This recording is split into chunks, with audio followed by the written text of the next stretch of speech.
with my friend Sarah, and then we went to hear some live music and went to Sangria's. It was really fun. But today we've got some important stuff going on.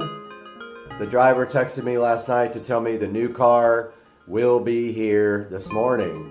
So that means I have to go find the money to pay for the transport. And I'm also working today, so I have to kind of get that in there. But the car will be here this morning.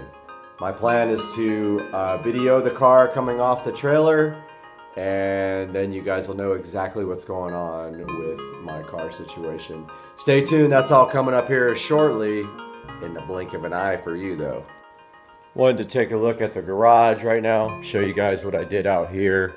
In anticipation of getting the new car, the other day I came through the garage and I completely cleaned out and reorganized the garage. Got all my car prep stuff here with all my microfiber towels. Redid the car parts bin here that has oil and the battery charger and some other stuff in it. And then threw away a bunch of stuff that I didn't need. Scratching my head to try to figure out what happened to my high temperature coating spray, which I can't find anywhere, which I used for the exhaust on the SL65. I usually keep all my spray paint products literally right here, and it is gone. Unless I'm blind as a bat, it is just not here. So I don't know what happened to that stuff. I only used like a little bit of the bottle, but you can see I redid all my paint cans here. Only thing I have to do is get this garbage can back in the back. I keep the garbage cans behind my house when I have two cars. Here's the Accord, my daily driver. My toolbox over here, which I had previously organized and labeled. I keep all my tools here, and here is my workbench and my power tools down here for woodwork and such, and my oil changing. I do have ramps, jack stands. I will be doing a lot of work on the car myself, so I have all that, and I do have an actual hydraulic jack right there. So this is kind of an idea of what the garage looks like now after a nice cleaning, and hopefully this will be enough space for the car. Right here is where it's going. What's up, everybody? Just got a text from the truck, and they are about 2 hours away from me right now. So the ETA is looking like 10:30-ish. Still have to Uber or Lyft over to the place where they're dropping it off. I'm gonna get it dropped off pretty close by at a parking lot. So we'll see you then when I get an update. Headed to the ATM right now. Got to get out $550, unfortunately, to pay for this car to be shipped. So I'm headed up to Bank of America right now. I'm gonna get out some cash, and then the trucker's 2 hours away, probably about an hour and 45 minutes away now. So we'll have another update here shortly.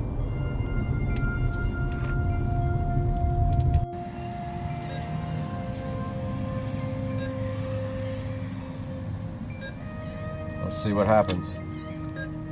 I don't know if it'll let me get this much. Oh, it's gonna let me.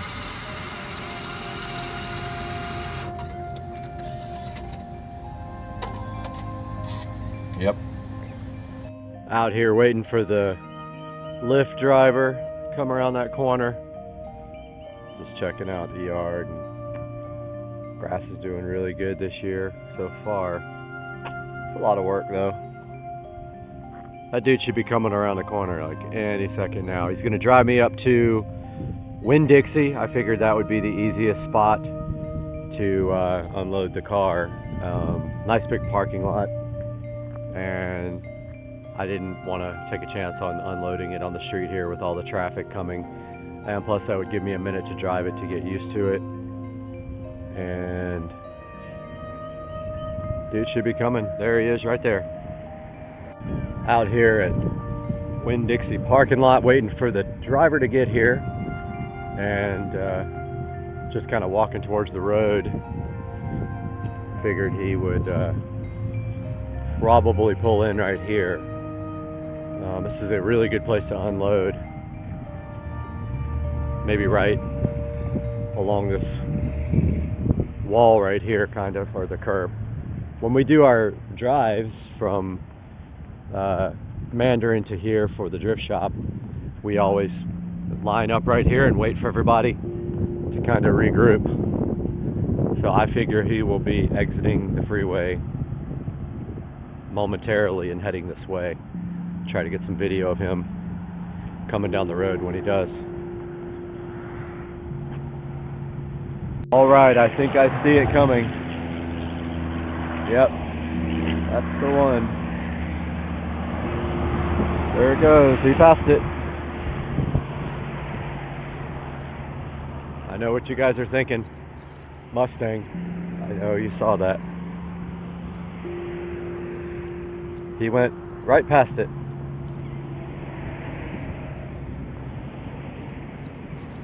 Let's see if he decides to turn in.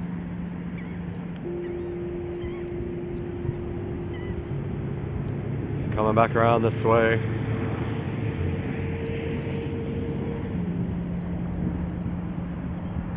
Looks like he's about to turn in. I don't know if you guys can even tell yet what was on that car trailer. There is a orange car on the back. Could that be mine? It's turning in.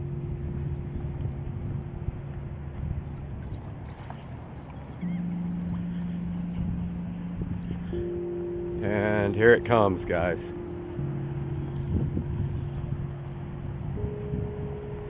There it is. You guys can probably clearly see it now.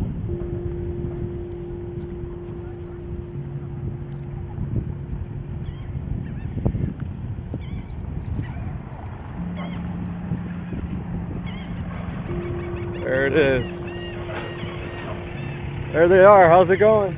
I figured like back there would be easy. Yeah, all back there, there's plenty of room. There's the car. It's not that one. Wow. Really does have great paint. So here goes the, somebody else is getting a Mustang, not me. Pretty nice Mustang.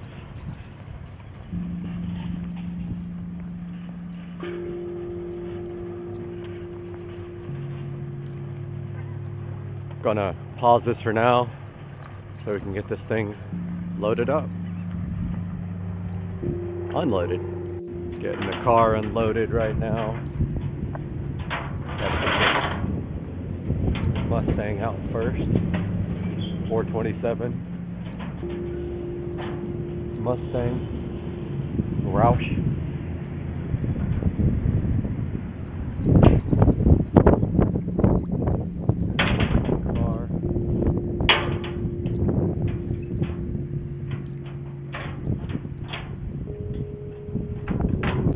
Getting the Roush Mustang off the trailer here. This is the easy one to drive.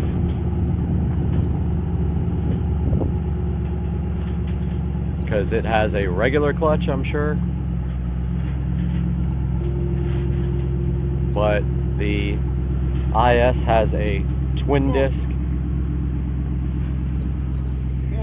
Directing them off the trailer. They got the boards to prevent any scraping. Straight back. Straight back. Let it roll straight back. Come on. Come on down all the way. Keep going, bro. Straight back. He's got it off the trailer. Good. Woo, that front is so low. Good. Damn. Good. Wow. So close. Front air dam. Very close on this Roush. So we're gonna see if you can drive a twin disc clutch. I think you should come up and try. You want me to do it? Yeah. Alright, I'll come. I kind of wanted to get video of it coming off though. I'll video you. Okay, alright. All right, Take it's your already time, on. walk up. Yep. There he goes. Alright. New owner of his new toy. Yep, gonna see if I can even drive it. Awesome. Yep. Really pretty inside, look at that. Yep. Short boy.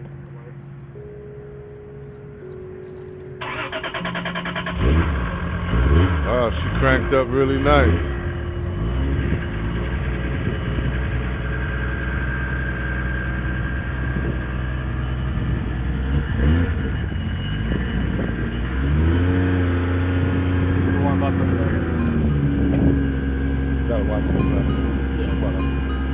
You got it?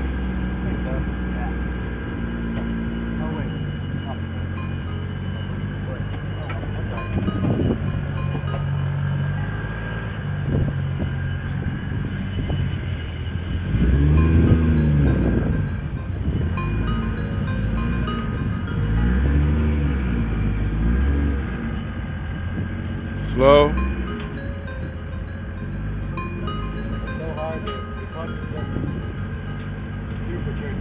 Yeah.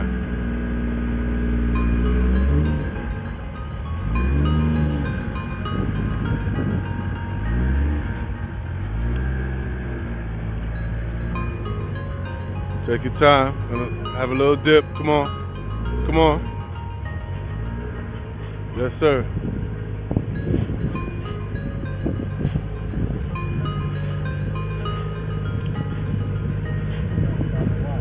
Come on.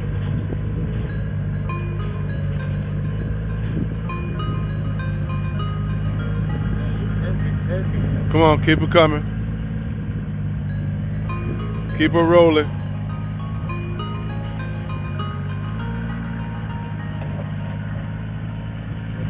Yep.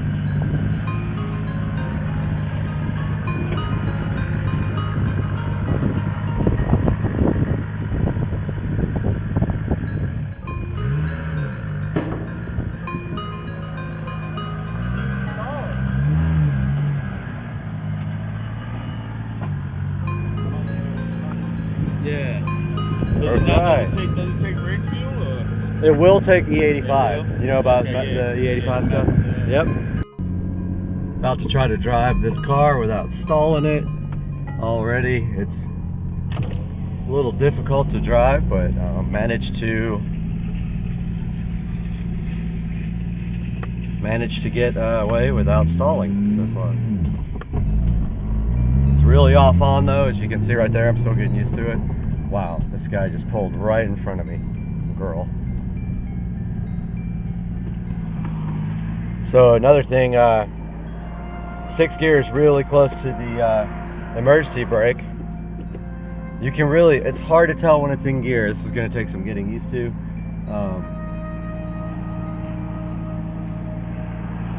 Really feels like a,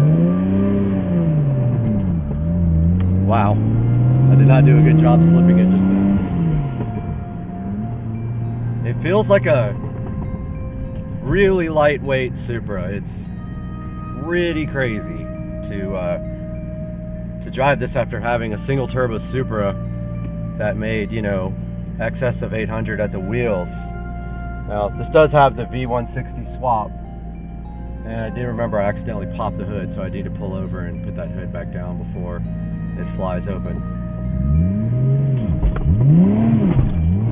That's really hard to slip at first.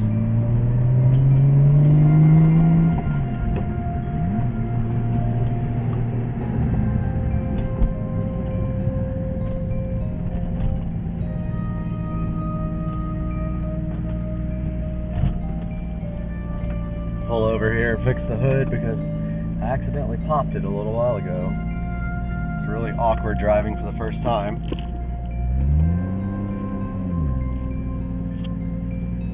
Got the car back home sitting in the driveway. Don't know if you guys can see that very well, but here's a good look at the engine bay. This is a fully built 2JZ GTE VVTi motor with AEM V2. Pretty much no expense was spared on this car. It's in just has an incredible amount of work done to it. The paint's in pretty good condition. I wouldn't call it perfect. It has scratches here and there, and what looks to be maybe some runs, but it's nothing major. It's in good shape, and I don't know if you can see the flake in the camera, but it does have metal flake. I'm about to polish it up right now, and then take it over to the DMV and get it registered up. So there's going to be some more information about the car at the end of this video, but for now, here's a good look at my 2003 IS300 with a full Toyota Supra swap. It has the 2JZ GTE VVTi engine, fully built top and bottom end, including cams, fully built head. It's running a Precision 6266 turbo, and it makes approximately about 530 wheel horsepower on medium boost on 93 octane fuel, presumably tuned moderately, but this turbo is capable of about 750 to the wheels on E85. So that is the plan, to take the car up to Tracy over at Tuners Inc., throw another fuel pump in. It is only a single fuel pump, and we are going to run E85 in it. The clutch is very, very difficult. It's a twin disc clutch masters with an aluminum flywheel. It'll take some getting used to. The V160 is pretty noisy, right underneath the transmission well right there, but it is definitely a throwback to my old Supra days, and it's going to be fun to take to the shows and drive around. So stay tuned for the next one, and you're going to see so much with this car, you're not even going to believe it. See you guys.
Mr. Binks, are you sleepy time? He's so sleepy. Are you sleepy time? Oh, you.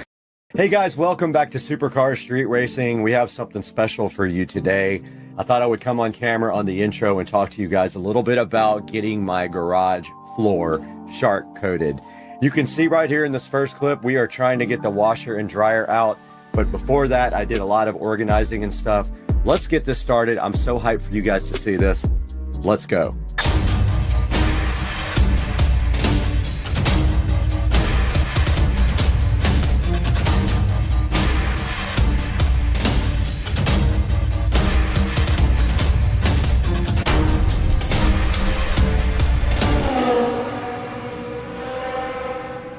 Welcome back to the channel. We are Supercar Street Racing. You can see right behind me here, it says it somewhere. And today we have something special for you on the channel. And that is we got the garage shark coated, and you'll see what that means in just a little bit. But first we had a lot of organizing to do. So let's get straight to that. We had to get a lot of stuff out of the garage. And so we did it, and we moved stuff around and we made it happen. Let's watch. All right, so what you're seeing here basically is me in the kitchen, and I have already taken the cabinet out of the garage at this point. So what I'm doing here is there's a space over my pantry where we were keeping the cleaning supplies, but I decided that I was gonna put the car cleaning supplies in here instead, and then move everything from the cleaning supply area for the house underneath the sink. So let's watch.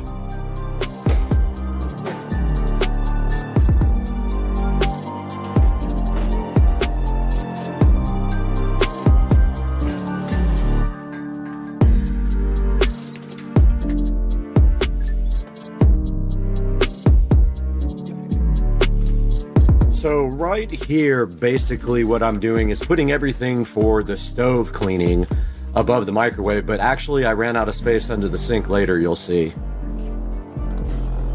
All right guys, as you can see right here, we got all of our cleaning products in here. It is a tight fit, unfortunately, but that is all the space that I have. I also have some overflow going up here where I will put some stuff that won't fit down there, but that's how it's gonna have to be from now on. And now I have to move the car products into the top here on this very top shelf because I can't fit all of the house cleaning products there, so it only makes sense. I just don't have a lot of kitchen storage here, so let's get busy putting the car products up here on this top shelf.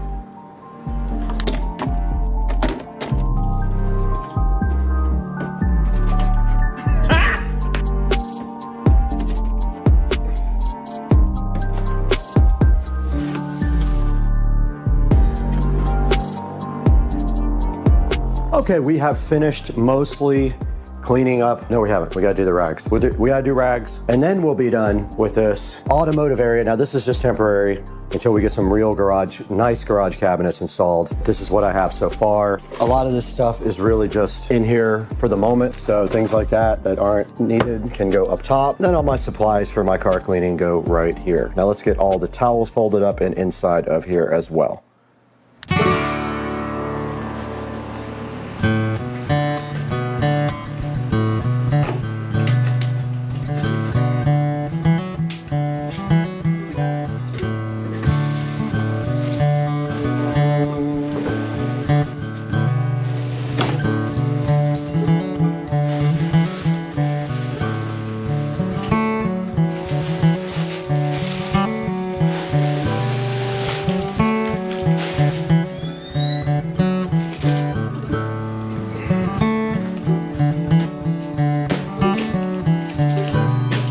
All right, guys, we are back in the Supercar Street Racing garage, and we have finished part one of the video about our new garage floor being put in tomorrow. We have to get this washer and dryer out tomorrow with them. They're gonna help me. And you can see that this floor has gone through some abuse in the last 4 or 5 years, and it has tire marks on it, and it actually peeled up the epoxy here when the tires were hot on it, which is why I put the mats down. And you can see that the mats have basically melted onto the floor.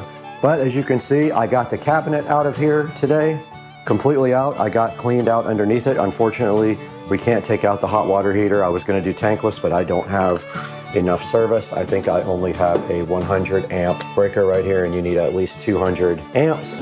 I can't do that. We got all of our products out of there, out of our garage cabinet, up into the cabinet up here and up there. We got all of our cleaning products out of there and moved them down underneath the sink right here. And then we put the rest of the overflow right up here on top of the stove.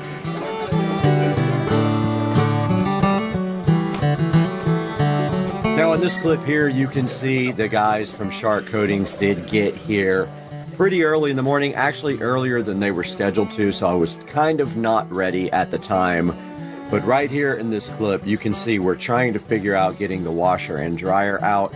Now just remember, this washing machine is actually 2 washers. I do have the thing below it that's a small washing machine. This thing is heavy, and my hand truck has flat tires, so we did struggle a little bit getting this washing machine out. The dryer wasn't so bad at all, and we took those and put them on the side of the house because they had to be out for 48 hours, where we covered them up with a tarp. So let's check it out.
All right, guys, you saw my garage floor get shark coated. Such a cool process. They had those huge grinders. They ground everything down, and then they put the surface coat on there. And now what you're seeing on the screen right here is me prepping this back wall. Now, I took the bench out, and the bench had electrical running under it, so that left me with an issue that I needed to put electric down closer to the floor and over by the wall for my sprinkler controller and my landscape lighting timer. So what you're seeing right here is me doing the electrical work in the back of the garage.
All right, we are out in the supercar street racing garage, and you can see right here and right now that the floor has been sharp coated completely. They did that yesterday and I let it dry overnight, and it is safe to walk on, but not safe to put the car on yet. It will be later tonight, and then tomorrow we can move the washer and dryer back. But as you can see over here, I'm already working on electrical for this wall, which you guys saw me doing a minute ago. I basically cut holes so that I could run power down to the corner for my landscape timer and for my sprinkler controller. I just had to figure out what I'm going to do about this wall, because basically I'm probably going to have to cut the pegboard and screw it back on, because the wiring is all running really bad through there. So yeah, I'm going to go ahead and keep working on this, but you can see I've got I've got the box in, I've got the power run up to where I'm going to tie into the other power, and now all I have to do simply is tie in right here. But I went and painted the new receptacle and the new cover plate black, and also I put in a Echo Show wall mount hole here, and I have a Echo Show mount that I just painted black, and I ordered a Echo Show in black to go right here. Now let's get back to work.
Alright guys, you just saw the last scene where I was doing electrical work, and basically what I had to do was tap into the existing electrical outlet so that I could get power for my Echo Show 5. I did have to cut the drywall to do that, so then I had to patch and paint, and that's what you're seeing in this next clip. And I also added a receptacle down in the lower left if you're facing the rear wall, and that's going to be for my irrigation system controller and also for our landscape lighting. So let's take a look at what I did here next by patching and painting the back wall, which was never painted due to the washer and dryer being there.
All right, a little update from the garage, and I have finished the paint project. And let's take a look as we step back, and I'll go through everything that we did. Yeah, that peel satisfaction. We did have the floors sharp coated, and then we put the washer and dryer back up against the wall here on the newly sharp coated floors. We also removed the workbench, added an Echo Show 5 there, and ran power down to this brand new receptacle, which is also a USB-A and USB-C charger. We moved our landscape light controller over here. We had to cut the wall, so I have to repair that somehow. I haven't done that yet. And I did a terrible job patching the wall. Probably one of the worst times I've ever done. However, there is a banner going right here that hopefully will cover most of that. So it's 4 feet by 3 feet. It'll cover a lot of it. And so taking a step back, you can see right here and right now how everything looks after the garage project. Now, I am considering getting a cabinet for right here. A really nice cabinet that covers up this ugly breaker box. We'll see if I can get one found, and it would just be as tall as I can possibly get it, and then cover from about here to here, or all the way across here to cover up this hot water heater. Eventually I would like to go tankless, but for now I don't have enough electrical service. Let's get the car pulled in here and see how it looks. All right, we did get the car all pulled in now, and we have the golf cart in as well. And stepping back, you can see how much space we have now. And I did pull the car in kind of sideways, but you can see there is a footer down here that you have to be careful of. I could go back more and over maybe another 6 or 8 inches, but now we have much more room in the back because the workbench is now gone. I could come back another foot easy there. And you can see I moved the charger cable to the wall here as well. And there is our Echo Show looking so fly in the wall. And so we have the Echo Show ready to go there as well. And stepping around, we have plenty of room here now to detail the car. And we have plenty of room for the golf cart as well. And I did keep this thing that was found in my yard randomly to put my car cover in. But yeah, guys, this is going to wrap up this part of the project. The only thing left to do, I have black blinds for that window. That's the last part of this project. And now let's take a look at it with the brand new garage door closed. And there you have it, guys. That is the garage project that I have been working on for months and months and months, coming to a close. And I do say it looks fly. Don't forget we have the hex lights. We have colored lights up here that we can change. And there they go, looking so fresh and fly. And guys, I hope you enjoyed the video, and I hope you enjoy all this hard work I do for you guys. Guys, welcome back to the Supercar Street Racing 4K production studio. I'm Brad, and you just saw my whole garage project come mostly to a close, besides getting the blinds up on the wall. And now I want to take a look at this Shark Coating website with you guys. Go ahead and go online to sharkcoatings.com and check out the website, and you can see they did a great job on my garage floor, and I would trust them with yours as well. Guys, thank you for liking and subscribing, and we will see you on the next video. I'm so happy to have you guys with us. We got to get out of here. We spent way too much time sniffing paint fumes.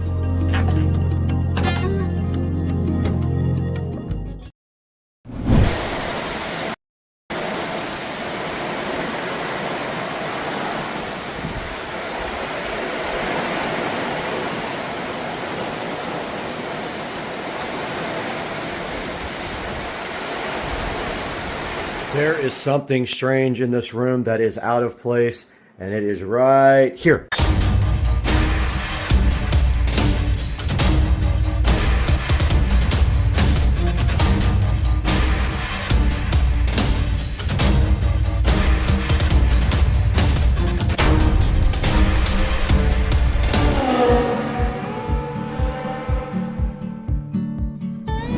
Guys, welcome back to Supercar Street Racing. Brad here, and today we have something special. I did not record most of the installation of this awesome product that we have today, but Supercar Street Racing has obtained a second editing rig down here. I'm going to show that to you guys today, explain all the specs, show you the whole entire setup, and then we're going to take a look at it in depth on the screen, what is happening right now and what this awesome new machine is going to do for the channel. So hang out with us today. We're going to give you a full tour and show you the results right here on the channel. And I'm going to edit this video on this machine while it's also doing other things. So stay with us. All right, guys, we are in the Supercar Street Racing office right now, and you can see right in front of me here as I move this dumb chair out of the way that we have obtained a brand new editing setup for the SCSR company, and it is right down here. We did buy this used, and I did have to drive quite a ways to grab it. I drove about an hour, which is unusual because I think it's the longest and most miles I've ever put on the car, except for the day that I bought it. So we did pick up this rig, and it is perfect for what we are doing, and I went ahead and used some of my older equipment to set up here on this. Actually is a kitchen table that we have reused as a desk. I had it set up before. I changed it up just a little bit this time. The way I had it set up before was a little different. I had the keyboard on this kind of curved like this, and it was permanently mounted like that. I don't really like that. It was kind of hard to get to. So now if I want to extend this, I can just pick it up and I can pull the keyboard back a little bit to have more desk room. But I got plenty of room here. You can see we are using a wireless. I didn't even know I had this, but I bought it at a thrift store. It looks brand new to me. It's a Logitech wireless keyboard and mouse setup. We are also using my Rockville powered studio monitors, which are really, really awesome. I highly recommend these if you are looking for something.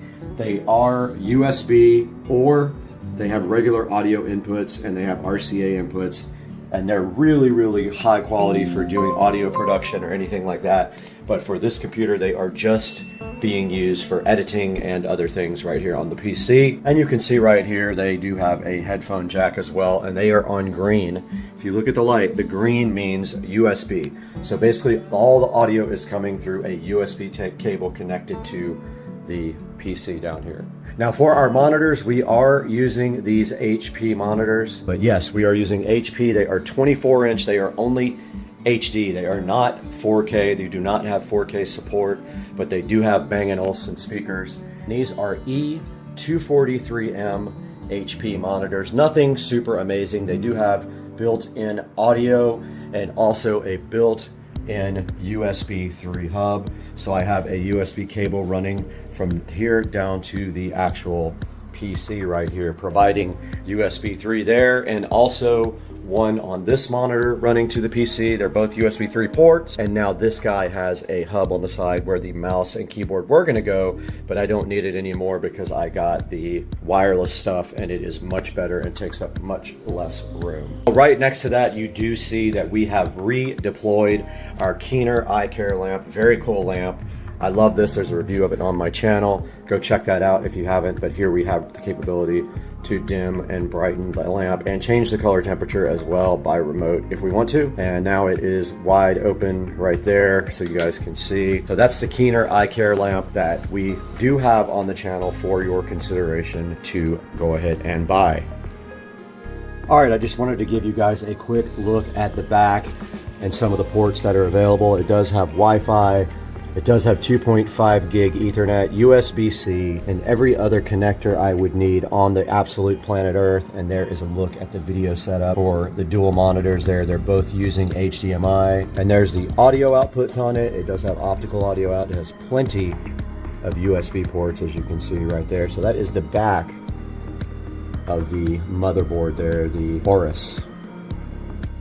Okay, right in front of me now is the actual tower case. You can see it does have straps in case you wanted to go to a LAN party, but I think I am going to go ahead and take those out because I have really no use for them and they kind of don't look that good here. But checking out the inside, you can see right here that we have 64 gigs of RGB RAM, and they're pretty cool. They look like almost like ice, and they do change colors. We have the Aorus motherboard, we have a i9, and we do have the Gigabyte RTX 3080 3080 video card. And you can see that the CPU is water cooled there, and there is a rear RGB fan as well. So that is a look at the inside. There's an EVGA power supply as well in there. I know it's hard to see. And of course this side just does come off if you take these screws like this. I'll let you guys get a little bit closer on the inside of this. So there is a good look at the inside of the Aorus motherboard. There's the GeForce 3080 and the power supply and the very cool RGB RAM. I love it. And then up top there is the cooler, water cooler. Don't know what kind it is. I'll have to look that up. It doesn't have the brand on it. It just has that little symbol. If you guys know, drop it in the comments section. But yeah, that is the inside of the brand new streaming and editing rig for Supercar Street Racing. Just a little update. I was able to open up the RGB utility for the Gigabyte motherboard, and I did get the Gigabyte logo turned on there and cycling in color, which I am super hyped about. I love that. Very cool. Now let's see what else is available on this app. So it says the motherboard is all set to one color. Oh, the RAM went to yellow. Okay, I put sync mode and color cycle on all of them. And there they go, all synced up, everything. Very cool. I did not even know that was there because I was actually going through the App Center here just looking at this for the first time. Okay, SIV is system information here. I just opened it up. It looks like it's calibrating the fans. It's set on standard mode. I'm gonna leave it there. It is not very loud. There's an advanced mode here where you can set up stair-step modes on the fan. Very cool. And then there's some alert setups here that you can check and see if you want it to alert you when certain things go over a certain amount. And you can see right here the system information. It is a i9-11900K, the Rocket Lake, and it is running 64 gigabytes of RAM, so there are 4 slots. And this is a Z590 Aorus Master motherboard, BIOS version BIOS version F3. Yeah, can't open data connection. None of those work, so you have to go get a file manually. So I'll do that another time, but I just wanted you guys to see this software here. There is one called EasyTune here. I'm assuming it overclocks, and it is on default. And I have not tried to clock the GeForce yet, the RTX 3080. Don't really need to yet. I haven't seen any reason why I should have to do anything on that at this point. So I'm not going to overclock right now. It's not necessary yet. All right, taking a look at the task manager here, we actually do have 10 gigabit available on the, that is downloads happening in the background. I'll explain that in a minute, but we have 10 gig Ethernet available here.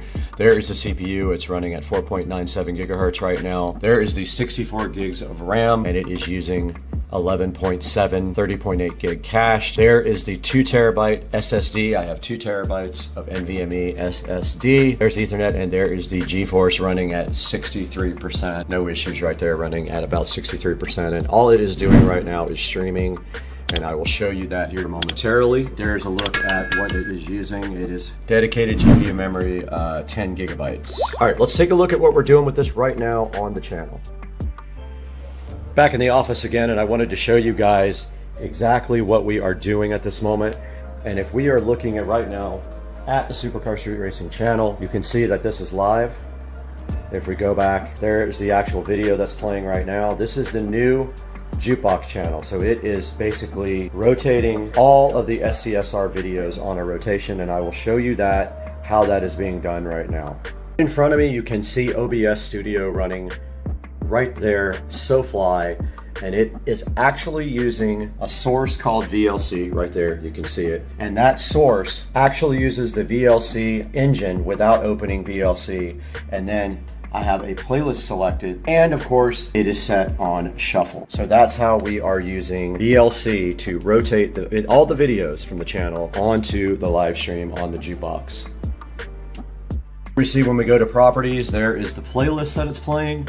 This is actually located on my brand new ASUS Store NAS. And so if we go out here to the SCSR living room, the ASUS Store NAS is providing all of the videos to OBS Studio over the network. And it is hardwired to the switch which we will soon be upgrading 2.5 gig or 10 gig. Now that we know we can do 10 gig, maybe we could just do that. So that's how it works. Okay, so one of the things that has been a hindrance to me since I've actually had the channel is the fact that I don't have backups of all of my videos because I did not have enough space and I didn't think the channel was going to grow that much. Now that it has, and I have thousands of videos, I am starting to get them back and put them in the archive so that they can be streamed on the Jukebox channel, and also that I have a backup forever of these videos.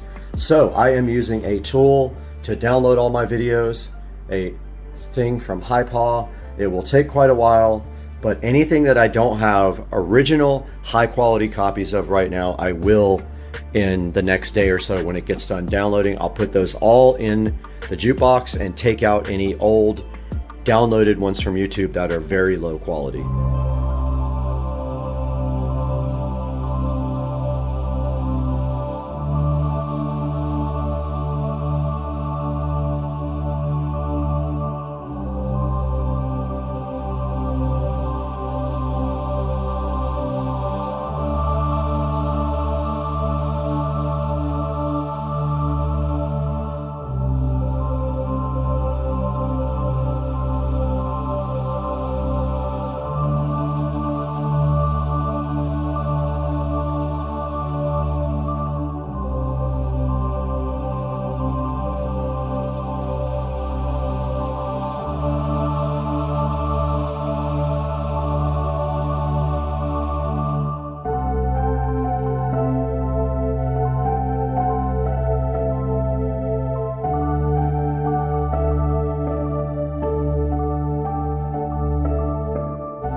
What's up everybody, Supercar Street Racing with a little update.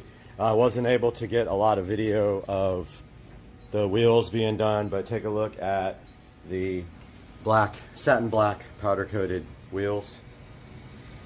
And is my camera dirty? Satin black powder coated wheels, new brake rotors and powder coated calipers. That's the rear. And that's the front in satin black. Calipers are powder coated red. Out here we've got the DEI high temp paint on the old calipers. These will be going up for sale if you need any for your 335i. These have been cleaned and they are painted with DEI high temp silicone paint.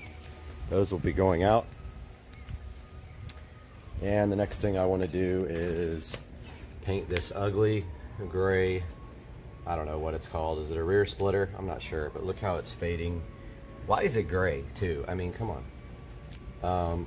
I kind of want to paint it matte black or Plastidip it, so I'm going to work on that now. I'll be back with an update.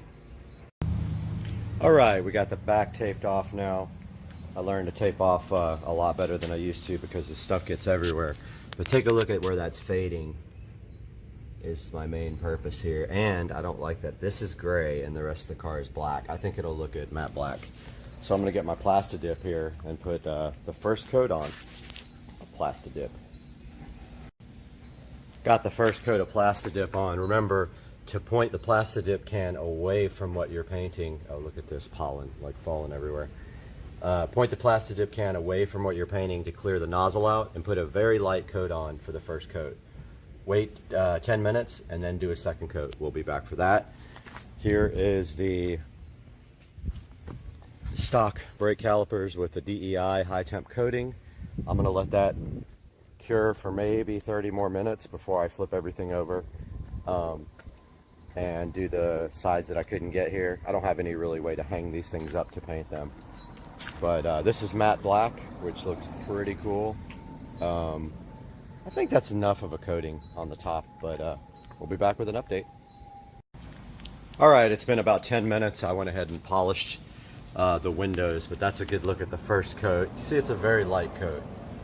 So again, shake the can up good, make sure it's up to temperature. If it's not, put it in some warm water for about 20 minutes. So always spray away. It's going to splatter like after it's been sitting for a little bit, so spray it away to clear the nozzle. Second coat can be a little bit more thick. Make sure you put on uniform coats and get all the areas even underneath. And notice how I'm keeping it a certain distance away. Just keep it about, 6 inches away. You can see already where that was all faded out. That looks much better. So that's the second coat. I'm going to wait 10 minutes and come back and put the third coat. Putting the second coat of the DEI high temp spray on. Just either tape up your rubber parts or just don't spray them directly, like for instance where this rubber boot is. Just try to avoid that part. Spray around it. Don't directly spray it, if that makes any sense at all. Trying to put 3 or 4 coats on this because it just covers a lot better when you do that. But here's a good look at stock calipers completely cleaned, wire brushed and painted with high temp paint.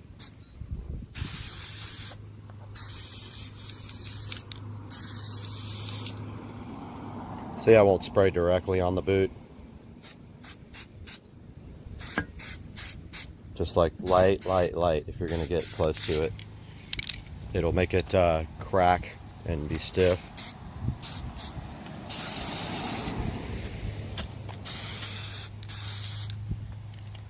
Yeah, so that's the second coat of DEI high temp spray. Same stuff that's on my exhaust tips, and you can see my video for that. Check it out when you have a chance. Alright, time to put the third coat on. Plastidip. Remember, spray away, clear that nozzle. Every time you do the second, third, fourth, they can be heavier. Keep a uniform distance from the vehicle. Otherwise, you will get kind of, you have the can too far away or too close. It can make a difference in how, sorry about that, I'm not even pointing at it. It can make a difference on how the end product looks. It might be like bed liner if you don't put it on correctly. So I actually did that on my grill, and I don't even know how I made it so bad, but I did. The grill's real rough. You can't see it, but you can feel it when you try to clean the car. I think this might be my last coat. This is, what was it, 4? But that looks awesome. That looks so much better. I'm gonna let that dry, and that might be my last coat. Alright, so we're going out here for the final coat, because what I forgot to tell you guys is, when you do Plastidip, if you tape off trim, so it's easy with logos, like your emblems on your car, because you just tape around them, pull the tape off, and then pull the extra Plastidip off. But when you're doing trim or something like this, where you have tape right up against the Plastidip edge, you have to take the tape off while the Plastidip is wet, so we have to do one more coat. So here we go. And I forgot to point the can away, but it didn't splatter, thank goodness. So this is going to be the last coat, and I'm going to pull the tape right when I'm done. See how the tape is right there on the edge? You want to do that while it's still wet. So here's the last coat. I'm going to take tape. I need both hands for that. These are all done, good to go. Anybody needs any 335i stock calipers painted black with high temp coating, let me know. This out. This came out absolutely awesome. Looks so good. No more faded paint. Hope you guys enjoyed this video. Make sure you like and subscribe. Guys, welcome to the channel. Today is an exciting day, unexpected day, because I picked up something major today for the channel, and it's sitting right over here, and I don't even know how to operate it yet. Check this out, guys. Brand new, used, of course. Editing rig, gaming rig for Supercar Street Racing channel. And this is the Ryzen 12 core processor, water cooled. Got the RTX 3080, 64 gigs of RAM. Just a sweet setup. I'm actually trying to figure out how to open the case. It's a Leon Lee case, and I'm going to open it up and blow it out with air before I even start. I don't know if you guys can see in there because of the reflection, but yeah. Finally got a computer. I'll explain. My old computer was terrible. You guys can sit here and watch me struggle trying to figure out how to open this case now. I managed to get the front off of the case, and then I messaged the seller, and he told me something about the mesh. Sealed. Oh. That's good enough for us to blow this out, but I need hearing protection, guys, because my hearing is already shot from loud music my whole life.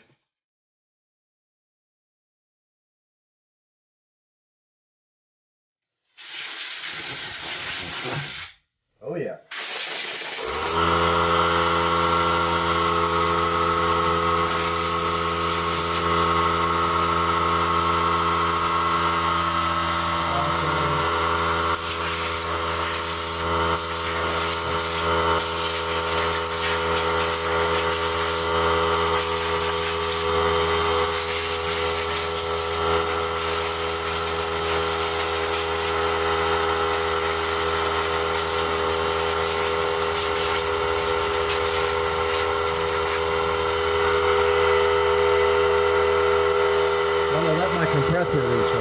Takes the compressor about 5 minutes to recharge, so it's recharged again. Let's go ahead and do this.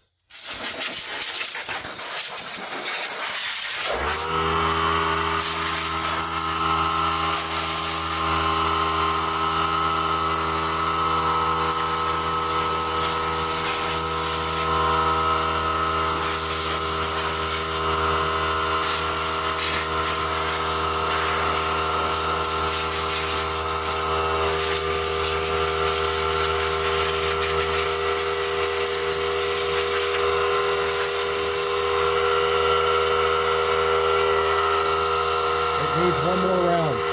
Round 3 of blowing out my new computer. Every time I do it, I get more dust.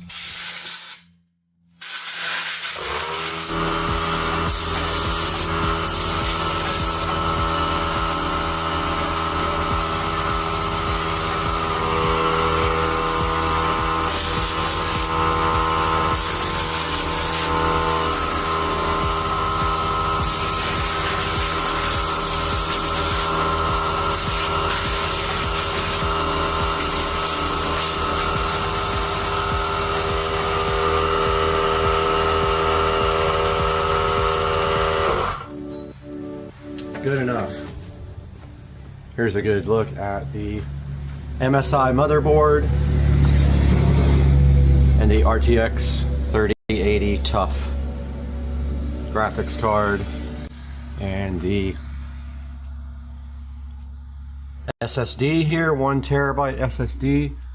Looks like I can put another one at the bottom down there. So I'm going to order that today. Get that installed. I need it for editing. I need a second SSD for editing. But yeah, guys, so far, so freaking good, huh? So we'll see you guys inside when we hook this up. I lied because I didn't clean the glass yet. Go ahead and give this glass once over. And then once I get it in its spot, I can clean it again. So this just closes like that, just kind of magnetically. Like that. Got all my fingerprints all over it, which it will again because I'm about to carry it inside. This is cool, man. I'm so hyped. Like this is my first, believe it or not, even though I'm an IT security engineer, this is my first real PC. And it looks like the front case just kind of, actually it needs to be blown off too. Good grief. Now that's good as well. The Leon Lee case.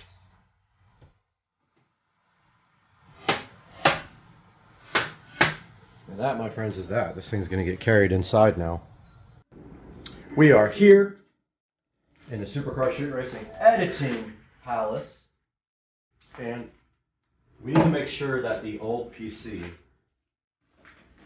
is ready with remote desktop. Because we need to be able to get to this. Possibly. Let's see. Not remote desktop. Team viewer. I don't know what I'm talking about.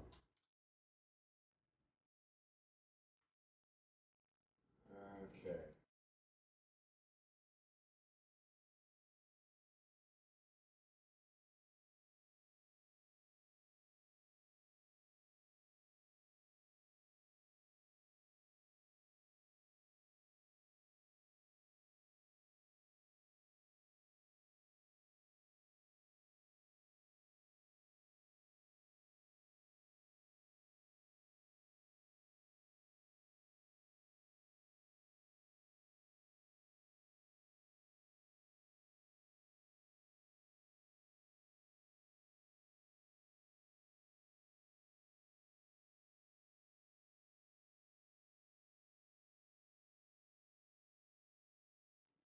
We are here in the Supercar Street Racing Editing Palace, and we need to make sure that the old PC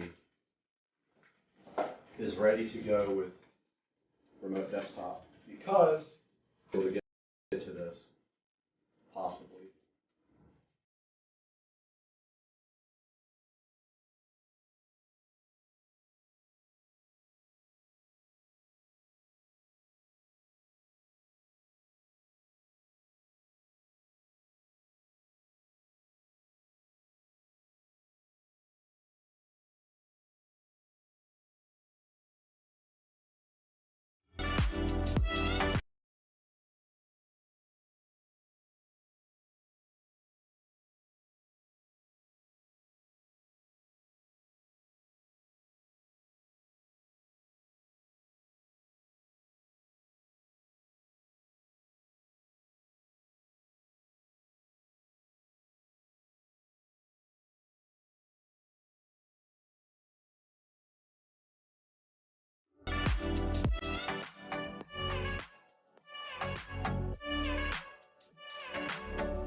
My new machine does not have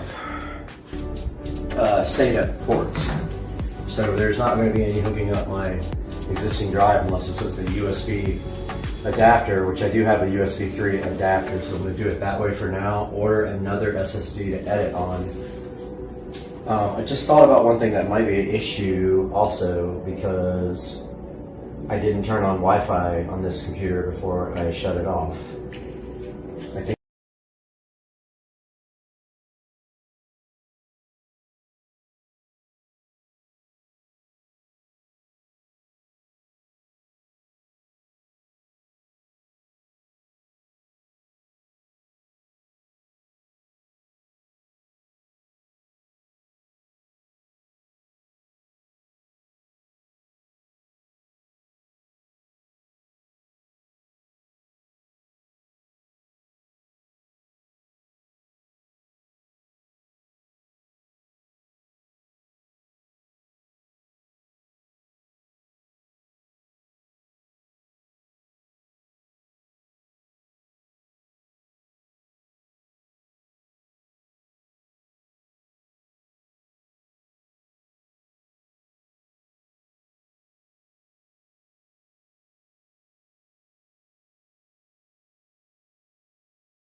do is modify my desk. I am going to either remove the piece of wood that's there and make another piece for it, or just stack on top of that one. Since I have plenty of height, I just don't have the length here.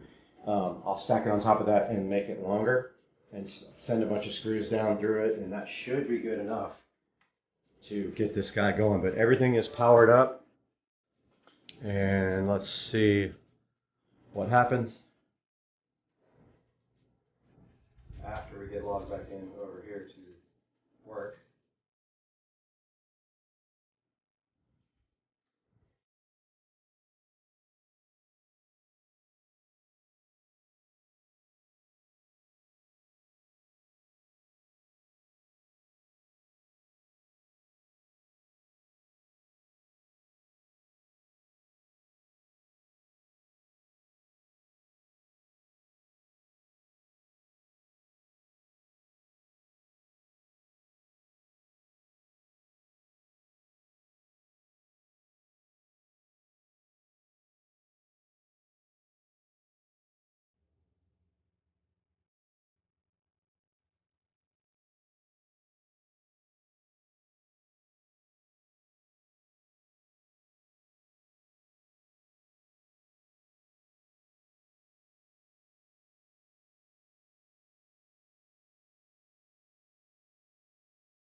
And it wants to update the display adapter, but obviously we have the latest one from NVIDIA.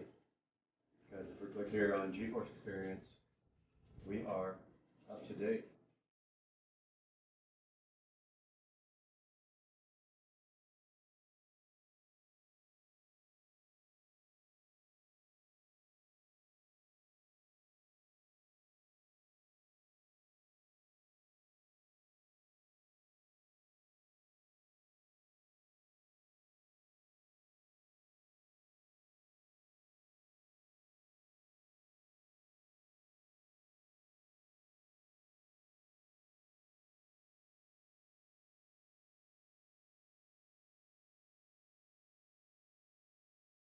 Guys, we have gone through a little bit of a pain point with our rendering drive until we get our new SSD in tomorrow.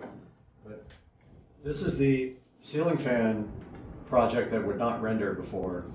And this is the first render compared to the old machine, which had a almost 8-year-old Quadro 1200.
I have to show you guys this. There's a fan speed switch right here on the top, and I just realized it was on low for just like web browsing and stuff, so I cranked it up to high since I'm doing rendering, just to watch the temperatures on the CPU and stuff.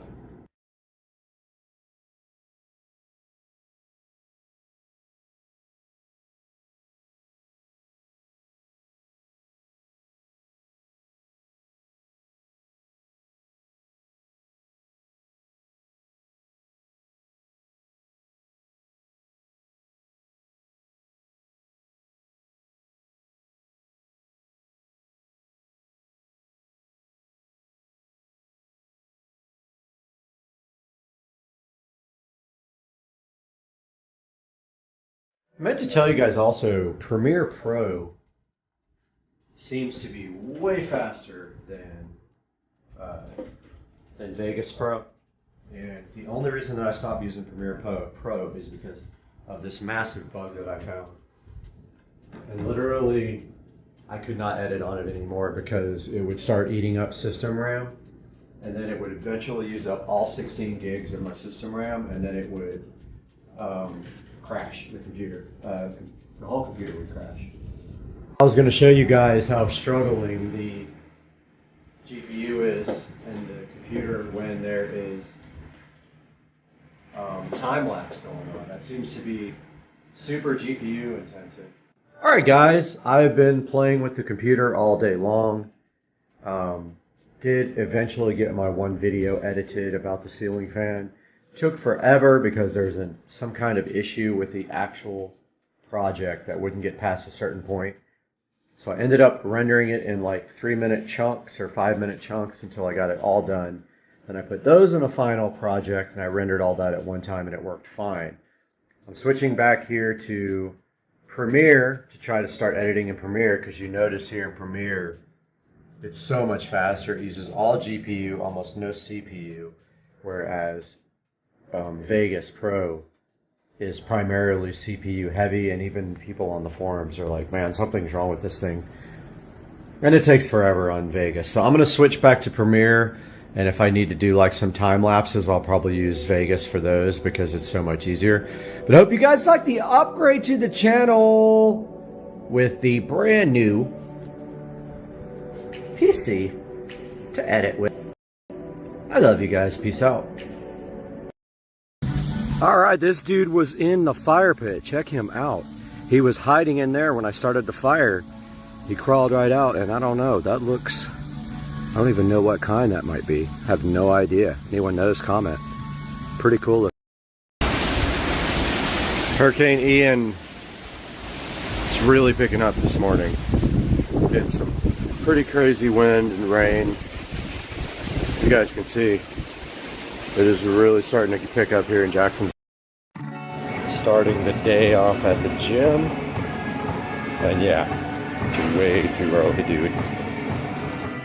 Alright, good morning, guys. As you can see, I had to start my day off in the gym this morning. Pretty much every day I get to the gym in the morning. I try to walk a little bit during the day also to keep in shape.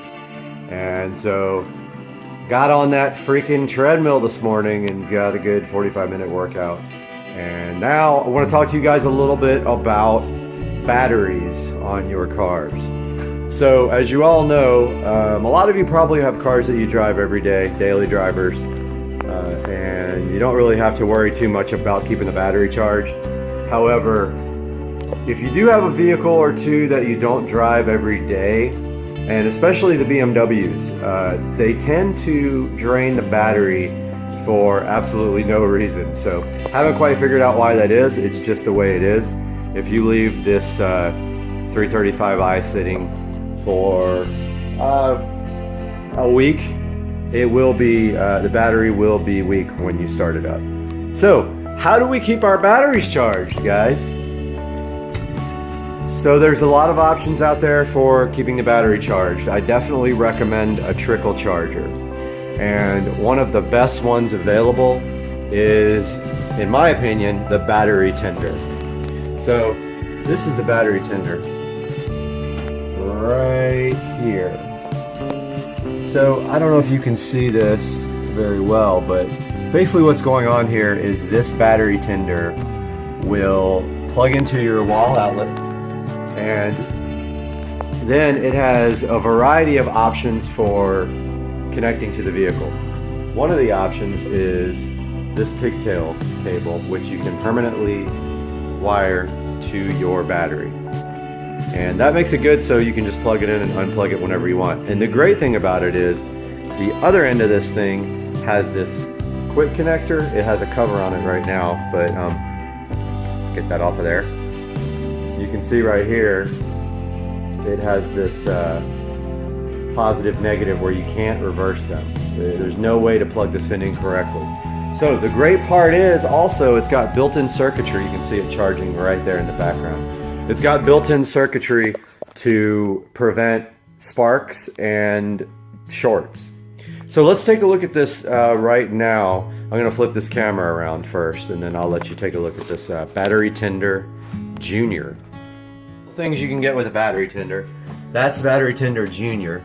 Basically what that means is the amperage of the output of the battery tender.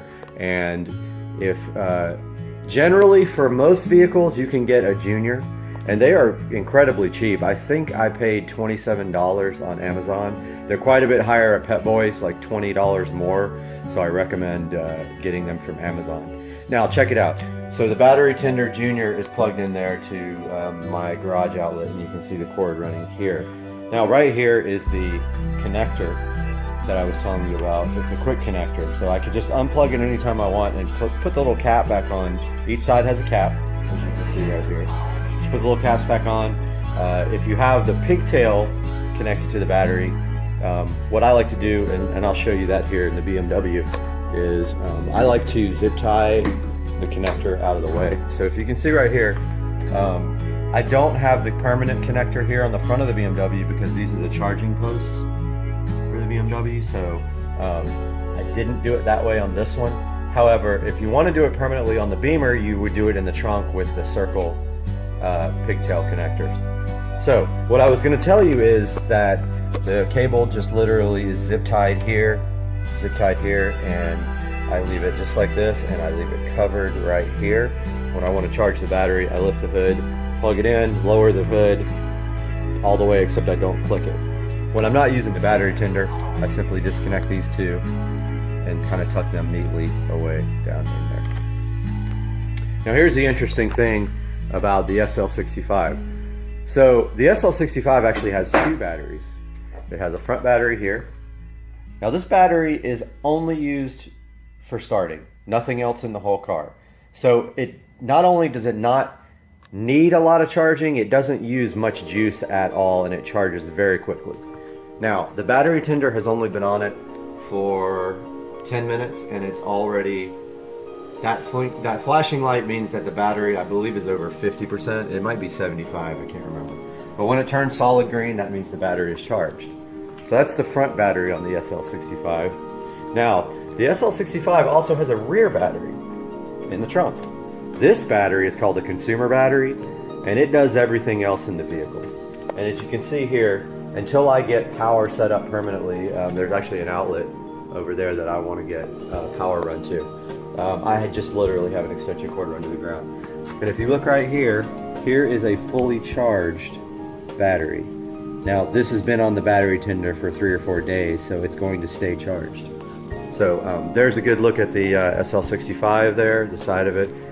I'm going to talk about the window tint in another video. So battery tender, definitely something I recommend, and I would pick one up if I was you. Even if you do daily drive, it's a good idea to keep your battery topped off. That will prevent, if you ever do have any issues or it's really cold outside, it'll start right away. There's a good look at the mostly engine cover on the V12 twin turbo. Look at the guy who actually hand built the engine and signed it right there. So I'll be back to talk about window tint in the next video. So make sure you subscribe, please. I'm trying to get as many subscribers and views as possible, and check out my Instagram page. I'll put that in the link. Have a good one. Give me the thumbs up, please. I'm going to give you guys a quick little update before I edit this video together. So it's been 30 minutes, and the front battery on the SL65, the starting battery, is now completely charged. Now this is not typical. The back battery took about a day to get fully charged, and the BMW battery, after you drive the car for a long period of time, will take about a day to get back up to full speed. Like and subscribe, please. Later, dude. Check out this dude. Blue heroin in the pond. Blue heroin. Why don't you stay on camera?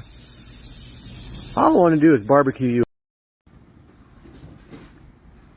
Eat your dinner, man.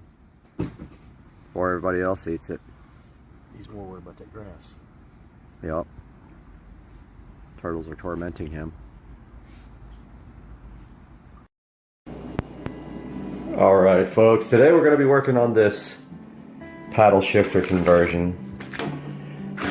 And we started this video the other day with kind of an unboxing and an overview of what's going to have to be done. But I'm going to go ahead and open these paddle shifters. There's the paddle shifter G paddles in these bags here. So basically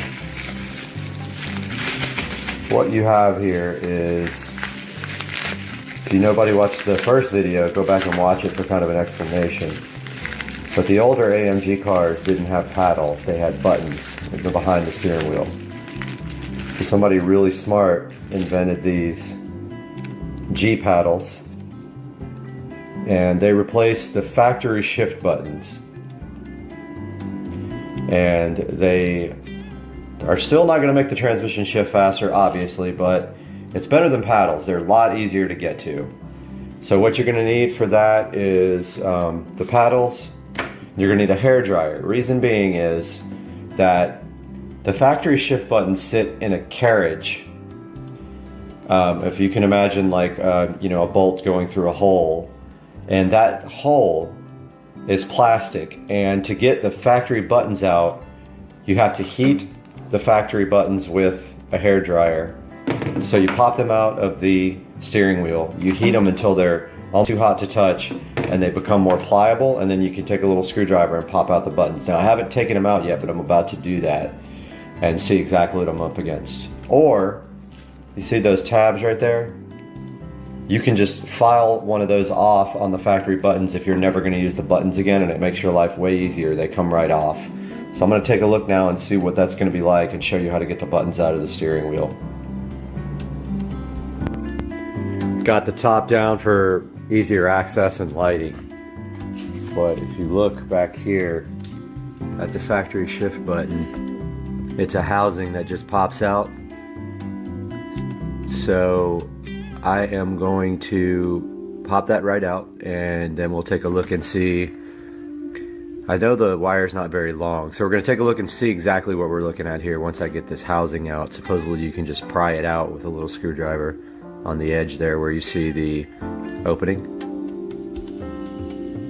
Alright, so I used this small screwdriver in my jeweler's kit. At first I was kind of nervous because they weren't coming out easily, but if you take that screwdriver right there and you put it right on the corner there, and you just pry towards the steering wheel like this, that way, they will pop out. And here's what you're looking at. So this is the part that breaks. Everybody breaks off. Where the paddle, where my finger is. Whoops, I was hitting the zoom button. Right there. Right on the corner. If I had two hands, I could show you. But it's literally, let me grab the camera a little bit better. Right there. So now, apparently you can file that center section out and these buttons will pop right out. Or you can heat it up and pry them out and hope you don't bust that little tab right there. If you do, you got to super glue it back together. You cannot buy these. Mercedes does not make them for a reason, so you have to buy the whole entire steering wheel. So I'm going to take a look at this off camera and figure out the best way to get this off. I think if you break that middle section off, you can squeeze this together easier. So I'm going to give that a shot right now. I think I'm just going to go ahead and break it. Okay, this is what I did, because I don't care about the existing paddles. I took this awesome set of little wire clippers that I have here, and I stuck them inside between the paddle and the housing, and I just kind of chewed the button up until the notch on this side fell through. So now that side is free, and as you can see, the paddle pops right out. Super easy. Now I'm going to attempt to put the G paddles in, and I will show you how I did that.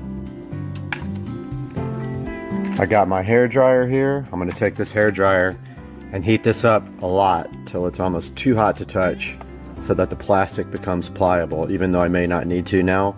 I heard that they're a lot easier to get in than take out, but I'm going to go ahead and, as a precaution, I don't want to break this housing, so I'm going to heat this up really good right now. Got the other side out. I decided to do this so I could figure out which paddle goes on which side. You can see I did not damage the holes, but I did figure out a way to make this stronger.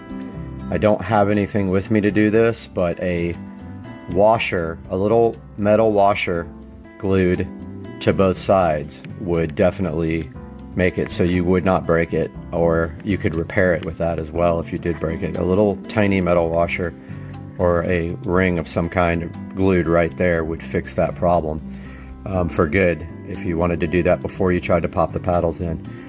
I'm going to see if I can figure out which side goes on which now. Alright, I got the first paddle installed. It was simple. I heated both of these. I literally held the gun up to the housing right there for a good 20 seconds, got it very hot, and then with my finger I just kind of bent this part right here outward and popped it right in. But it's got to be very hot. If you don't, you will crack that housing. Now the next thing is, a lot of people have trouble with that button being partially depressed when you insert this unit, so I'm going to go ahead and do the other side and I'll report back quickly. Just a little bit of clarification here.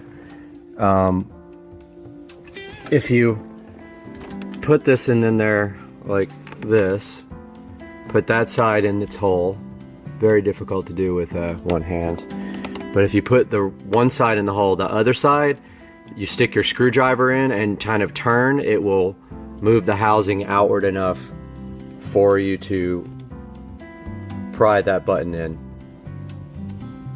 right there. I'll show you once I get this one installed. Got both sides installed now. Let's see if I can hold this so I can show you. So with the screwdriver, if you can put it right in there and turn to the right, it will pry the housing out enough for you to slide that right in there. But heat that thing up really good. I put that thing on there for a good 30 seconds and got it very pliable. Once you do that, you're not going to break it. You just need to be careful. Now the key is, does this work or not? This point right here, some people, the button is partially depressed when you put this back in the wheel, and you have to take this out and file the bottom of this button down a little bit, which will be not fun because I don't think I have anything to do that with. I'm going to test it right now. Okay, I screwed this up and I don't want you guys to make the same mistake I did. I had to take the paddle back out because right there, that tab right there was on the wrong side of the housing. It was on the back side right here and the button couldn't press. Make sure that little tab is on the inside of the housing before you seat the carrier.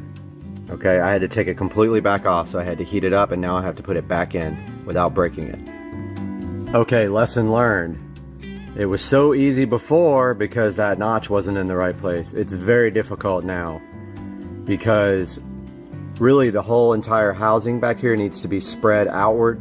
So I'm going to see if I got some needle noses that I can spread this outward while I push the buttons in. Alright, I finally got the button in there without breaking the housing.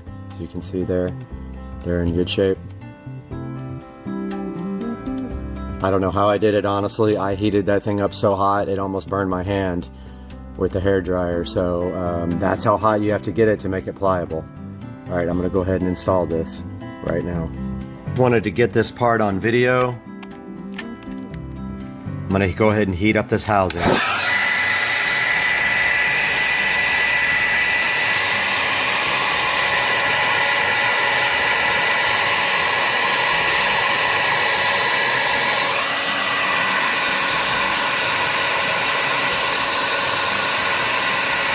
I'm going to hold it on there for a while, get it very hot.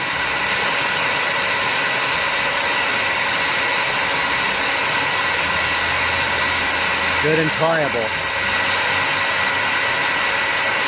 And I'll be right back. Okay, notice I got the second side installed with no problems. I heated it up a lot. I got one side in with my finger, and the other side I did with the screwdriver. I put the screwdriver right inside that little tab and turned it with the housing to come out enough, and it popped right in. Okay, I made a huge mistake on this one. I actually did break the button holder right there. I used professional car stereo installation tools, but that little black piece right there is broken off and nowhere to be found. So this button does not stay in now. It comes right out. So I have to figure out how to fix that. Chances are I'll have to stuff something in there to get it to stay, or put some silicone sealer, but the problem being that if I get any on this button here, then it's not going to work anymore. I don't even know if the buttons work yet. They feel kind of bound up, so I'm going to have to test it right now. As you can see by this demonstration with the numbers on the screen, on the right hand side there, it does shift.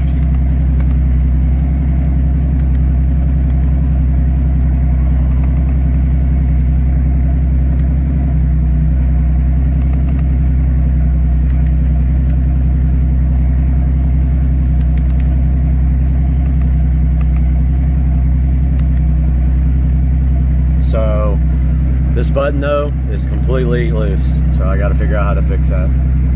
Out taking a drive. Buttons do work.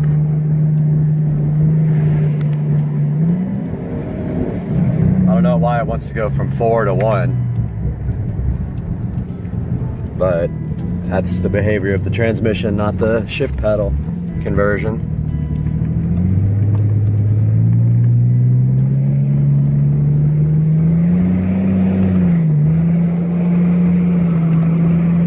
Does shift. Seems to be working properly now. I got to get that other button fixed. So here's where it broke.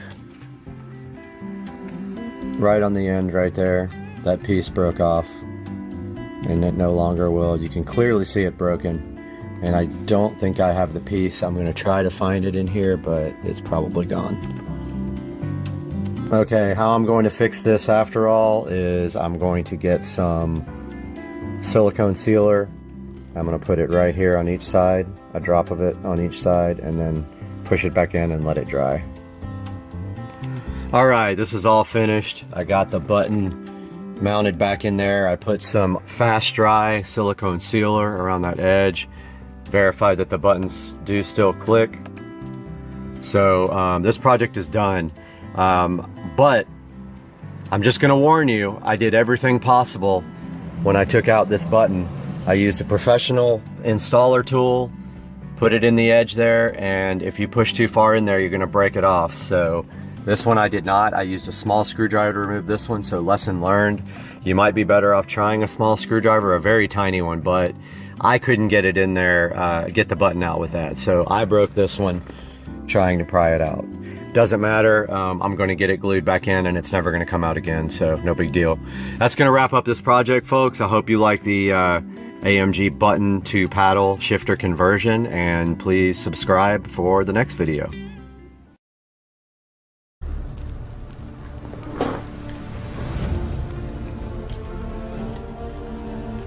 Oh my gosh, we are live again.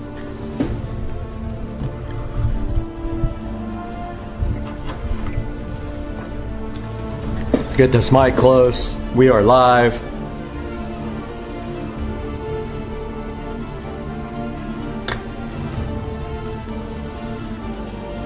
Alright, so we are live again. What up, guys? We are live, test 1, 2, 3, 4, adjusting the microphone level, making sure that we are live, and it looks like we are live. We had an epic fail yesterday on the audio levels, so today we're trying a little bit better audio levels on both the game and on the mic. We raised the audio levels up quite a bit.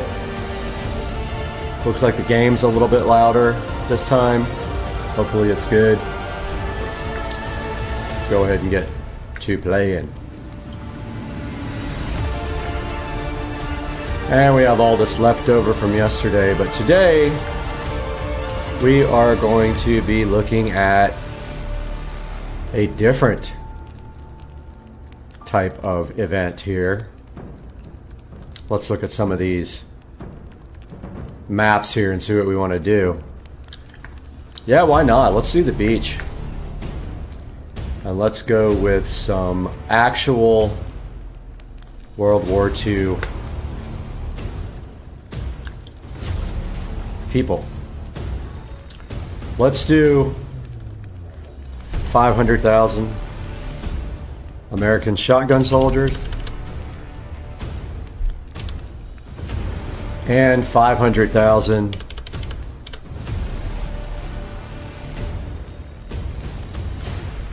WW2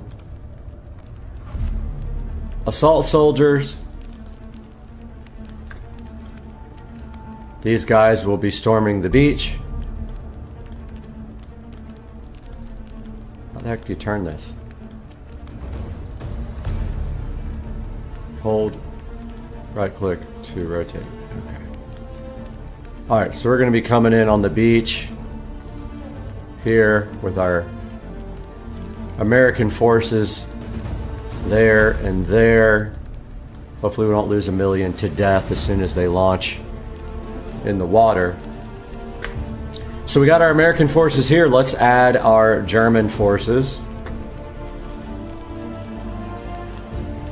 And these guys are going to get the same amount, 1 million. Whoops, I guess I can't type. 1, 2, 3. There we go. These guys are going to be up here at Normandy Beach, and they have the advantage of all the cover behind this, just like we did back in the day. So we got our US Army here, our German Army here, and let's start the battle. I don't know how my audio is. If you're watching, leave me a comment and tell me if my Audio is good if you can hear me. Let's get this party started with a 2 million battle.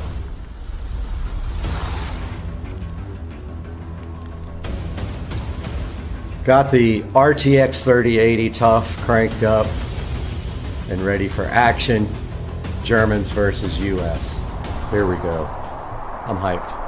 Let's get this party started. Alright, so there is our American forces on the beach. That is quite a sight to see of Americans. Look at all those guys, man. That is a lot of American soldiers on the beach. Then up top here, we can only do this from literally a drone view. Look at the rest of our American soldiers. 500,000 Americans there, 500,000 Americans there. 1 million Germans up here with all the cover, with their gunnery cover here. Check out the Germans. 1 million Germans, and here comes the Americans up the beach, and let's see what happens, and let's hip hip. Here they come. So far so good. It is not lagging. Here come the Germans. Here come the Americans. Looks like the Germans are going to beat the Americans to the beachfront. They're not going to come down the hill, I don't assume, or if they're going to fall down the hill and die, that'll be interesting. There is a place for them to come down over there. There's a path. Let's not forget, we've got short-range shotgun soldiers, and we've got long-range rifle soldiers. And here they come down the hill, and we're going to see some engagement here pretty soon. Looks like some of the soldiers are coming down the hill. They're not using their cover at all. They don't even care. So these are the Germans here coming down the hill, right down the rocks. Already starting to see some deaths here. Here come the Americans up the hill.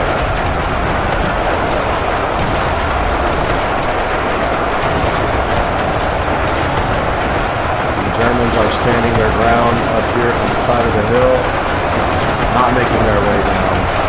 And already we've got a lot of kills happening.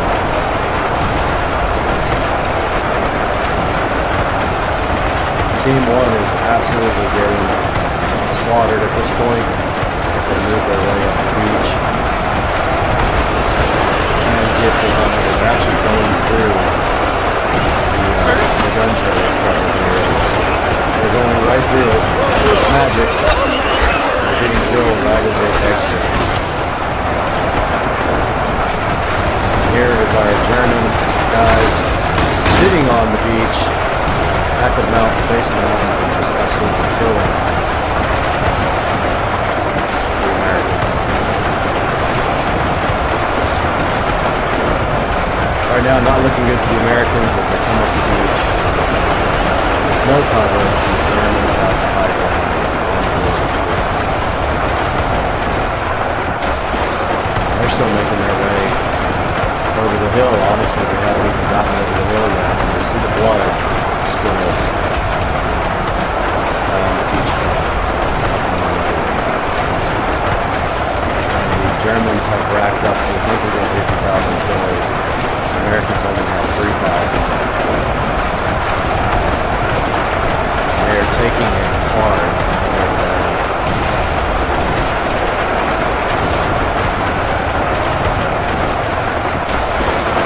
The Germans holding their ground tight. 191,000 kills to the Americans. 4,200. Just the absolute slaughter.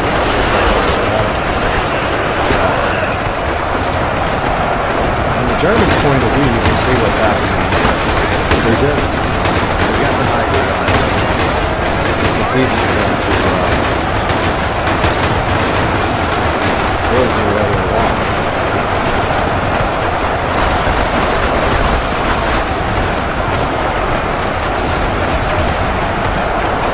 The Americans are losing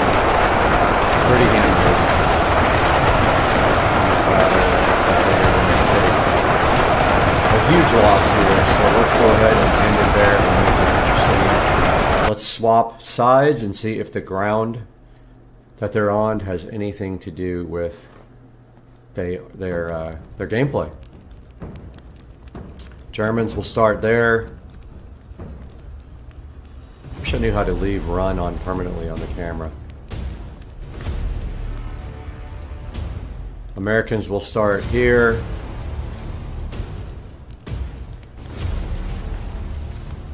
And it gives them, this gives the Americans time to get closer. Then, or actually, let's leave it just like it was for our apples to apples comparison. And here we go, hip hip.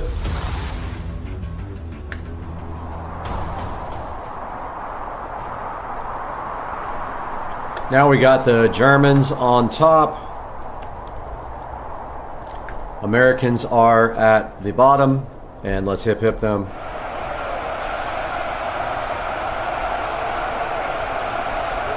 Americans are on top, Germans at the bottom now. So exact opposite of what we had before. So we're testing if it was the ground that they were on, or if it was the strength of the troops. They both have 1 million troops. We've already got troops dying. I don't know what that's about. Team 1, the Germans. Team 2 already has troops dying. I don't know how that's possible.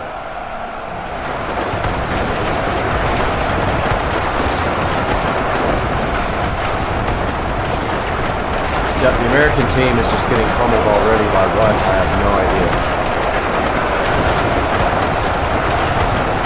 They haven't even started fighting. I guess if I can find a way.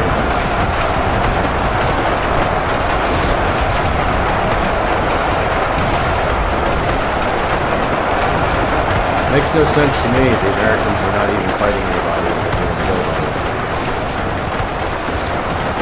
Wait, who's fighting up here? Did I do something wrong?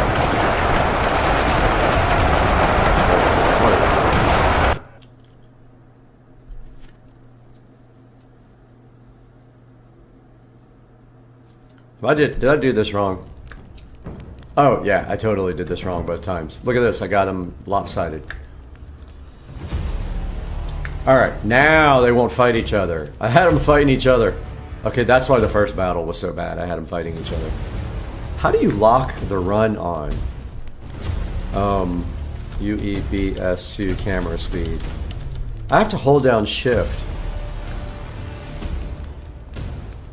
So I'm looking on Reddit. Double tap shift. Okay, try that.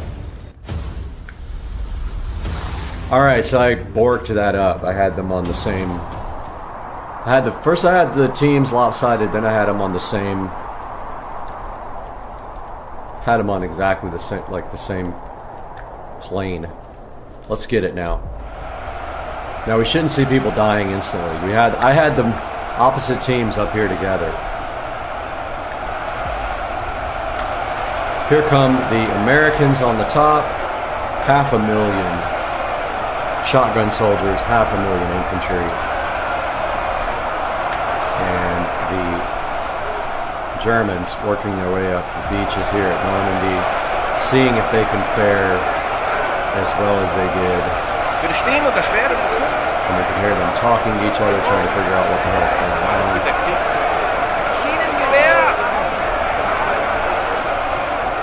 And they are coming right up the hill, but the Americans are going to be working their way towards the hill now to meet them.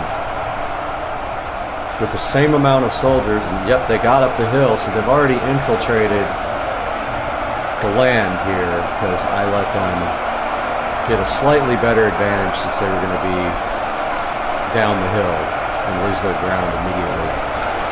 And they're going to make it all the way up the hill. Team 2, the Germans, already with the kills. We're going to start to see the U.S. team 2, coming back here quickly. And now the kills start racking up with the U.S. The Germans as well.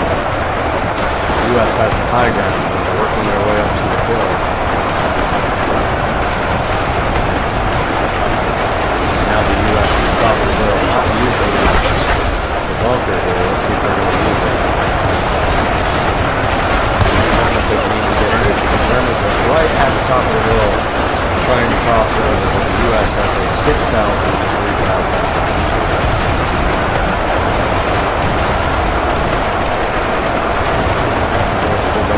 Battlefield. 1 million troops on each side fighting it out. It's very close to it. With the U.S. holding the Germans off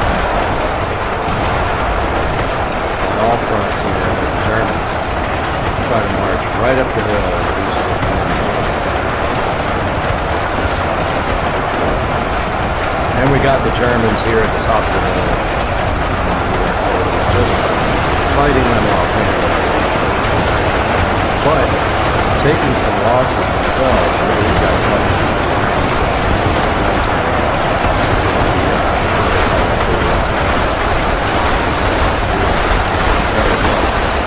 Look at it.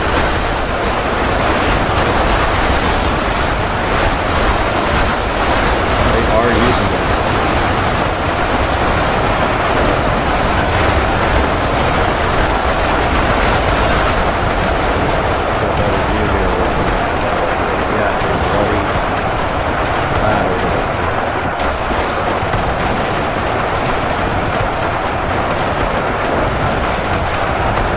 With the U.S. racking up 65,000 kills and 28,000 for the Germans.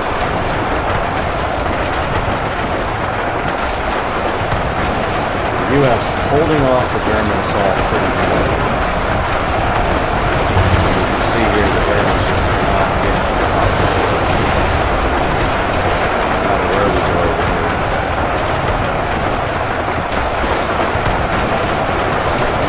Germans on the beach. The beach completely covered with Germans. They can't even move. It's so packed. They have racked up 40,000 kills with the U.S. troops.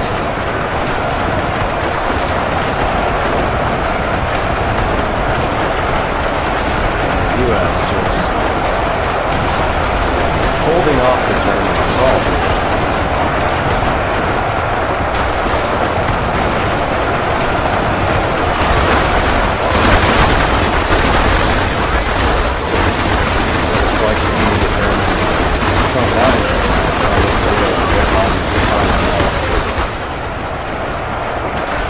Still having many troops back here that can't get to the front lines to fight because it's just a wall. Just a flat out wall of troops.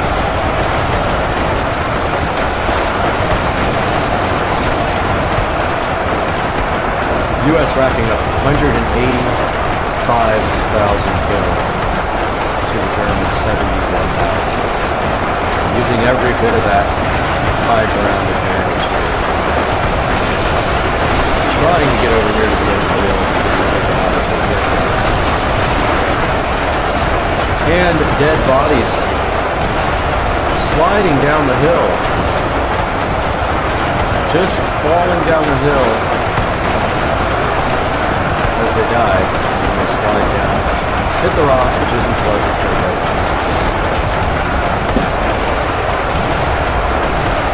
And they get to the bottom. Right there. See the wall of dead bodies sliding down the hill. Comes right over the top of the edge. And they have 260,000 kills. And those dead bodies still falling down. This one we have another just river of dead bodies.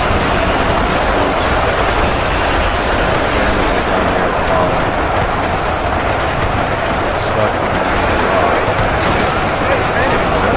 Not able to get up the hill. The U.S. just flows down the hill.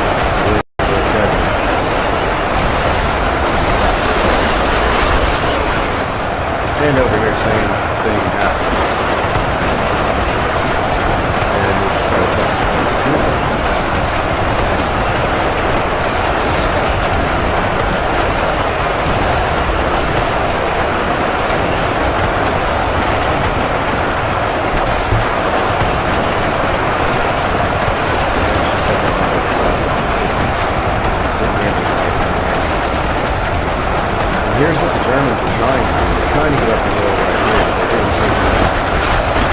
they hit the top of the hill, in the U.S. I still have to see some battle. Germans are not out of it completely, but they're taking a beating here.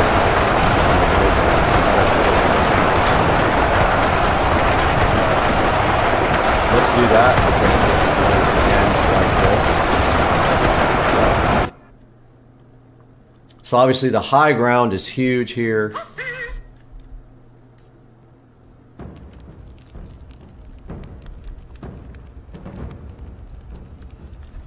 And she's saying she's having issues.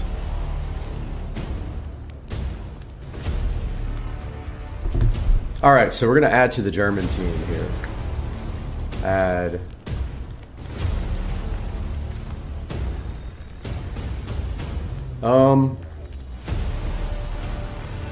We'll give them a couple of Shermans even though they aren't Sherman. Team 2. We give them like 10. Nah, let's give them 5.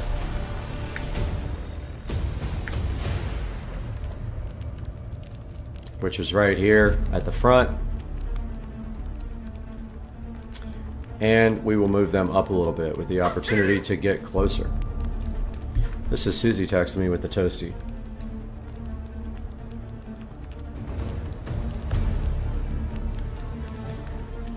Alright, we moved everybody up a little bit. They're going to be able to get closer. We've got them 5 Sherman tanks on their side, which are actually American. But let's give it to them and start the battle and see what happens. Now we got the Germans with a little bit more of an advantage here. And we should see the Germans with a better opportunity here. We should see some of our good old American tanks somewhere. I don't know where I put them. There they are right there, so let's hip hip.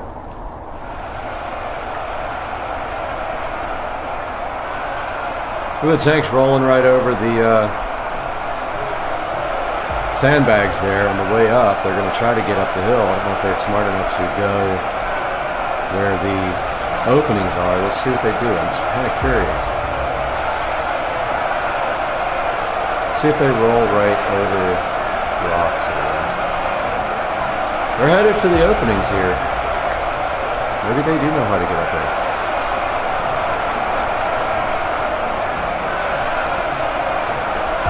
Tanks right up the hill. They floated right up the hill. And they are first up on the hill to take on the Americans here. And they're going to have quite a feat when they get to the top. That's right, Sherman tanks on the American, the other side of the Americans. And the tanks already taking a hit and they are gone already. They took that many, but that didn't do anything. They're already dead. That did not work. They're going to need a lot more than that to make the fight even. So those tanks got killed right away, so let's do 100. This ought to be interesting. 100 Sherman tanks on the German side. Bunch of traitors. Let's go see while we hip hip.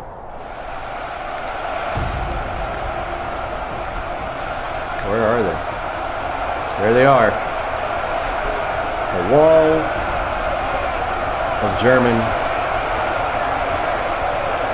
tanks that are actually American tanks that have defected to Germany. And up top we have a wall of Americans heading towards the high ground. And it is pretty close when they get to the top about who gets to the top. So let's see if our tanks do anything. We might actually put the tanks behind the soldiers next time if we can't get this, if this strategy isn't effective. And here come the tanks up to the top, some of them. We have issues here. These guys are totally stuck. Yeah, they finally made it.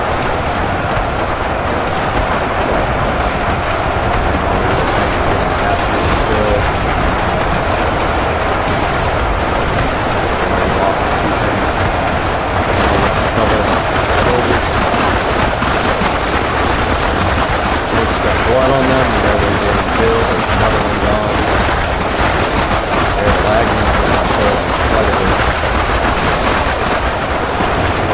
U.S.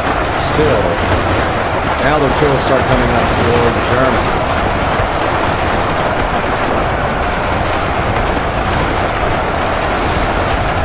Team 2 is Germany.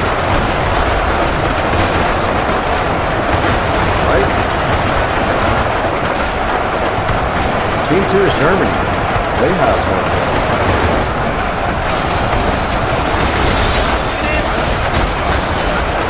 Here they come up the hill.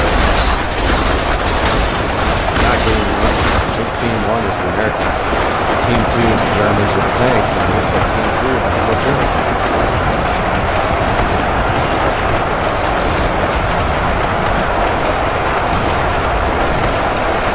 Tanks all good. Oh, we got some tanks holding in there for the Germans.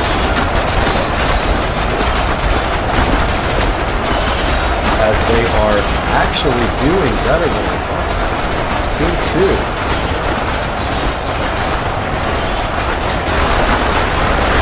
Germany getting to the top of the 100 tanks and staying right at the top of the list.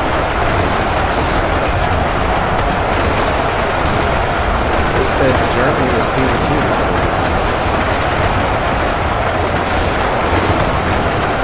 Let's go back and start that over.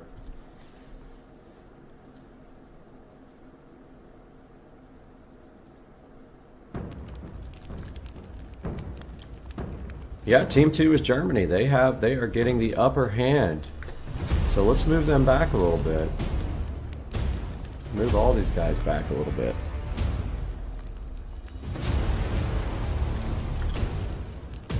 And start that battle again and see what happens with them having to travel a little bit further over the beach. Let's see what that does.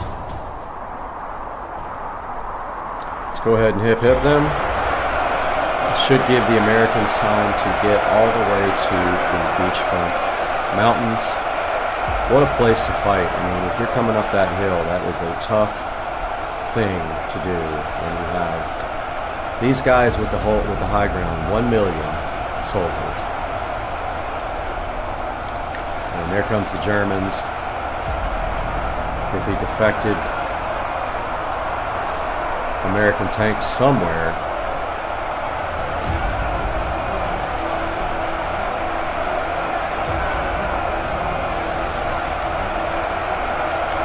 Don't see the tanks offhand yet.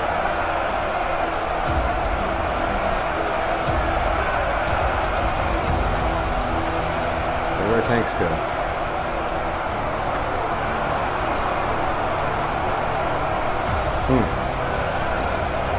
I don't see the tanks. There they are. I'm blind. Yeah. We got Germans topping the hill already from the beach. Here comes the Americans. Germans are Team 2, don't forget. Americans with 0 kills. See, Germans already with 100.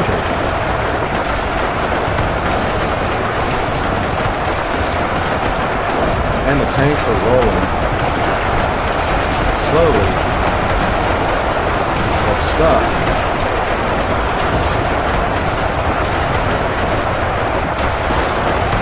They're stuck. They're going up the wrong way and causing the water to flow.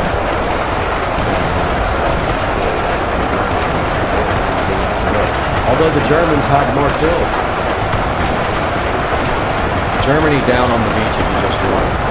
Germany on the beach, U.S. up here. Germany with defected U.S. tanks on their side. Germany with the bodies down. Look at the bodies flying. Tanks up. The bodies are flying through the air. Due to the ceiling of German tanks. U.S. not sparing, so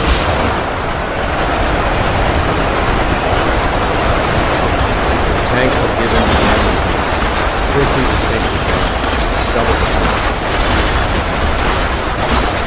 Tanks are getting 10 or 15 kills per shot.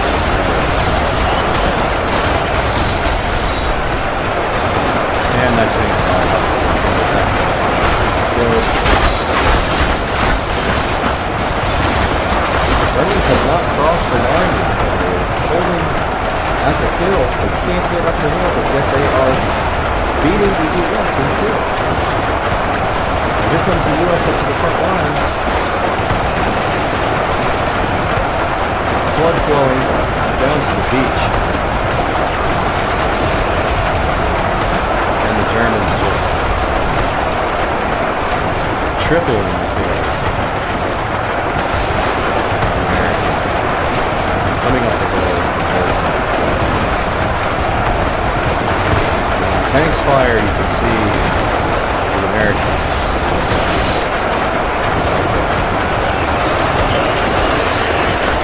Right there.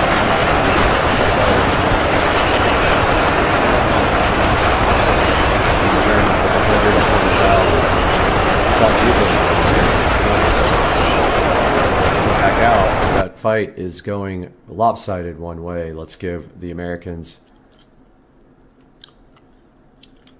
some artillery.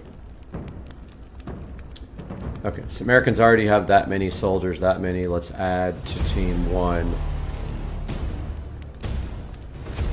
stationary artillery. I don't know, I can't talk. Stationary artillery.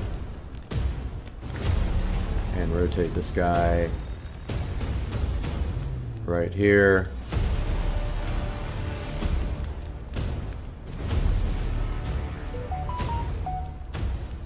And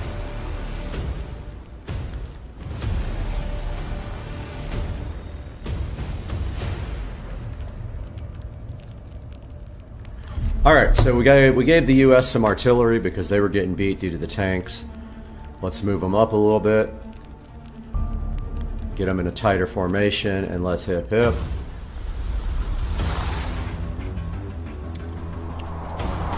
This ought to be very interesting now. U.S. has some artillery at the front now.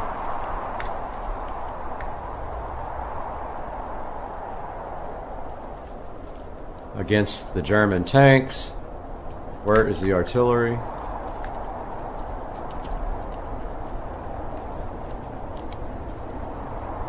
Not seeing it. Thought I placed it right at the front here. Well, all we can do is start it. There it is. Looks like trees to me, but nope. The artillery is strong. The U.S. with 20,000 kills already. Due to the artillery fire, and it is just a lopsided destruction here with the high ground going to the U.S. and the artillery. The Germans are not able to deal with the strong artillery fire. And you can look down here and see what they're facing. Look at that artillery fire coming in and just taking out people left and right with 50,000 kills as the Germans are making their way up the hill.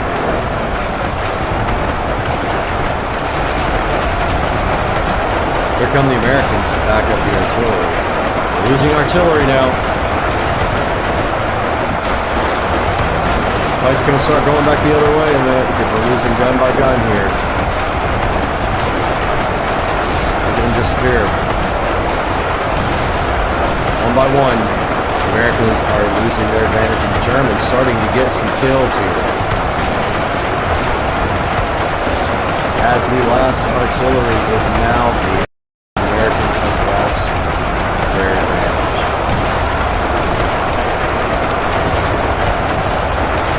And here come the Germans up the side with the tanks. The Americans are quickly losing their big advantage that they had with their artillery sitting on the side of the high ground. It's great for the Americans. Little bodies falling down and getting blasted. As the Germans quickly overturn the tide with multiple kills per tank, they're about to catch.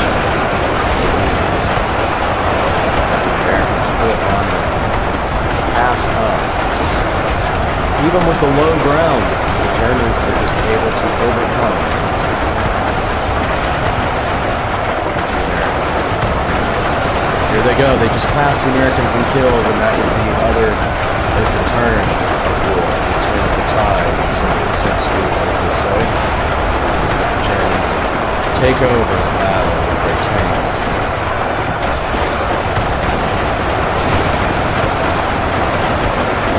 All the tanks being killed here. Let's see. Looks like maybe they are out of tanks, but they are yet still. Yep, tanks are all gone, it looks like.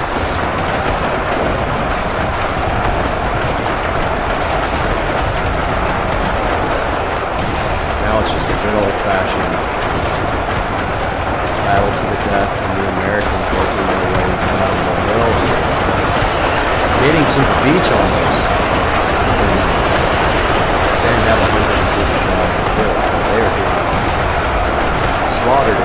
The bodies are piling up.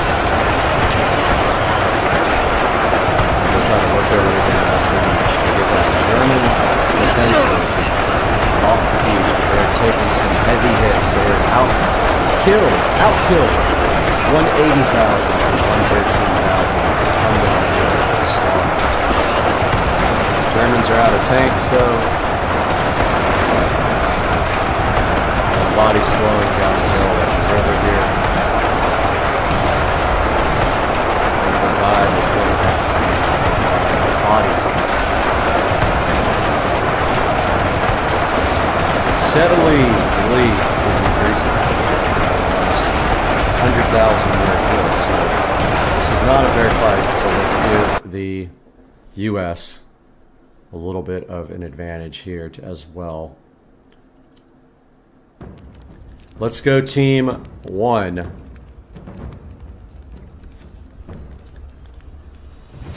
Team 1 will get some Sherman tanks. Let's give them 50 Sherman tanks. And Team 1's tanks can start. Right behind them. Let's get it started. We're going to find a way to get this battle a little bit more even.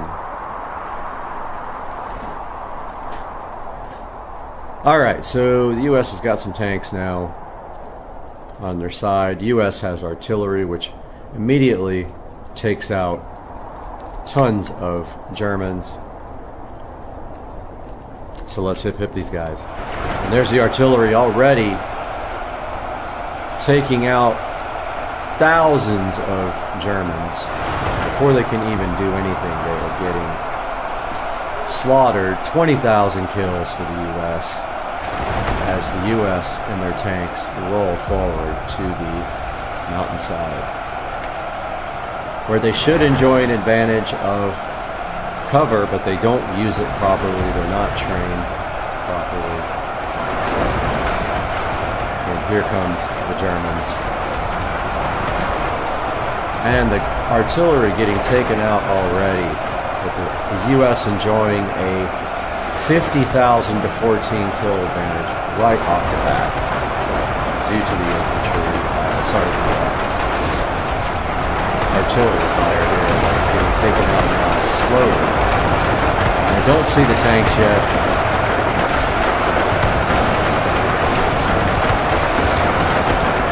Looking for them.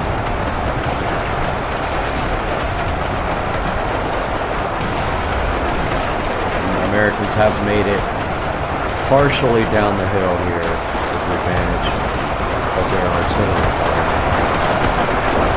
which is down to 1, and they have no more artillery now.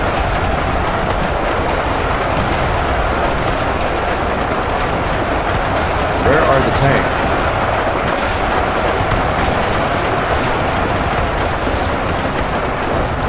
There are the German tanks, not seeing the American tanks at all.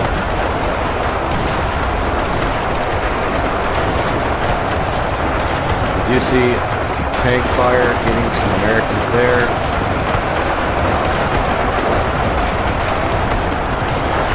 Not seeing the tanks.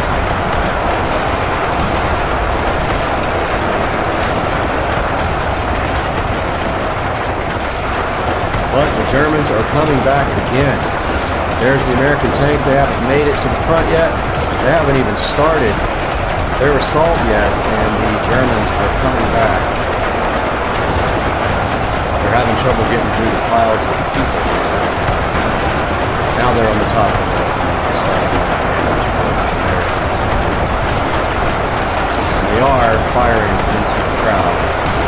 You can see that here.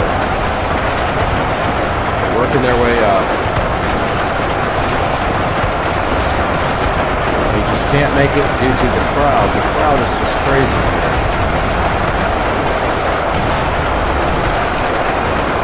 What friendly fire? I don't know what the tanks fire is. Absolutely. People feel it. The tanks are making it to the front line. Maybe we put them in the front next time, but the Germans with the huge kill advantage here. 137,000. Tanks barely on the front line. Americans.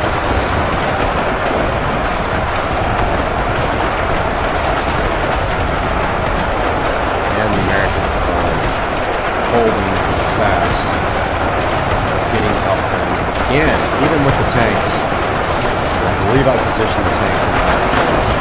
They're rolling down the hill flying. Tanks getting a little advantage here. But the Germans are up 138 tanks.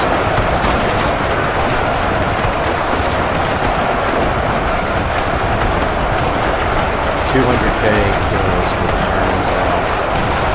We are still way away from the beach front there. They're at the edge of the beach, still racking up 200 kills. So the Americans 100. Americans rolling down the hill with their bodies.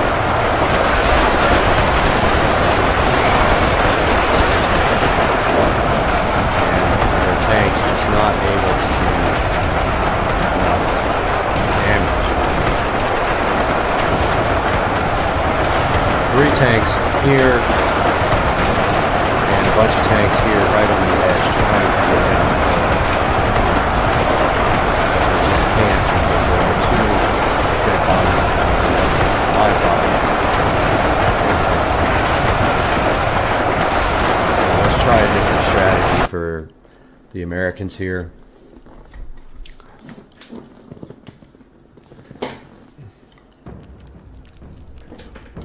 Let's put their tanks at the front with their artillery, and then let's start the battle.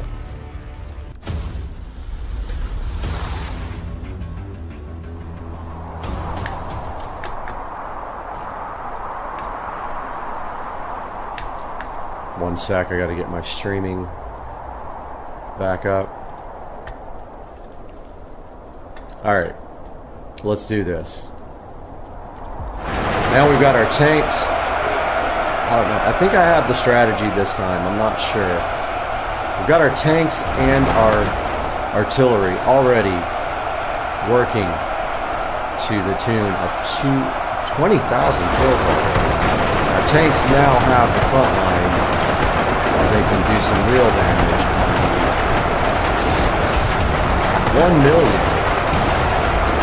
They are taking a beating already at the front line and getting pummeled back by the tanks. The Germans losing their 40,000 and already with this massive artillery fire. And they have to get US more artillery. Every time the artillery fires, we're talking about 2,000 or 3,000 kills here. Are the tanks gone? The tanks are gone already? The tanks already wiped off the earth.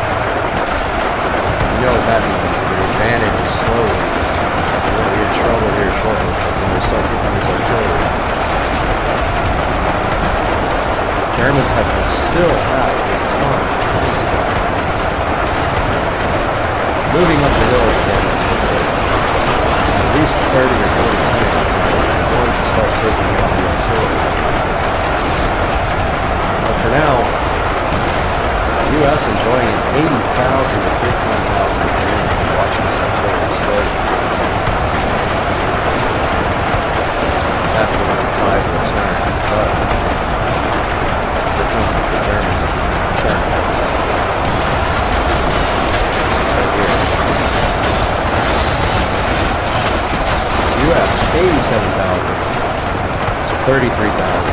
The U.S. is completely out of tanks. And I think it might behoove them to get some more artillery. Because here pretty soon, the Germans will be. Oh, we got artillery. Okay. Let's just see where you get some guys. 2 left. 3 left. Once that advantage is gone, so is that is good. You already see the Germans coming into place.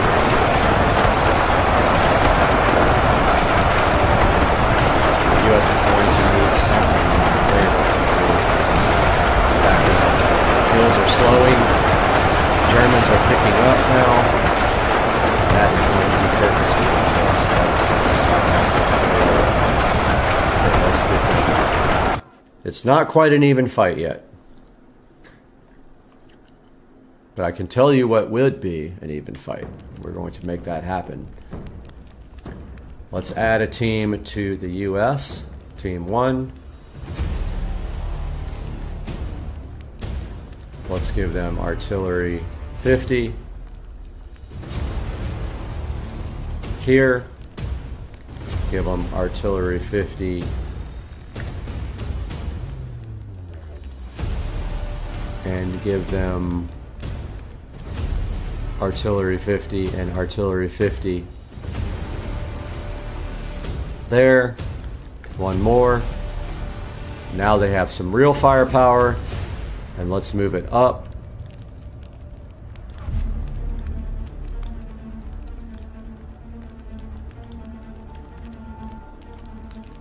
And now let's see. This is going to be fun, guys. I'm hyped. Now let's look at the firepower of the U.S. as they have their guns. I like the lone gun right there on its own, but we've got some guns here. Actually, those could have been a little bit further forward. Their tanks are up close. The U.S. with the artillery fire now up on the front lines.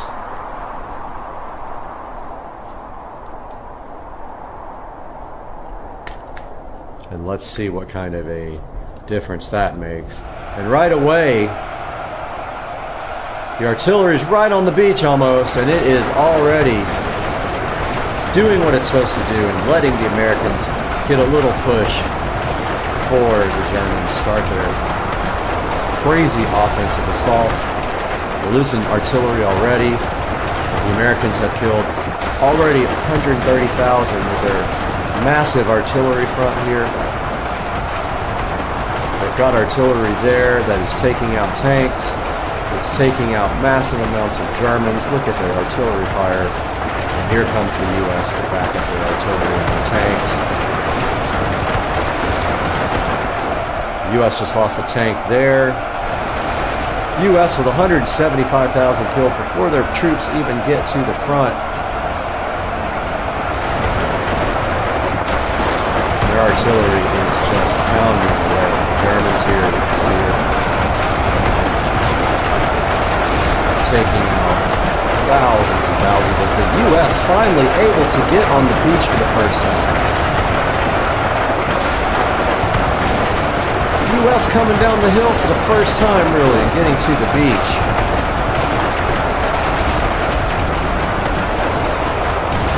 As their artillery backs them up, they are marching down the hill as best they can. And they're actually making it. As the Germans now coming up the hill.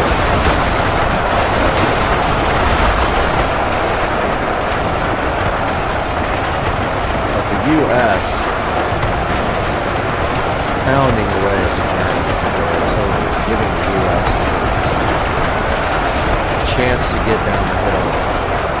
200,000 to 40,000 advantage of now German troops starting their inevitable overtake as the U.S. has lost all their artillery fire. The river of dead bodies are flowing.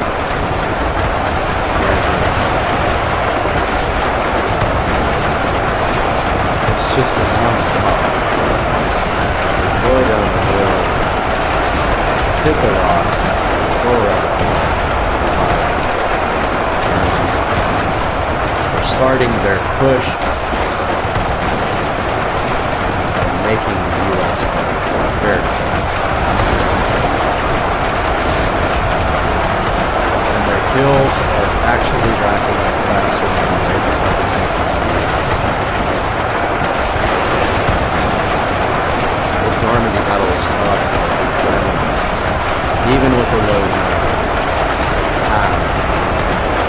Again, Germans with absolutely no artillery fire have done it again. They've come back strong. All their tanks are gone. The U.S. is losing the advantage quickly. As soon as they get overtaken, it's basically over. It's war. Toolless.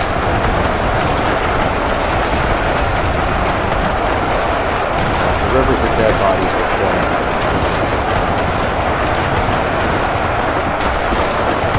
I believe we should move the U.S. soldiers closer because this is turning. Let's move the U.S. closer.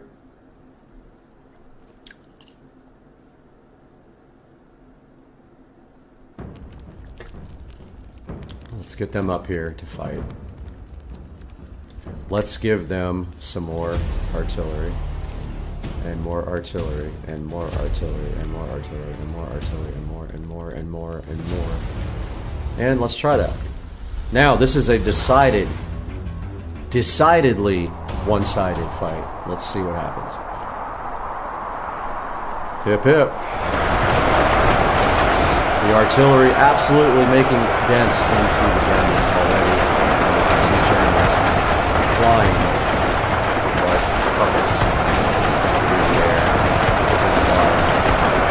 into space. That guy still didn't come down. I love it. U.S. 200,000 killed already. This might be the turning point of the war. The U.S. coming down the hill. And their tanks are up front, getting beaten, but still there. They're getting pushed out one by one. They're almost gone. The U.S. is not stuck on the hill anymore because the artillery is giving them a chance to get to the finish. They have 300,000 kills already. 330, still there. Still have quite a bit of artillery left, as they have shrunk the German army to almost half. And fire going all the way out to the back here.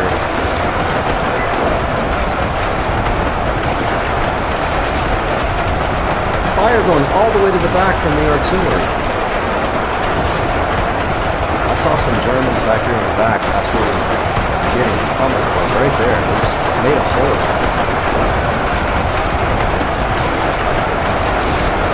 That hole they just created. The U.S. finally able to do some damage with their artillery.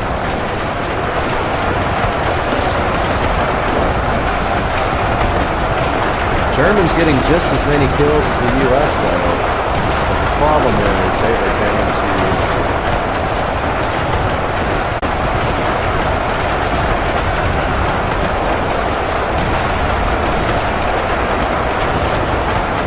I don't know what happened to my stream. My stream keeps going in and out.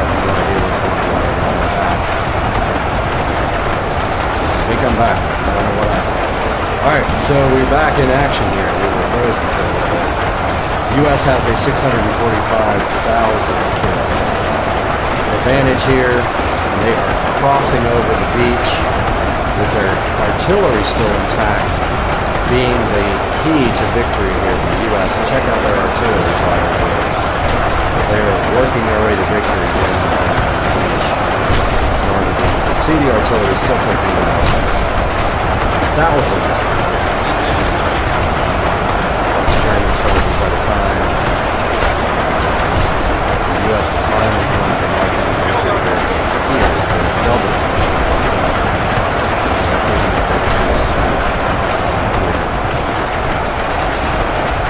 As long as the Germans don't make it to the side of the hill, it seems to be a guaranteed victory for the US here. Still artillery fire.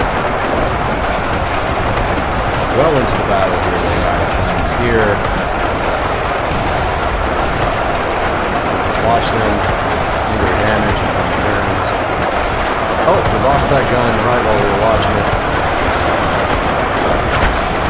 Germans are definitely targeting the artillery. There's no doubt about it. As they come back and lost some of the artillery. The U.S. made 300,000 kill advantage here leading up to the end of this fight. The Germans just cannot make it up to the They're getting stopped right there. By the artillery fire still coming.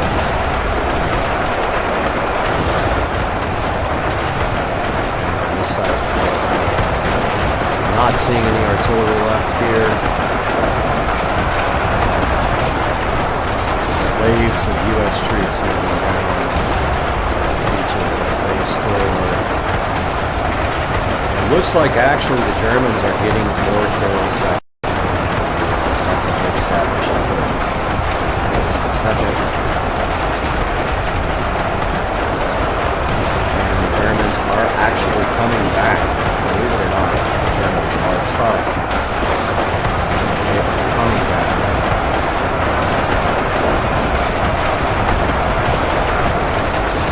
As the U.S. has moved all their troops to the front and are slowly getting down to the battle here.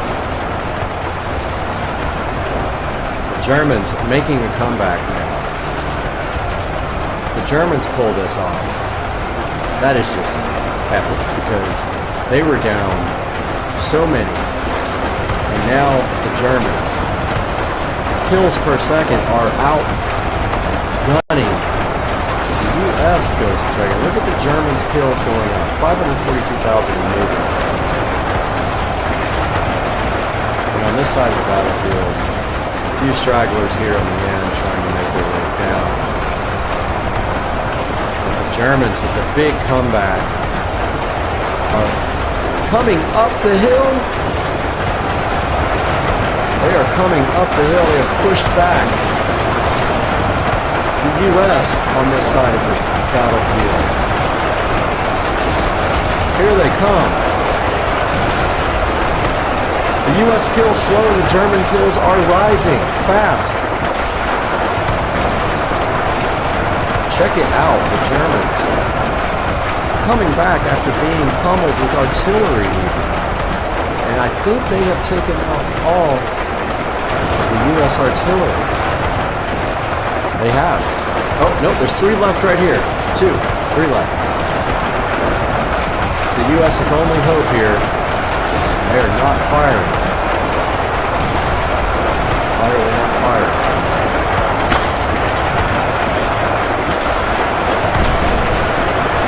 These guys are doing absolutely nothing.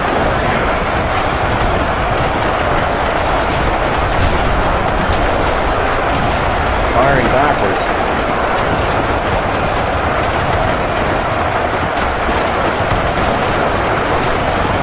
Oh, wait a minute. Yep, these guys are doing nothing.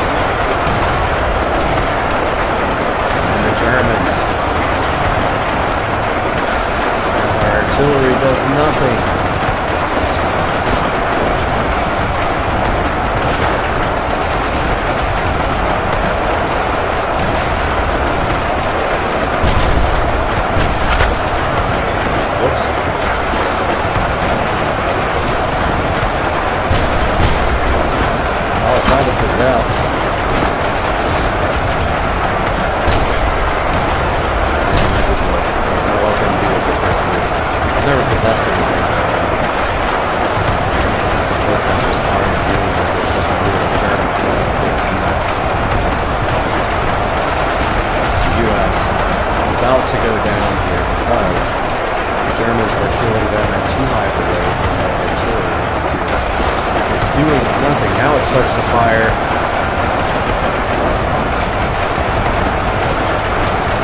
Into the field there, and it takes it. There it goes. There it is. Now it's firing.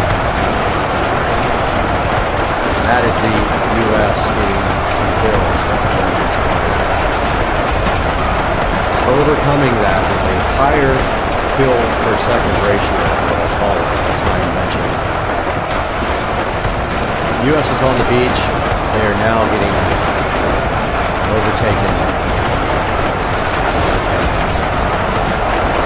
Down on the beach, moving their way up.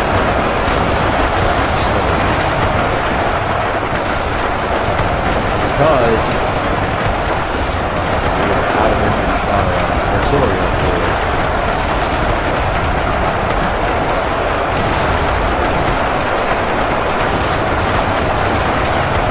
Good look at the front here of the U.S.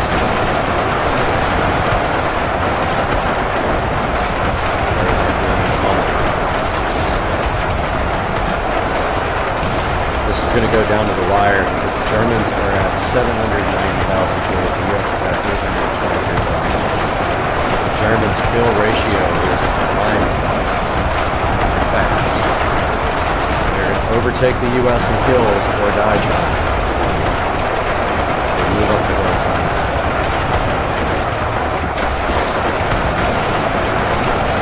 They're trying to take France.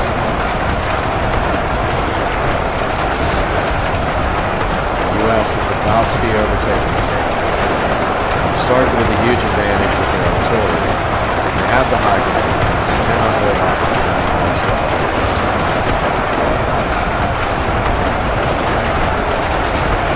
Here come the Germans.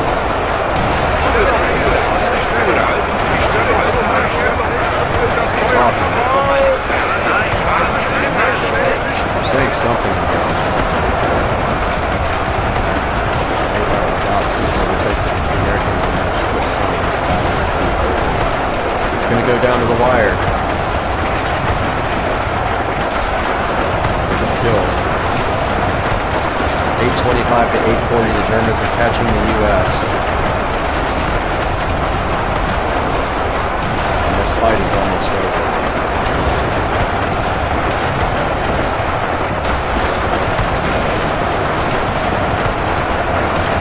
Germans will pass the U.S. 834,000.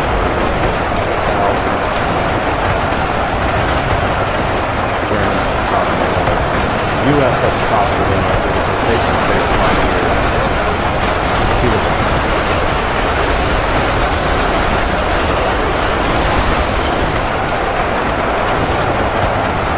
And this is climbing almost identically now. This fight is insane. What a good fight. The Germans cannot make it across the top. They are slowly getting to the top here and coming and flanking back to the U.S. here. They're about to catch the U.S. in kills. They're close. We're running out of people in the U.S. U.S. doing their best, but they just can't pull it off. And it is almost tied now. Almost tied as the Germans top the hill there. And 8:59 is about to be tied. 8:59 to 8:62 as the Germans take the hill. It's a dead even fight. Here come the Germans over the hill. When they take the flank, surely it's over. And I don't know if this artillery does anything. It's not firing. Nope, they can't possess it. That's just the look at what they're doing. Here comes the Germans, 867 to 869. It's going all the way down to the wire, guys. I've not seen a fight like this good. 117,000 to 127 remaining. As the U.S. putting up a fight here. U.S. not giving up. U.S. holding a 2,000 person advantage here. Unbelievable fight to the death. Germans coming over the hill. Getting killed at the top of the hill. Death rate almost identical. U.S. still has plenty of troops over here. U.S. coming down the hill. Unreal. The U.S. Big push on the beach. Taking back a slight advantage. The U.S. 3,000 kills ahead and counting have started to push their way down the hill. I think they have the Germans outnumbered on the beach. This is such a close fight. Where are the Germans? The U.S. moving down the hill here.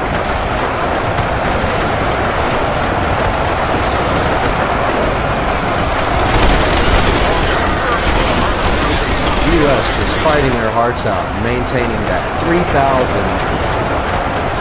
kill advantage here. What a fight. Just unreal.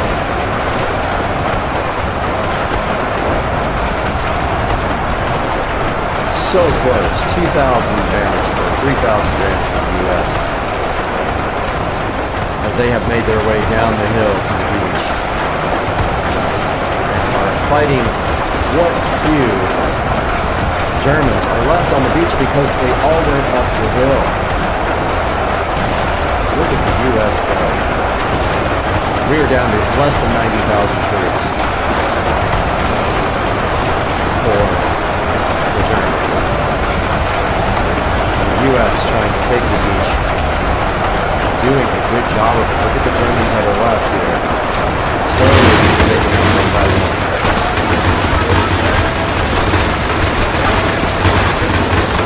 The U.S. with a 4,000 advantage now is slowly overtaking this fight. They have fought back valiantly here. Got the Germans on their toes here, on their heels, I should say. And the Germans on the beach trying to hold off the U.S. onslaught as the other Germans went up the hill. They left these guys on the beachfront, and this U.S. force is trying to overtake the beach. They have this whole entire area basically taken out. Don't know what they're firing at back here. There's fire going everywhere. They have racked up a 4,000 and they're keeping it at a 4,000 kill advantage. Germans with 900,000 kills, the U.S. with 905, almost 906. And the Germans are losing the beach front here.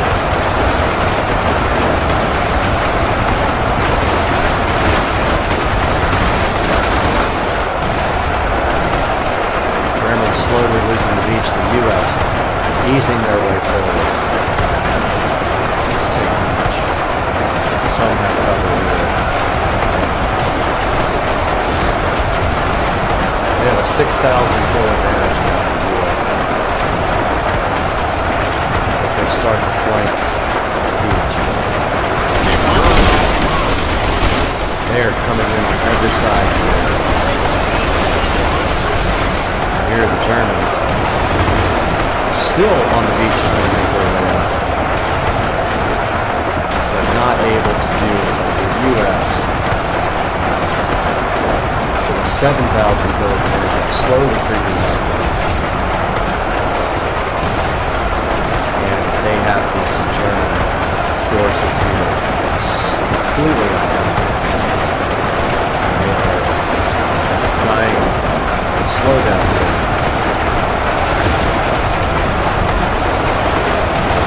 They are going. There's probably a good 1,000 left here. You can see by this.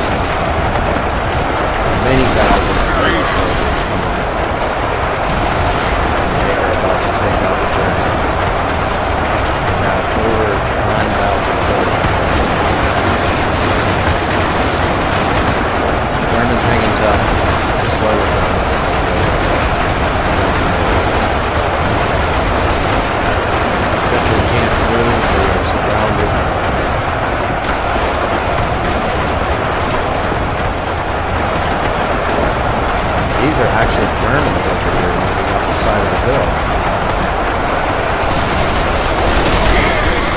That's the US.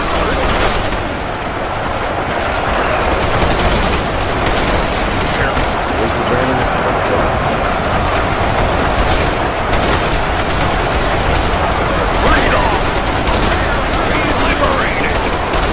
US here.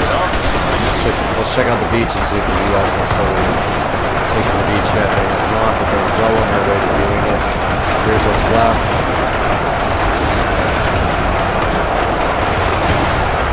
23 to 14,000.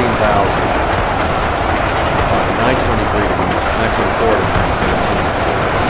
That's the US holding tough here.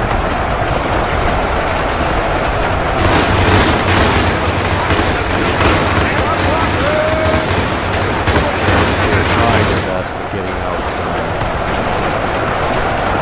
Here's what's left on the beach.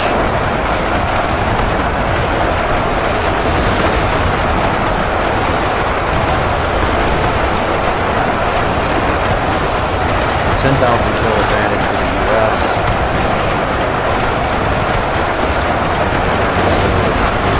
What a fight this was. This was epic. Just like the title game. Really good fight. Started with Americans taking artillery, and they racked up a big advantage in the beginning. The Germans came back hard to even the fight out, and the U.S. has held this almost 10,000 kill advantage for a good amount. We're down to 61 and 68 troops as the beach slowly clearing.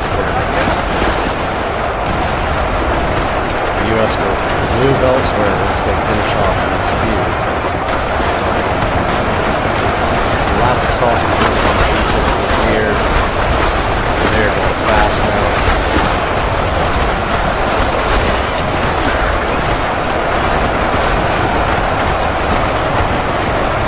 Back and forth. Again surrounded. The U.S. will have to find something else to do. Freedoms per minute.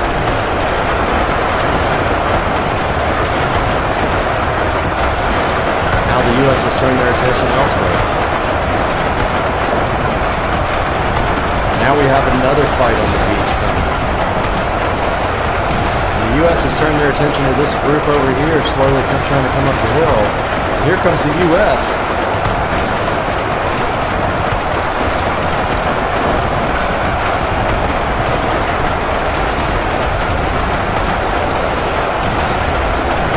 U.S.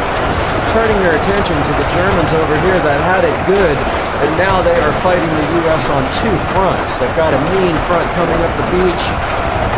Big group of soldiers here on the beach headed their way.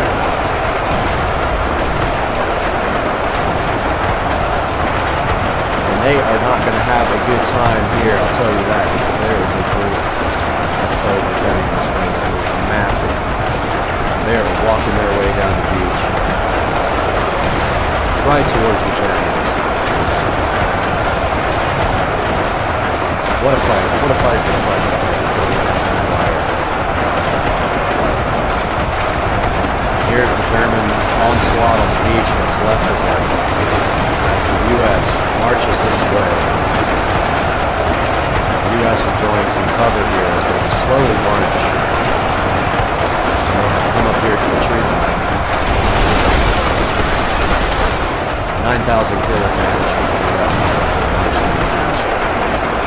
Headed towards this group of Germans here.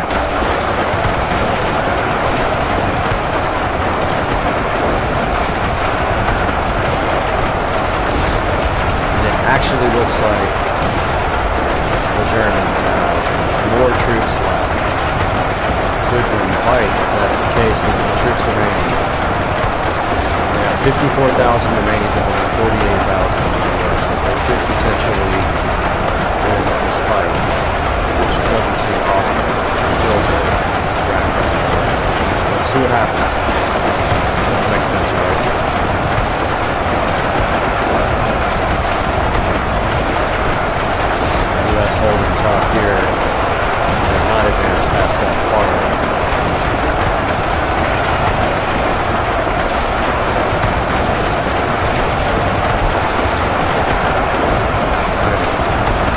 to see the end of this fight. I don't know what's going to happen. A group of Germans here has been whittled down.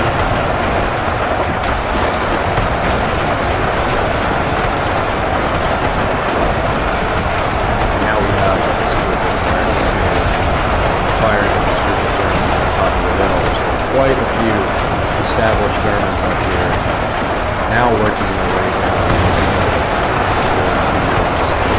We're now on the beach.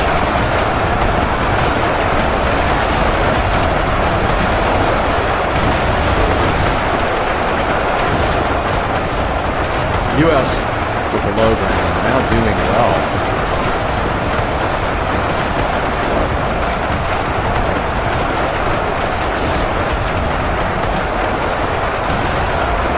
Getting more kills per second.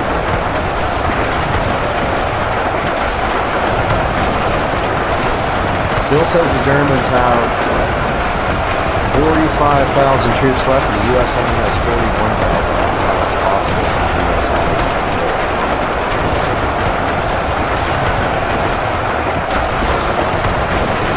But I think the German number is shrinking faster than the U.S. As the Germans sit on the side of the hill here, and the U.S. trying to take them back as they move to the beach to try to take the beach from them. They did take the beach from them.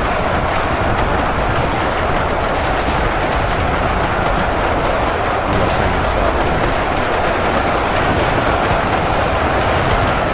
U.S. with more kills but less troops remaining, which does not make sense to me. A bunch of Germans here hanging on the side of the hill behind this encampment here, this tough shelter. The U.S. has troops here fighting.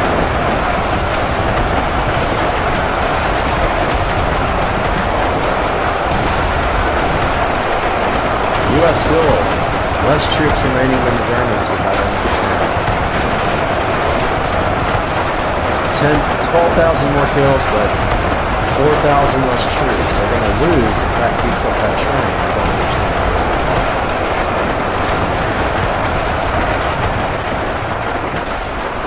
Taking a look at the battlefield here, do we have anything going on here? Here. These are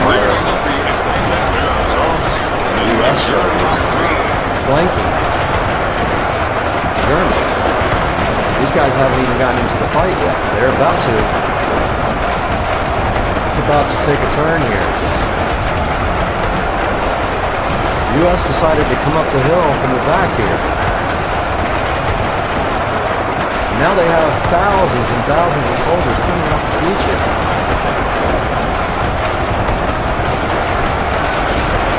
Around the backside of the Germans, look at all the U.S. troops coming. This is going to be bad news, I think, for the Germans. U.S. here, Germans here, and here comes the U.S.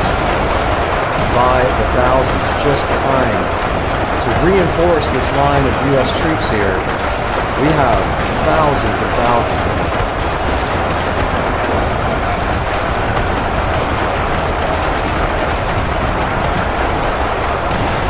Here they come, guys.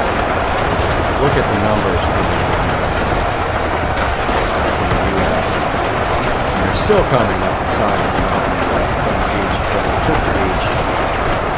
Now they are ready to engage, fight the Germans right here, right now. This will most likely take that little clump out right there. They are taking the ones out here on the front line. They're going to get reinforcements here quickly. The U.S. is losing this front line, but they are about to get reinforced hard by this whole group.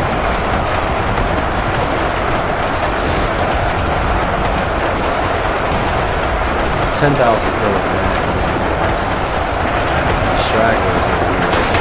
About to see a force coming up there that they had no clue was there. Backing up these American soldiers from the taking the beat. Get back to the US.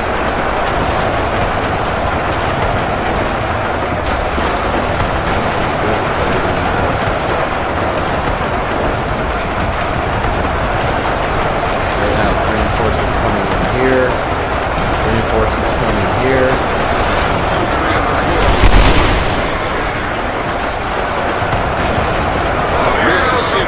Can't even get up the hill.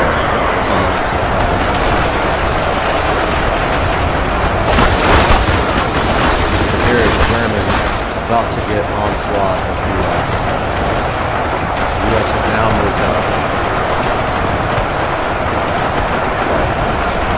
to the front lines. And they're advancing. This fight is epic. I hope you guys are enjoying this.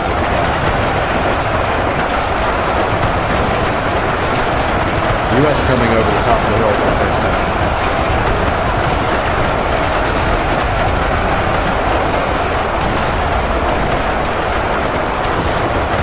Look at the line of US soldiers.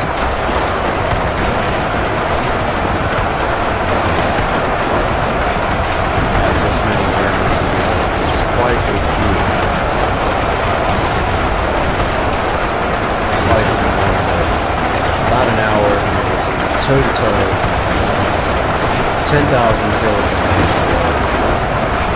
The U.S., however, they have 6,000 less troops. How is that possible? Because, I see, because they have more soldiers. But still, this is going down to the wire.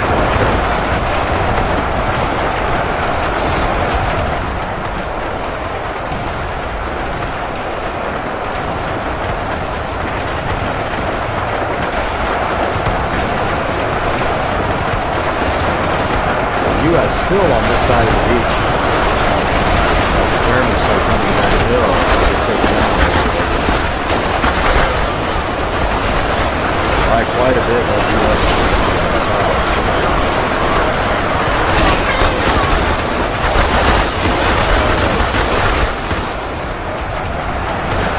Still away the Germans on this side. Very good.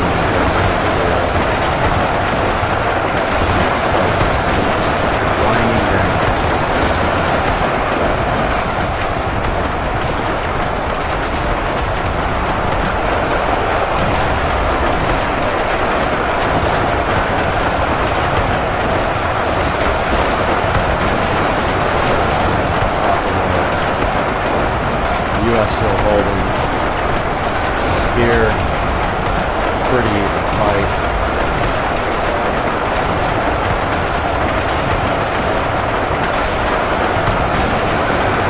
Still a 10,000 yes. Nothing really changing on that.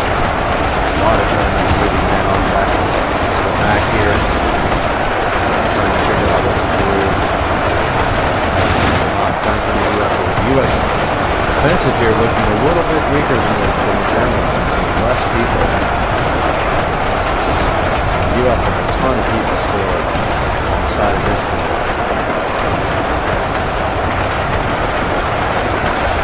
They're trying to take out this little group of Germans here. It's massive U.S. force. Slowly doing it.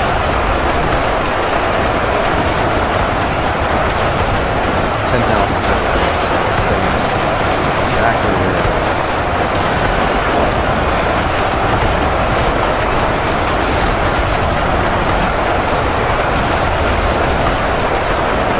Look at the U.S.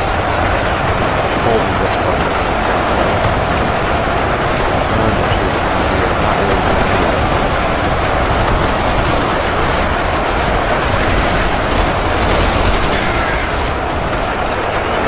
This will be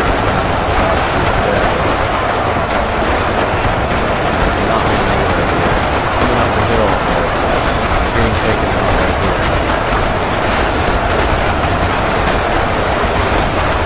Nice more love.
U.S. are down to 10,000 troops.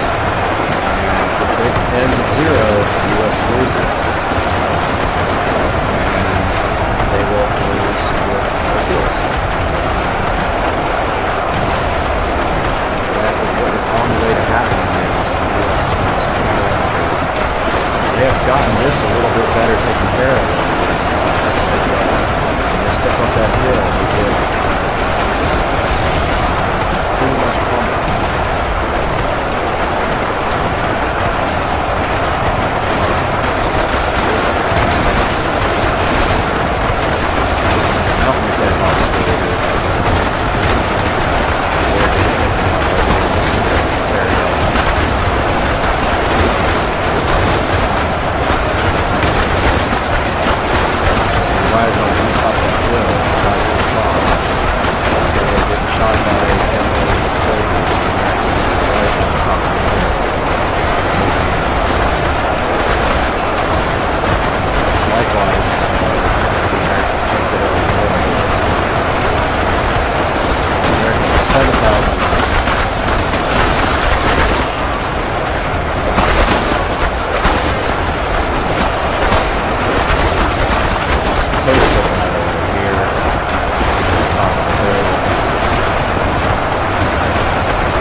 Looks like the German kills are going faster than the American kills now, which is not good for the Americans. The Americans are on the way to losing this war. Putting such a good fight for losing this. Keeps up like this. Down to 6,000. Let's check out what's going on top of the hill.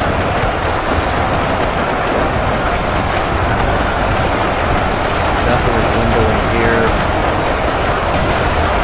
End up losing this battle.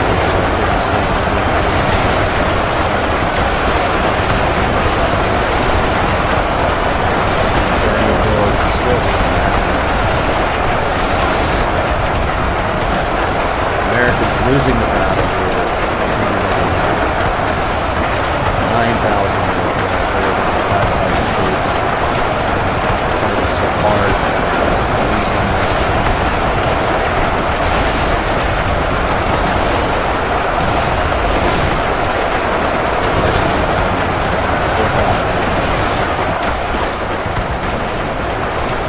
Most of them being right here on this line. This line here.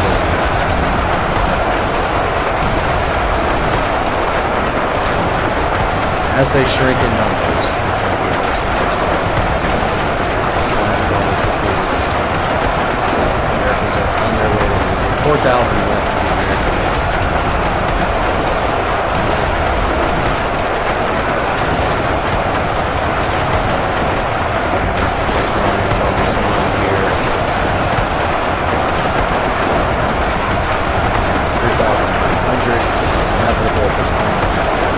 Going to lose this fight.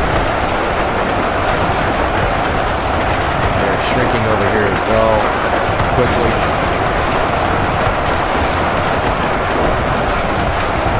But the Germans have 10,000 left. This is at 3,500. This thing is almost on here.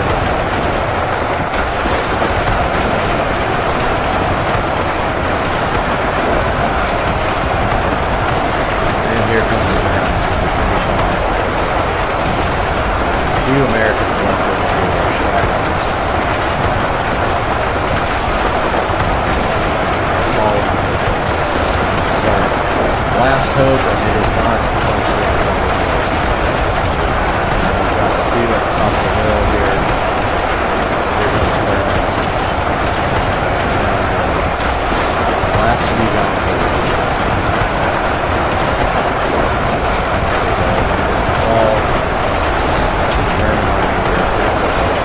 Overtake the hill.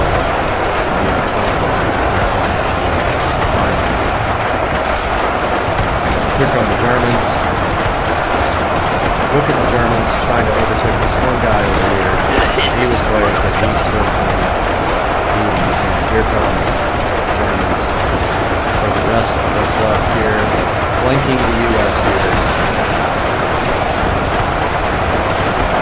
From every side, they're going to take the U.S. out to only take out 2,000 more. In this fight,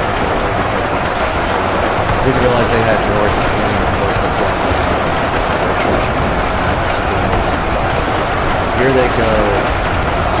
This is going to be it for the U.S. Army. Quite a fight. They're going to lose on the side of the road.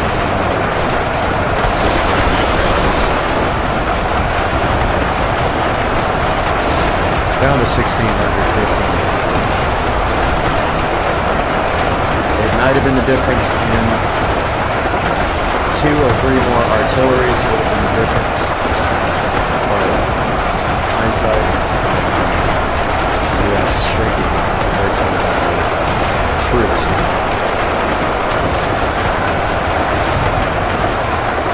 German army coming in earlier. All. Here's what's left.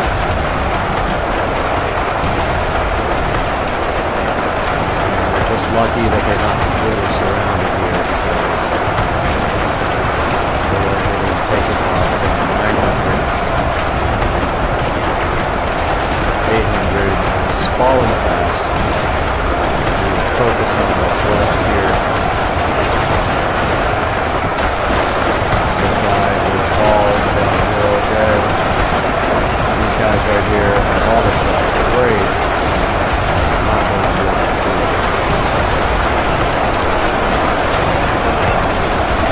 Last few Americans. Beaches at 1. Falling at 400.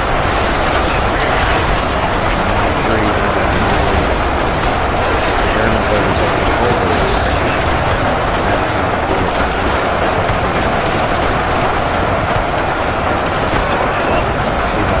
Falling. On this one. Now they're looking for the remaining 200 Americans. There they are.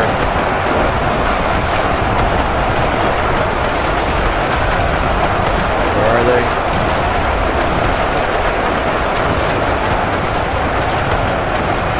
Don't see where they're fighting. Numbers are dying down. Where are they fighting?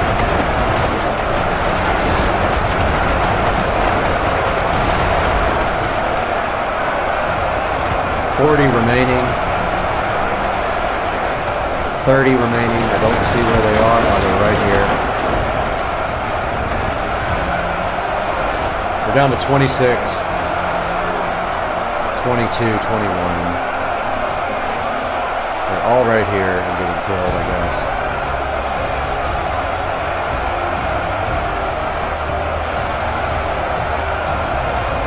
There is nobody left, but I think there is.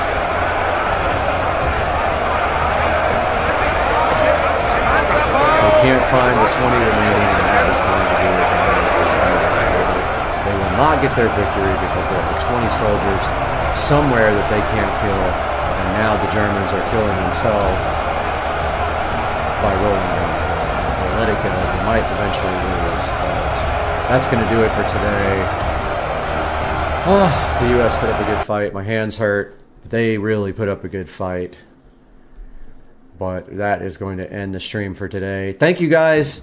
Please click through my links for the merchandise you're going to buy on Amazon. And we'll see you guys tomorrow for another Let's Play. Peace out.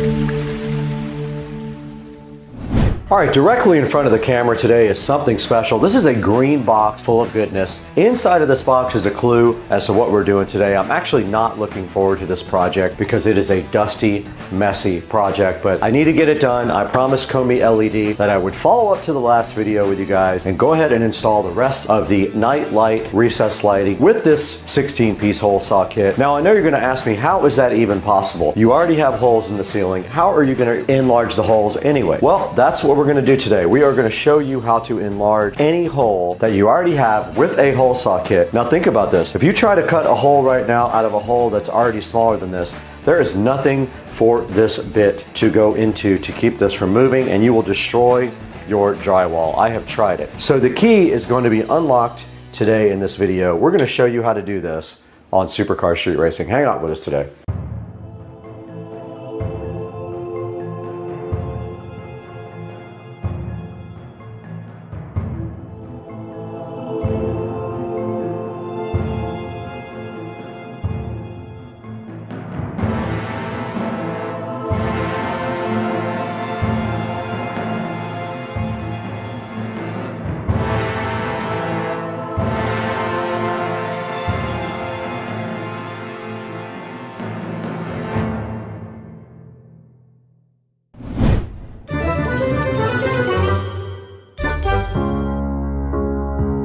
Right here in the kitchen in Supercar Street Racing, there is this amazing Tesla Model S sitting here, black. It looks like it has the arachnid wheels as well. And there's also this grip 16-piece hole saw kit sitting right here. We're gonna leave a link in the description to this guy right here. But today, our first mission is we are going to be expanding a smaller hole into a bigger one so that we can install these 4-inch LED lights from Komi LED. Now, what's so difficult about that? Well, as you know, you cannot just take an existing hole, put a bigger hole saw on it, and then drill. Because this arbor in the center has no place to go, this drill bit right here, no place to go up through the hole and hold your bit steady. And what happens is it flies around and it completely destroys your drywall. So that's why we have a plan today. What we're gonna do is first go over to Chris's house, my neighbor. We're gonna break into his garage and see if we can figure out how to get this working.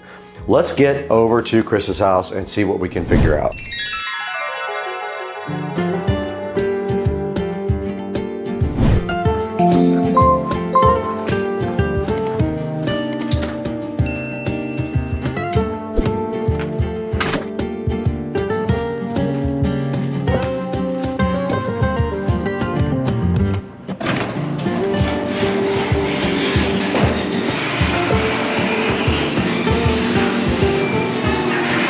Okay, all we need is a spare piece of plywood, preferably a thicker piece. It sits like 1/2 inch right here.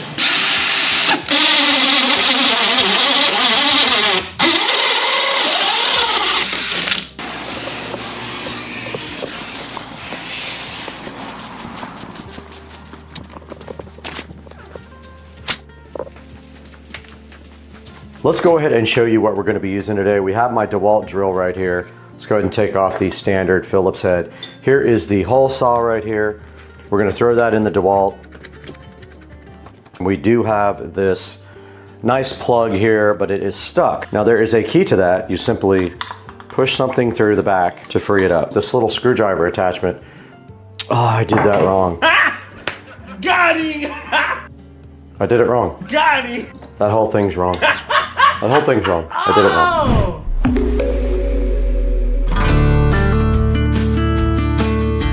I'm gonna own my stupidity. I did that whole thing wrong. It was supposed to be the size of the old hole. I got to get up there, pull one of the lights out, and get a size of the old hole. Okay, we did get one of the lights out now. We just simply have to see if this matches the light hole, but it really messed up the ceiling. Be really close though, like really close. Luckily, I do have the 3-inch hole saw that I used when I actually made the holes. I'm gonna use that, go back to Chris's, cut the correct hole out this time because I'm an idiot. I am literally brain dead today. I don't know what's going on with me. I just realized I pried out the correct plug from the actual hole saw. So all we have to do now, this is how you do these. You take this, you put it on the end of that like that. That guides you into the hole, and then you cut the new hole. When you cut, it pushes it back into the thing, and then you pop it right back out. That's all you have to do. Okay, I put some double-sided tape to keep this plug from coming out because it had already worn out in the center and it would not stay.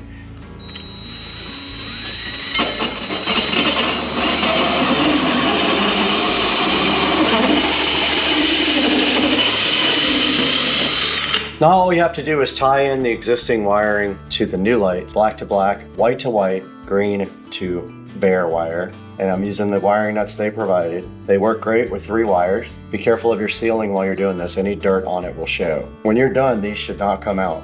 Push everything back in the box, close the box. The color temperature. I'm gonna use a second stop. We'll test it first. All right, this thing's good. Next step here is just a spring. So you just pop these springs in. Don't touch the ceiling when you do it. Just like that. That thing's done.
Okay, the last lights were foamed into the ceiling. I had to dig them out, and it was so ridiculous. I couldn't even get the clamps out because they were foamed in. This one is not. I had to dig that one out of the ceiling. And all the cables are too short. Whoever the electrician was that did this, I would love to slap them right in the face.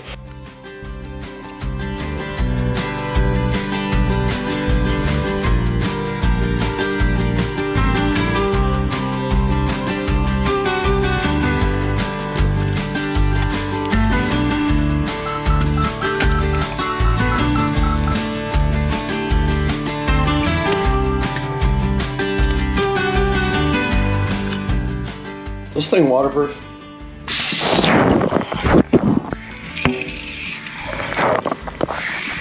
Okay.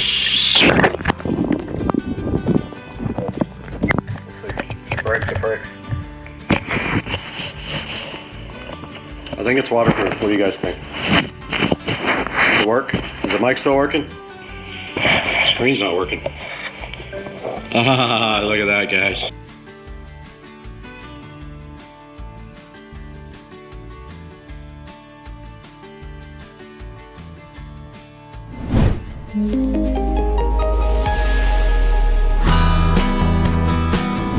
Alright guys, we are back in the Supercar Street Racing living room, and as you can see, it took me all day, but I did finish this project. We got the Hdmi LED lights installed at the top of the ceiling here. I had one huge error right there I had to correct. My pilot piece of wood slipped and I gashed the ceiling. I had to go buy the ceiling paint because I didn't have any, and the ceiling paint is just Valspar Signature Ultra White Flat. So I went and bought a quart of that after I patched the little nicks that I put in the ceiling, and now you can't even tell at all. But you can see guys, I had to do a lot of work in here. This is a total of 10 lights that I put in today, and this one over here right there, that one was completely spray foamed into the actual ceiling, so I had to dig that one out. That was the hardest of all of them to get done. And if you can see here, these are also the night lights, so we should be able to go over here and click them off and back on and get night light. Let's see if it works. Oh, night light now guys. How cool is that? This looks insane. I love this look, man. This is Hdmi LED. You are my heroes. I love you guys. And I can't wait to work with you guys again. Look at the nightlight in here. This just looks absolutely fire, dog. Guys, please support Hdmi LED. They have done so much for the channel. They gave us all of these lights for absolutely free, and we went ahead and replaced all of the living room lights with Hdmi LED night lights, and it looks absolutely absolutely fire. I'm so hype trained for all this. Guys, thanks again for 150,000 subscribers. Also, I couldn't do it without you. Order yours. They will be a discount code also. Call me Brad, 10% off.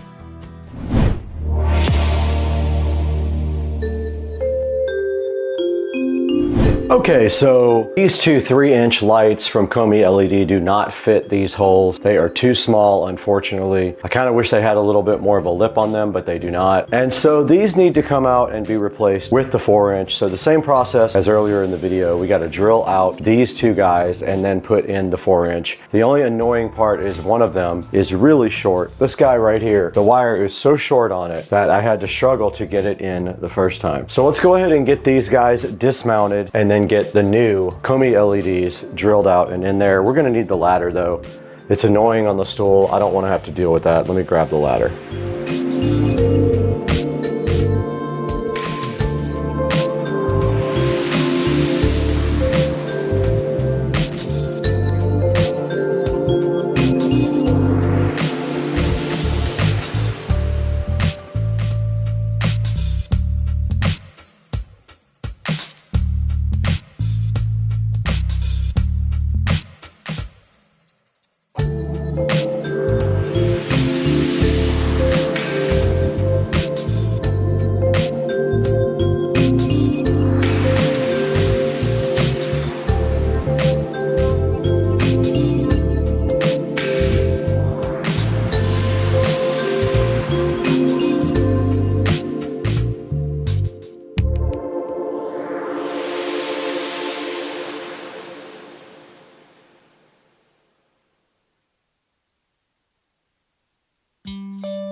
Okay, back in the bedroom, and I put these lights in a long time ago and they suck. So we're gonna be putting in the Komi LEDs now. We gotta get the old ones out first.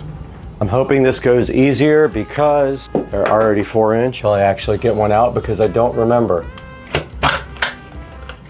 Okay, now I remember.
All right, the bedroom is officially done. That was the easiest room of them all because the light holes were actually the right size. So all I had to do was punch those things right up in there. Came out great, looks awesome. I'm so hyped for Komi LED. Now we can actually throw it to Supercar Street Racing in Studio B and go over how you can get these lights for yourself.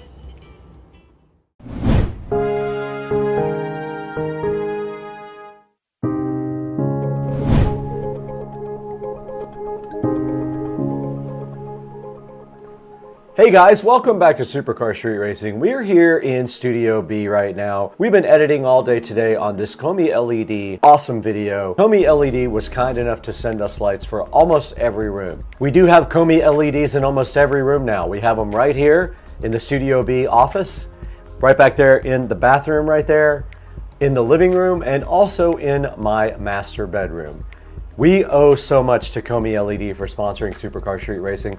Let them know that you saw the video and that you'd like to buy it. If you go ahead and use the discount code CHDMIBRAD 10% off, you'll get 10% off your order. There will be a link in the description and more information about Hdmi LED. They also offer not only these LED night lights, they also have smart lighting. They have multiple different colors, like they have this awesome black, they have bronze right here, and they do have brushed nickel. So take your pick of the awesome Hdmi LED lights and make sure that they know that Supercar Street Racing sent you. It helps us out so much when you buy from our affiliate links. You have no idea what that does for the channel. Hdmi LED sent us over 24 of these lights and we were able to use them throughout the entire house. They're very easy to install. They have multiple color temperature selectors on them, and they just go in very easily. You go ahead and drill a hole with a hole saw, you pop them right in with the springs, and you're good to go. And thank you guys for 150,000 subscribers, a huge milestone for the channel, and we are so grateful to have you guys on board,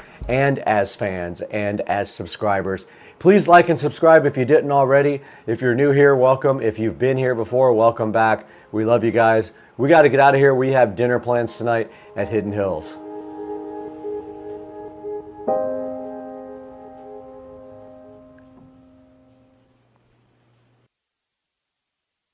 Welcome back to Supercar Street Racing, and you've got Brad here, and it is a beautiful day in northern Florida and a perfect time to talk about the summertime coming your way and a product that not only is inexpensive but high quality, and we will show you guys that today on Supercar Street Racing.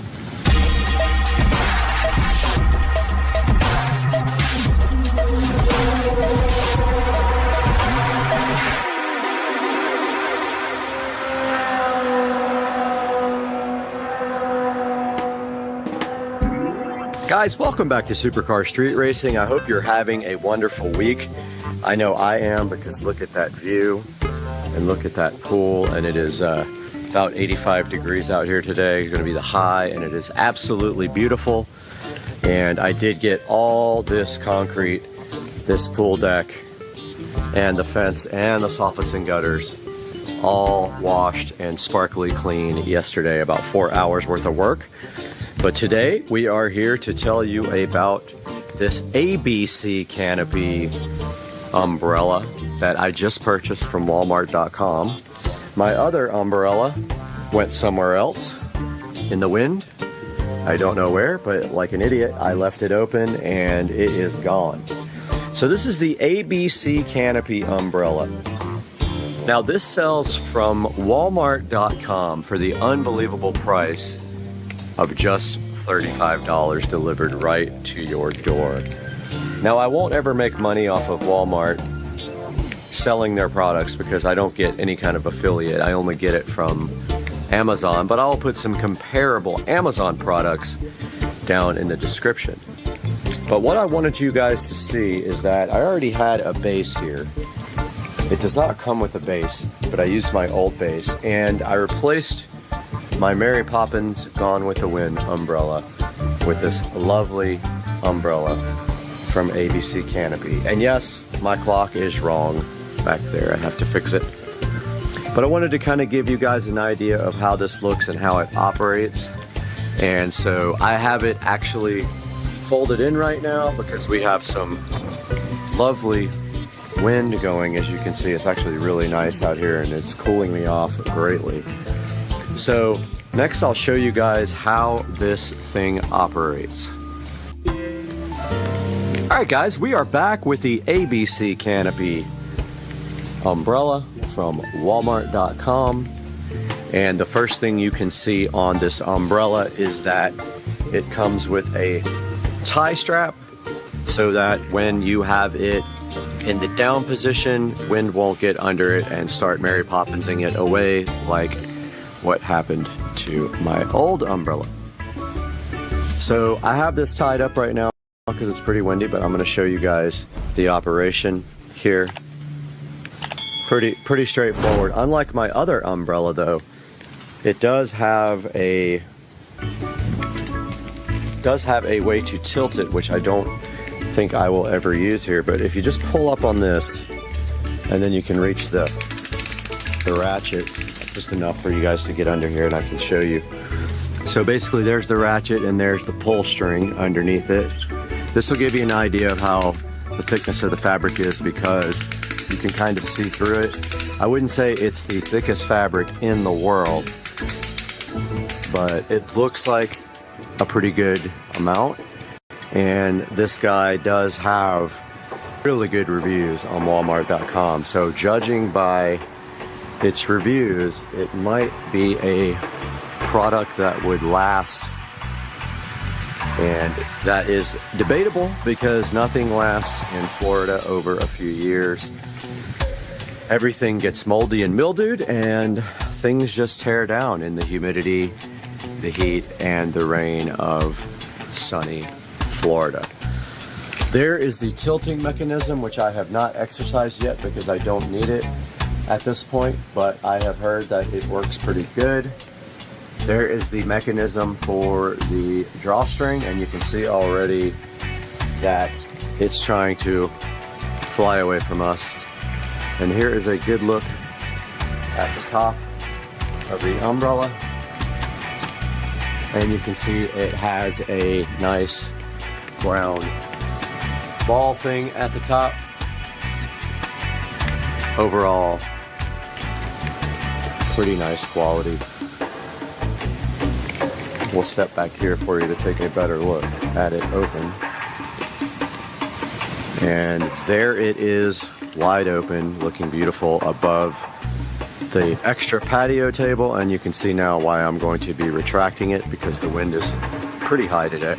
So to retract it, you just go the opposite way until it's down enough for you to then just kind of squeeze it together like that. For storage, you go back to your drawstring, wherever that went, right there, and then you just tie around it, which is impossible with one hand, and I don't have my tripod out here, but maybe I can manage to show you. So that's all there is to it right there. Pull the string right through and tie that thing up, and that is going to secure it, which I'm going to do now. 10 seconds later, this umbrella is secured and ready to go, and the wind is not in danger of taking it. And under here in the actual table, that little crank is what secures the umbrella to the table and the base. So this guy is ready to be safe and not blow away in the wind. And now we will go inside and take a look at this on the Walmart.com website. We are right here in front of the computer again on Supercar Street Racing. My name is Brad, and I'm so happy that you joined us today, and we can take a look at this ABC canopy umbrella from Walmart.com. Now, this is the actual Walmart.com site with the umbrella up, and I did order the 9-foot umbrella, which is pretty big. You can see outside there that it actually covers the table and then some, which I'm really super happy about because I didn't know how good or bad this umbrella was going to be. But if you look right here, it has 4.8 stars, which is solid. If you go into some of the Amazon umbrella orders, you're going to see that they have a lot less, and especially the solar like LED light umbrella that I was thinking about ordering from Amazon.com. Now here's some of the pictures of the umbrella. This is the exact color that I got. Notice here that it tilts. I did not demonstrate that tilting on mine, but it does tilt right there, which is nice. My old umbrella did not. Here are the dimensions of this umbrella. Here is a couple of fun people on the beach chilling out under the umbrella. And here it is on someone's deck and looks really good with this little table and 4 chairs around it at their house. Looks better out here with the pool though, honestly. It says right here it's waterproof and UV protection, so we'll see when it rains exactly how waterproof this is. Auto tilt, I think that might not be auto tilting because you have to actually do it yourself. It doesn't automatically tilt. And you crank this to open and close it. Here is a good shot of the umbrella in the closed position. Back to the actual listing here on Walmart.com. You can see there's some other ones down here for even cheaper, but they don't have the ratings that this guy has, and they have one down here that is kind of broken up into sections that looks a little different. And then it talks about down here all the features of the umbrella. Like it says it's 100% polyester, water, UV, and fade resistant. I will keep you guys posted whether it is actually fade resistant in the long run. The pole's 1.5 inches, so make sure that with your table and your base, this pole is good enough to work with your system at home. 12 colors available, and here are the colors.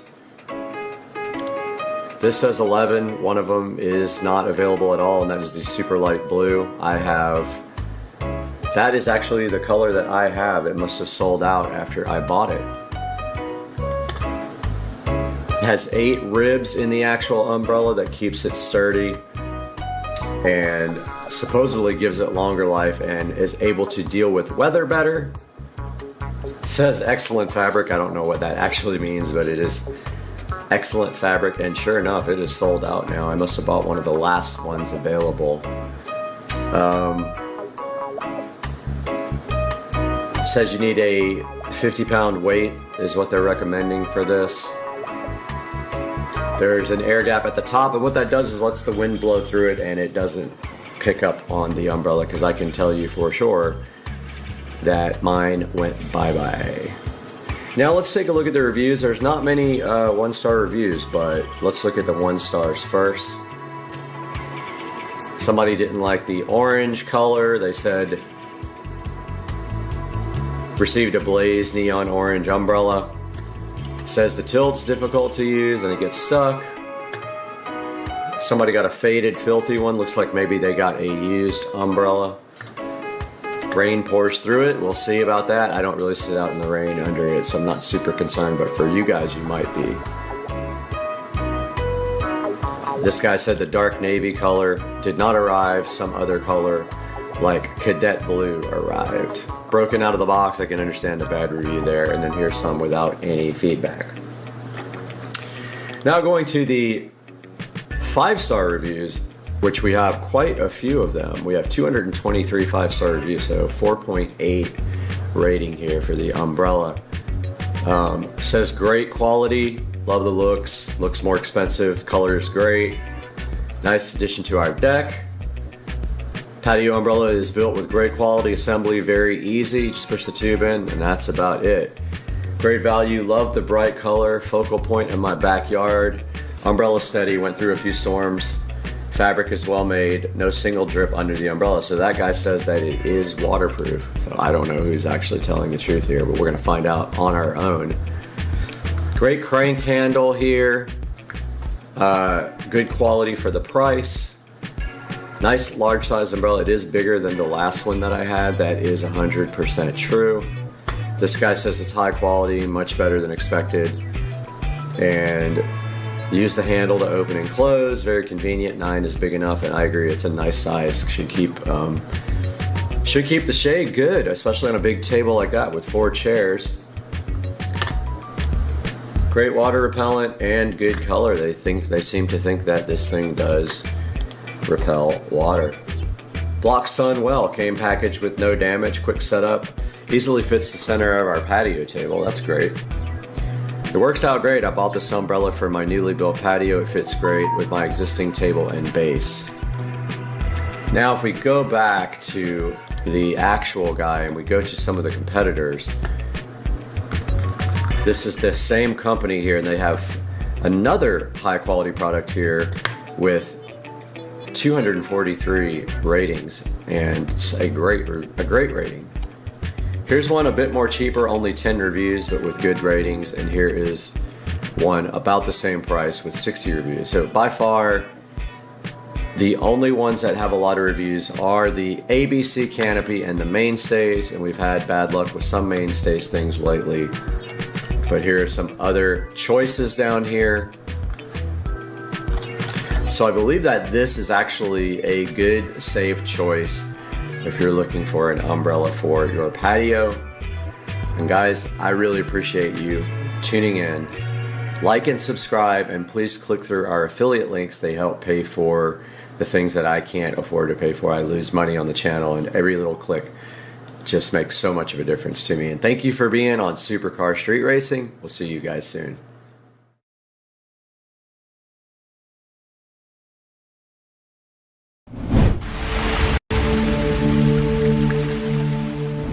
Guys, we're in the Supercar Street Racing Studio A today for something special. I've got a product right next to me here that's going to enhance the studio. I just have to figure out how I'm going to install it. It's sitting right here next to me, ready to be unboxed.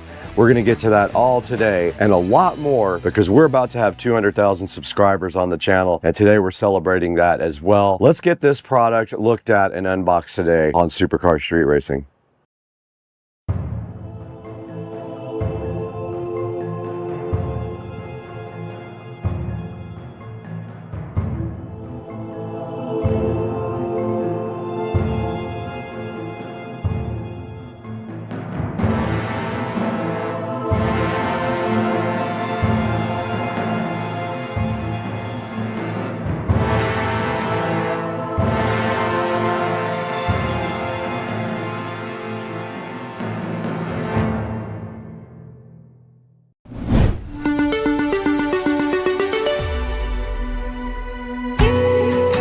Alright guys, we are back in Studio A again today for something special. Lumery sent us a couple of these 16-foot rope lights to mess with.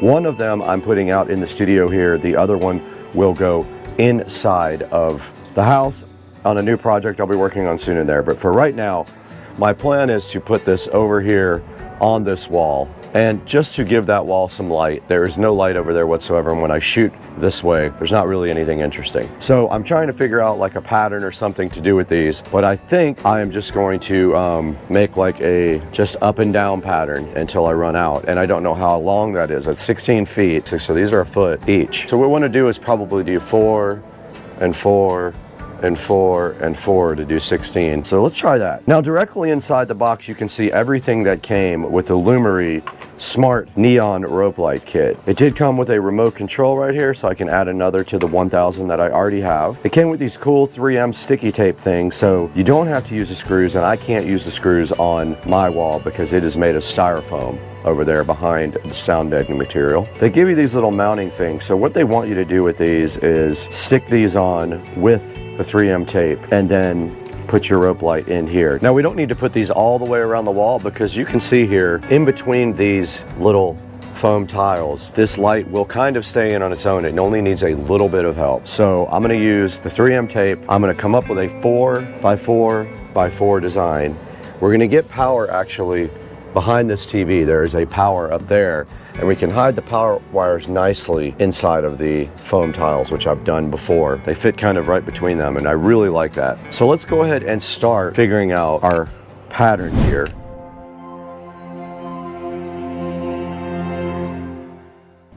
So I have the 3M sticky tape things, and I have our little holders here. Here's our actual neon rope light, and we do have a power adapter and a controller. If we did these 4 and started right here, I think that might be the ticket. So you just peel off these little sticky backs, and then you put them directly on the back of these little U-shaped holders.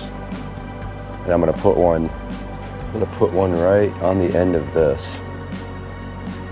I'm just putting a little pressure on it to keep it in there. And now here's the end of the strip where I'm gonna put it in here. It went right in the clamp. I'm gonna do that again in the center, which I should have had these ready ahead of time.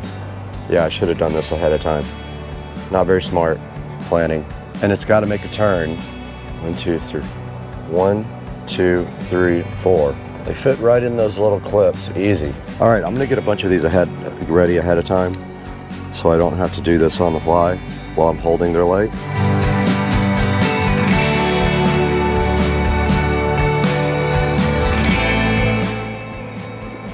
And I didn't do what I said I was gonna do.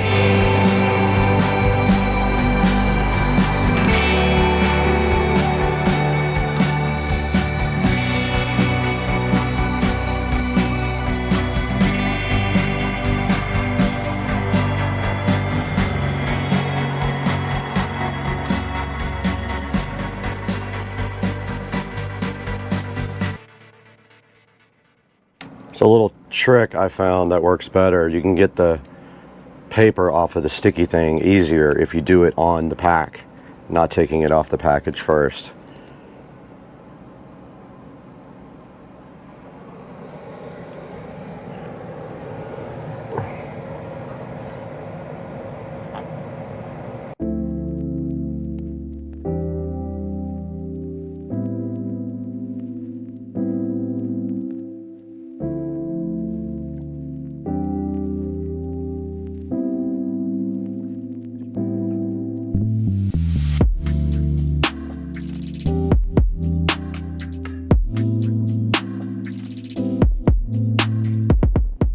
So we are completely done with mounting this rope light. All we have to do now is do power for it. This is our power brick, and I'm gonna put the power brick behind the TV. I have plenty of power up here like this, right here behind the television.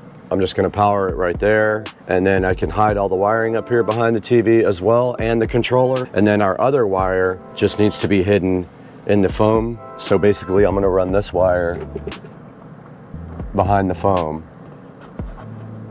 up and around to the controller.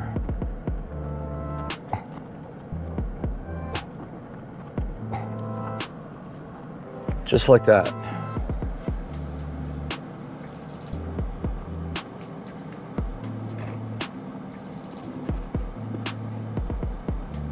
And it is hidden. After all that, all we have to do is tie our wires up behind here really nice, up behind the TV there, but we can go ahead and connect it and see what it looks like.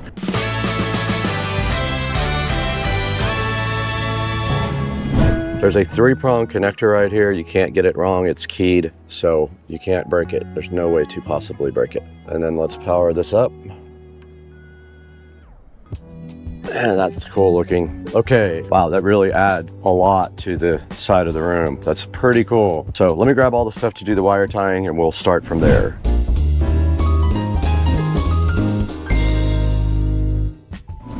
Okay, we're gonna go ahead and tie everything up back here now. Just put a zip tie around this and we'll be done pretty much. There's not a whole lot really to do to tie this up. Our controller is also gonna be back here, and you can stick it to anything pretty much.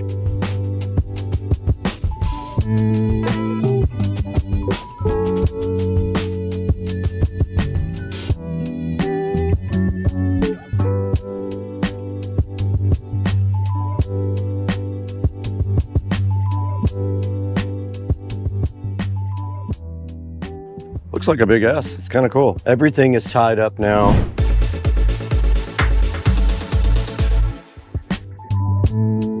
Okay, we're recording on both the phone and the GoPro now. We opened up the Lumery app here. I have to sign in. You guys can't see this part. And here are all smart devices. We're gonna add a new device. It says it's being added. It says it's done. I'm gonna edit the name, Studio A S Lite. And there we are, we're done with it. Now, here's where you can tell it to either be color or white. You can just do a color. We did just switch it to red. I'll let you guys get a view of the light. Now you can do segments, or you can turn off segments. Let's look at a scene that's just kind of breathing. That's called Island Blue. This is Glacier Express. I use this behind my fridge all the time. Hut in the Snow, Firefly Night, Northland, Grasslands. That's very cool, man. Dream Meteor. All right, guys, let's take a look at the remote now.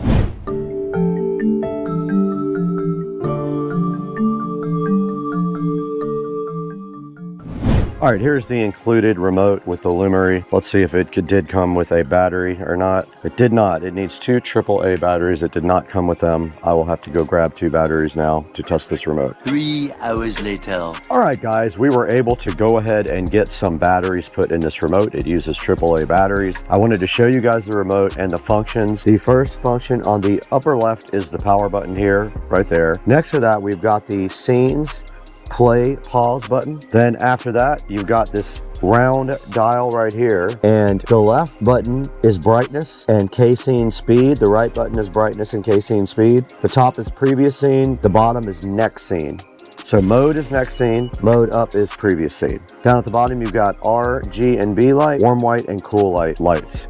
And then you've got this auto button. Auto button means auto scene cycle. So that's what it is set to now.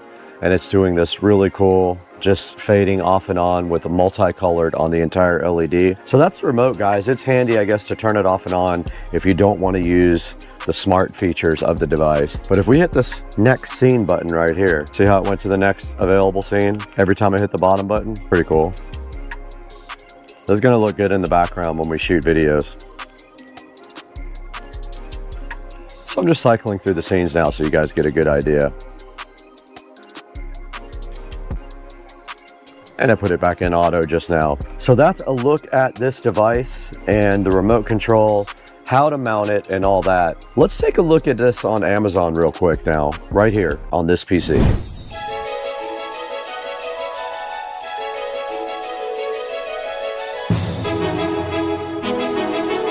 Welcome back to Studio A. I don't get out here very much anymore because I like to be inside so I can get to my regular job while I'm recording. But we're out in Studio A today checking out the Lumery neon rope light. Lumery was so kind to send me 2 of their neon rope lights. They are both 16 feet long. And as you guys just saw, we installed one right here in the studio. It's sitting right next to me, right over here, looking so amazing. And I cannot help but love this light. I like all the scenes. It does AI stuff, has a ton of different scenes. You can turn individual segments on and off, and you can brighten and lower the brightness of individual segments as well. We installed one directly right over here in the Supercar Street Racing Studio A that we are sitting in right now, and it looks amazing, and I'm going to shoot a lot of video with that as the backdrop. So I'm trying to get more lights for that way, so when the camera's looking back that way, there's something in the background that looks really cool. Now this thing's awesome. It does come with a remote control. I've got it sitting right here, and I showed you guys this and how to use it on the video. It also does come with mounting hardware. You guys saw what I used. I mostly did not have to use a lot of these because of the way the mounting is, but it does come with these cool little U-shaped clamps that you take, and you can either screw them in something or you can use their included 3M tape. It comes with a whole thing of 3M tape right here that you guys can use to stick these U-shaped clamps on anything you need them to. Now, Lumery also recommends that you build like cool designs and stuff out of it. You can actually make this into cool. If you can come up with artwork, I'm sure you can ask AI or ask online how to come up with some artwork that is in one straight line. Like this eagle is one line. So you can do this with just 1 set or 2 sets of LED rope lights right here, this cool eagle. There's actually a cool and warm white setting on it too. If you just want regular white light, it does cool and warm white lighting. It has 4.4 stars of review. It has 100 LEDs per meter, I think that is. It does music sync, and it is 16.4 feet long. Mostly good reviews. This guy had a bad set of lights. I don't really count that as that's a one-off. But mostly good reviews, up at 4.4 stars, so they are getting decent reviews as well. So check that out. You can get a 5% coupon on 2, 8% coupon on 5, or 5% off a qualifying purchase with the code that is on the screen. I will leave a link in the description to the Lumery neon rope light that we installed so fly and so fresh on my left right here. You guys saw it. It looks awesome. I'm super hyped to put my really good camera right here and shoot back towards, now that we have some lighting back here that we can highlight back here towards the TV. Now the TV just really needs like a backlighting, so maybe I'll look for something to do that with behind the actual television right there. But that's going to do it for us today. It's Sunday. I'm really trying to chill today and not do too much work because it's hours and hours of editing and shooting usually. I'm gonna get out of here. I gotta get outside where it's 105 degrees.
Oh, sick.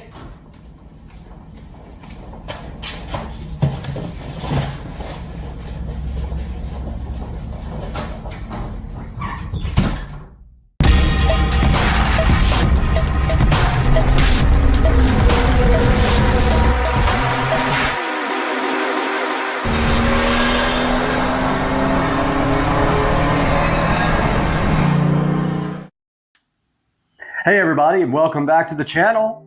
It's Supercar Street Racing here after a little bit of a break.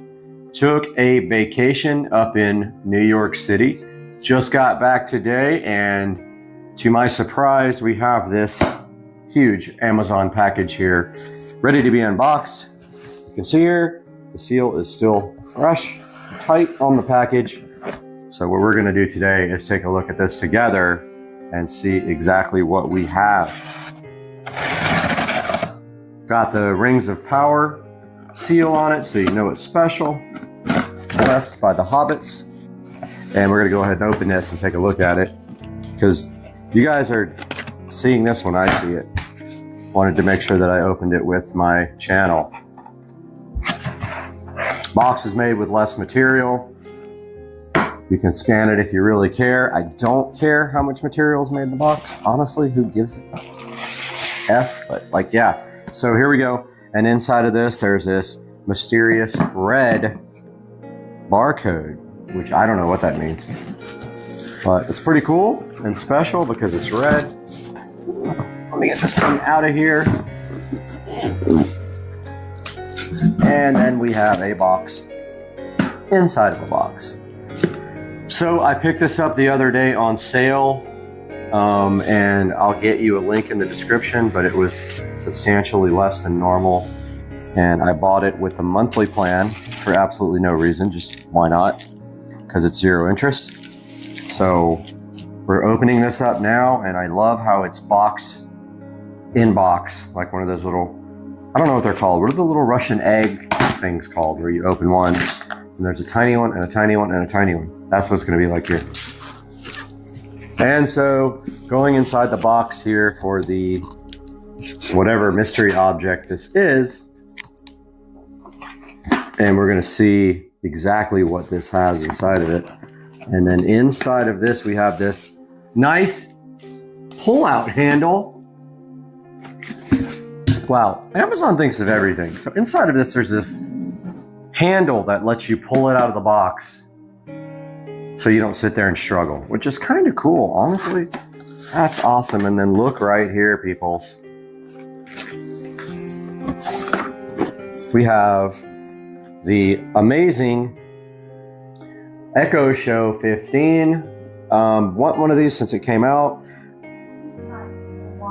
Oh wow, we just got smoked by the local device, but we'll have to be careful when we say this word because the whole house will wake up. Here we have the Show 15. Has a beautiful blue packaging here with it. And on the front, you can kind of see what you can do with it. On the back, it says that it has household harmony with Alexa. And that's about it. Very simple packaging, honestly, for the Echo Show 15. There's not a lot on it. It's got a barcode with a little nom. So it literally says nom. I wish you could see this. It's like eating on the side of the package.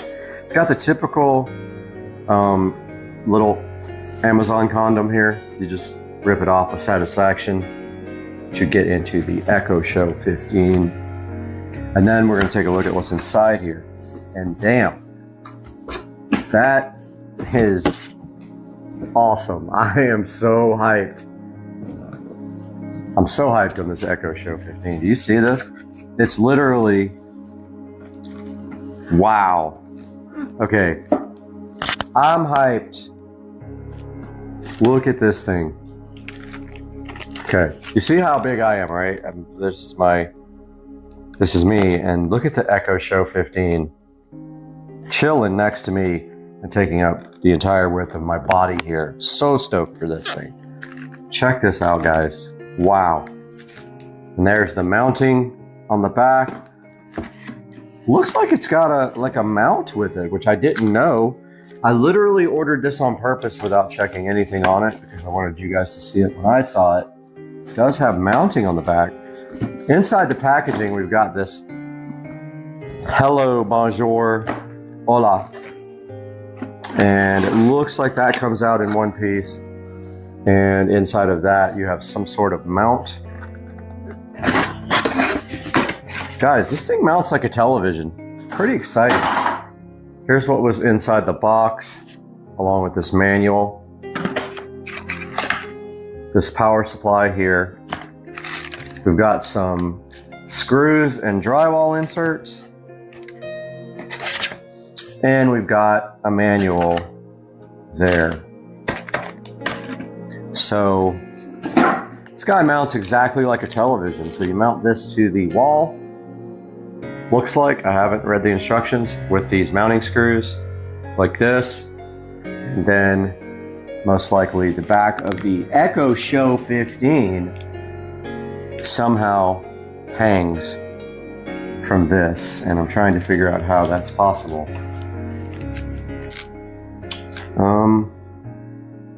Yeah, I don't know. That doesn't make sense right now. It seems like this has the little lips here that regular TVs have. Okay, I see it now. All right, so on the back of the Echo Show 15, there's a little indentation right here and right here. Looks like these guys here, just little ears, just slide just like this right into the Echo Show. It would be this way. And then it looks like it slides down on it, just slots down onto this thing here. So we are going to now, I don't even honestly want to take this thing out of the packaging yet until we're ready to actually mount it. Now this guy is going to replace an existing Echo Show 5, but taking a closer look at this guy, on the top we have the familiar plus and minus volume controls, the do not disturb control, which is like a silent, and we have a mechanical camera cover. So if you shut this, the camera closes, and I'm assuming the audio turns off too. I haven't really looked into that much. And we have our connector in the back here, which is the standard round connector here, and it has also a USB. It's not a Type-C either. It's the, I don't even know what that's called. It's the latest of the old school USB. I don't know what the actual terminology for it is, but it has it, both of them. Usually you can't use the USB. That's usually for service only. So we just have the round style connector here and the slot for your cord to go into to exit wherever you're going to do it. Now mine is going through the wall, which we will take a look at shortly. And it is going to basically look like a picture frame on the wall. I didn't know how big this was. I'm kind of hyped about it, but we're going to take a look at where it's going here in a moment. But for now, that's all we can do, and then we can get to the setup here shortly. Taking a look at the Echo Show 15 here on Supercar Street Racing, and here is the included power brick. It does look a little bit different from the other Echo devices. As you can see here, it's a little bit kind of longer top to bottom, and we are going to power this thing up now together and see what happens. Now you notice the Echo Show 15 is in a big Echo Show condom. That's how it comes from the factory. And so what we are going to do now, right here, right now, is to simply lay out some protection for the Echo Show 15 before we take a look at it here. So laying out some towels here on the glass table, put the Echo Show 15 on, and now we have it here. And I have the lights dimmed on purpose, so when the screen comes on, we'll be able to check it out. And now I'm just trying to figure out how to actually open it. The condom, and it looks like it is from the top, has a little flap for you to open there. Fits it perfectly, and now we have some protection on the table. And if we look here, we have the standard VESA size mount here. And in here we have a power and also a USB connector. And it is the not a USB Type-C. They have not moved to that yet. For the service interface is just a USB mini something or another. I forgot what it's called. But if you look here, there's a place for the power cord to run. I don't know how, I guess it doesn't matter because it's going to be spaced out from the wall at least this much. So you don't really need that big of a power slot for the power cable to go in. But as we power this on, I am going to pop it reversely and show you. And first of all, we're greeted with the Amazon logo here, which is typical for all devices. And then we will zoom in a little bit here and see what's going to happen when this guy powers on. All right, so there's the familiar Echo logo coming up on the Echo Show. Wow, the sound is nice already. I can tell you the sound is absolutely cool on this thing. And I'm not familiar with what sound it has in it, what speakers, but it definitely sounds better already than the typical Echo, and that is because, of course, it's bigger and it is connecting to my internet without me. It knows everything about me, about you, about your family, all of us, and it is connecting to the internet right now. It is tempting you to go ahead and get the wall mount instructions out so you can see how to mount it. We're going to do that together. It is replacing an Echo Show 5 and covering up an Echo Show 5 hole. And now it was looking for networks. And let's see if I've not had one successfully. Okay, so it knows it's me. I'm going to go ahead and say yes to this. It's because I opted to register it online. North America Eastern is correct. Back on the Echo Show now, as it showed my address. And this Echo Show is going to be in the living room. So this is going to be living room. I love this thing already.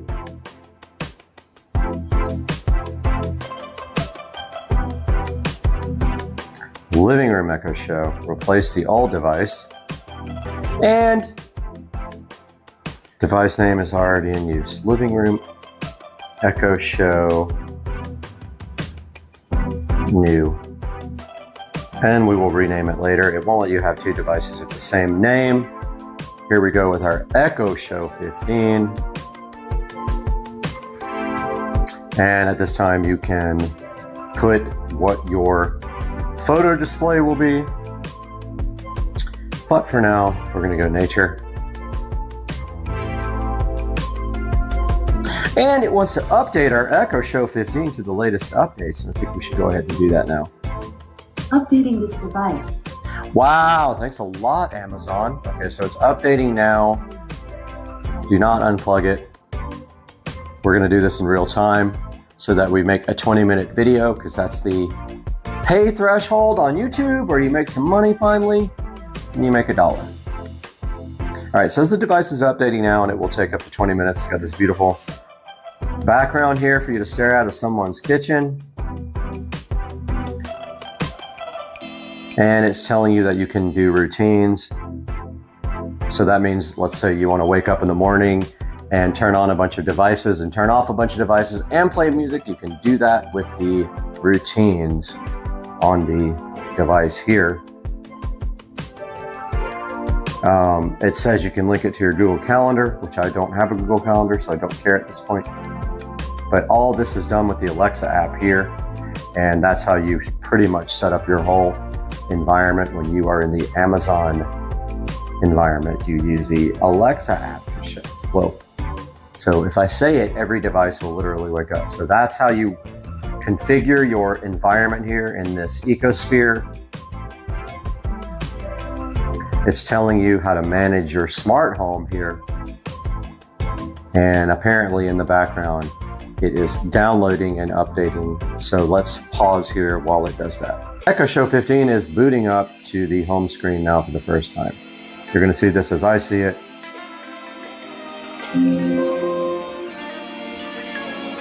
Hi there. Welcome to your new Echo Show. I'm excited to show you a few things that you may not have tried yet. Let's get started. So I'm going to I crank. can translate words and phrases for you. Try saying, how do you say happy birthday in Spanish? So that's a little bit of an idea of how loud it is. It's very loud. So I'm just... Okay, let's move on. Let's move on to the next one. The last two things I want to show you will help you navigate your device. You can access settings like Do Not Disturb and browse new things to try by swiping down from... Okay, so this is kind of just a little tutorial that it goes through with you. And I swipe down from the top and I am going to the home screen here. First impressions, very, very high resolution screen. I'm used to having the other devices that have the low res screen, and this guy is quite the screen. Now, I don't know what the wake word is. Let's go to that. I don't know if we can get that here. See if there's any updates available. Ah, it's downloading another update. 7.5.3 is downloading. So once that's done, we'll be able to install yet another update.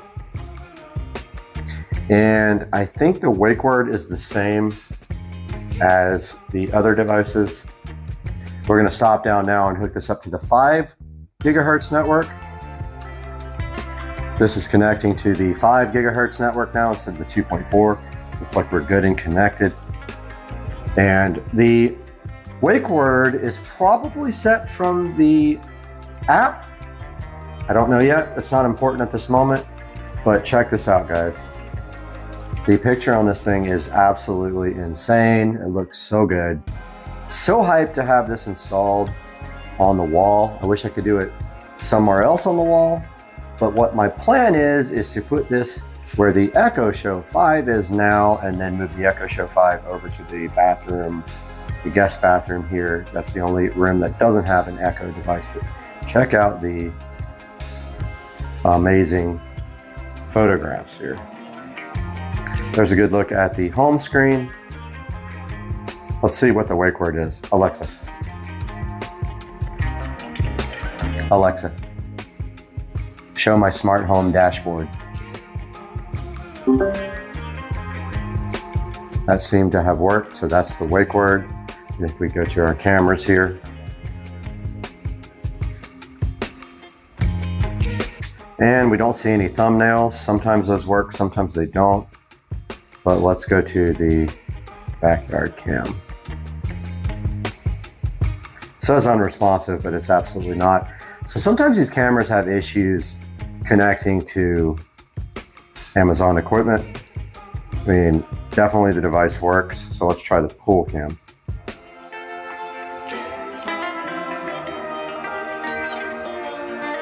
And it exited us to the home screen. I was waiting for the Wise cam.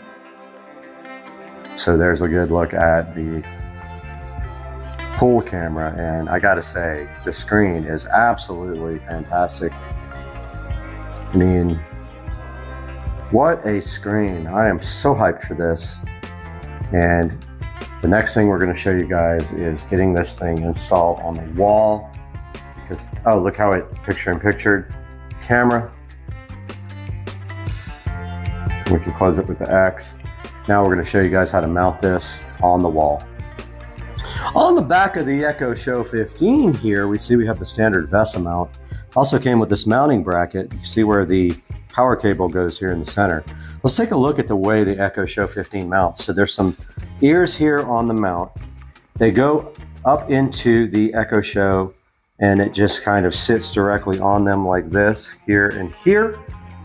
So our goal is to figure out where this mount needs to go on the wall. How we're going to do that is we're going to measure. So they have a convenient little dude right here that tells you where the center is. That also is where the mounting holes are. And we want this guy to be replacing the Echo Show 5. It doesn't matter. It needs to sit center on this receptacle or outlet. Sorry, not receptacle. Switch panel, not outlet or receptacle, needs to sit center on this switch plate. So it will sit right here in the center. And then we need to figure out our up and down here to mount the actual plate. So we know that we need to have our center. So it's 6.5 here. So 3.25 would be our center. And we have this convenient little tab right here, which looks like at the center. 3.25 it is as we look. Okay, so our center of our Echo Show 15 is over this tab. That's where this arrow will line up here. That needs to be directly down to the center. Then we got to figure out where to put our holes here. So we have 8 pretty much. We have 8 inches from our holes to the bottom of the Echo Show 15. So we need to make sure we go 8 up, and then we'll throw our laser level over and mark these 2 holes. So just to be absolutely 100% certain we're not in the way of this, and to keep the spacing, we're going to do 9 inches above that, which will keep the same spacing, cover this hole, and allow us to mount our brand new Echo Show 15. So let's get the stuff we're going to need to mount this guy with. It's not too much and it's not too hard, and let's get that happening. So what did we say? We said 8 plus 1, we're going to go 9 inches above the center. We'll pull this guy out first, jaw line up to our center, and then we'll go ahead and get this thing mounted next. We got our Echo Show 5 here mounted with the Echo Show 5 wall mount. We're gonna go ahead and pop that guy out. Comes out really easy. And if you look inside the wall here, we have our power connector, which has been so wonderfully mounted and taped just to kind of keep it from moving. But we can go ahead and disconnect this guy now. This was done amazing over the last year, but it is out now and ready for the next room, which is going to be the bathroom.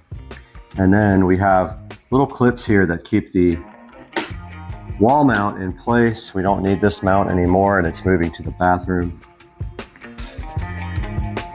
And of course, like they should be, they're a little hard to get the clips off.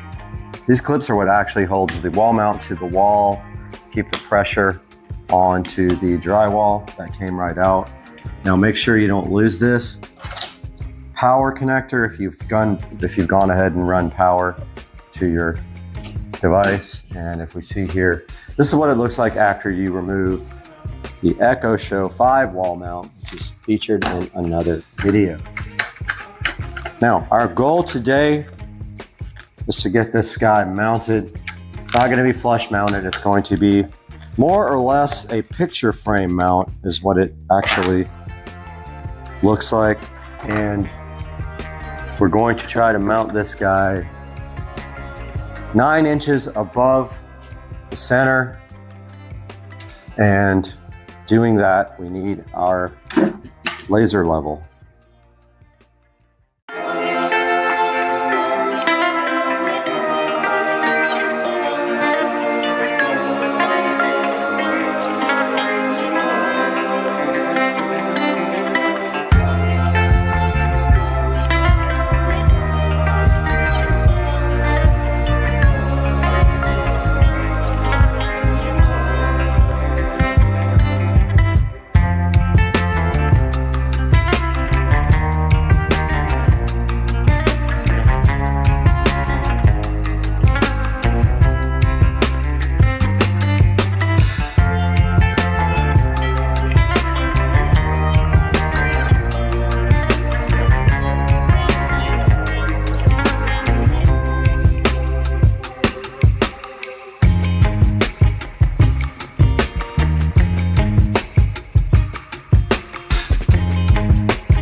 back here, and we have the level now.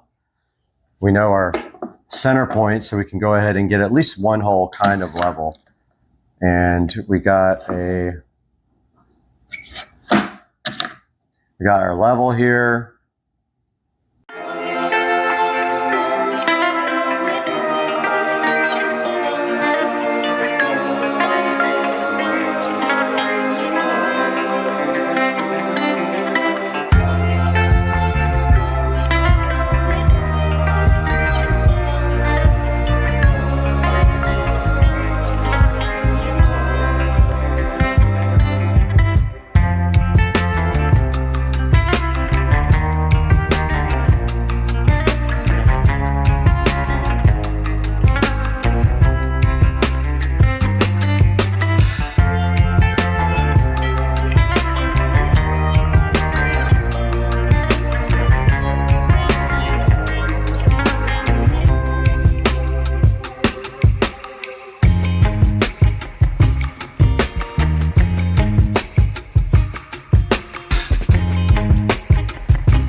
Okay, we got our mallet here. This shouldn't be super hard to actually pound in. If it does, you've got the hole too small.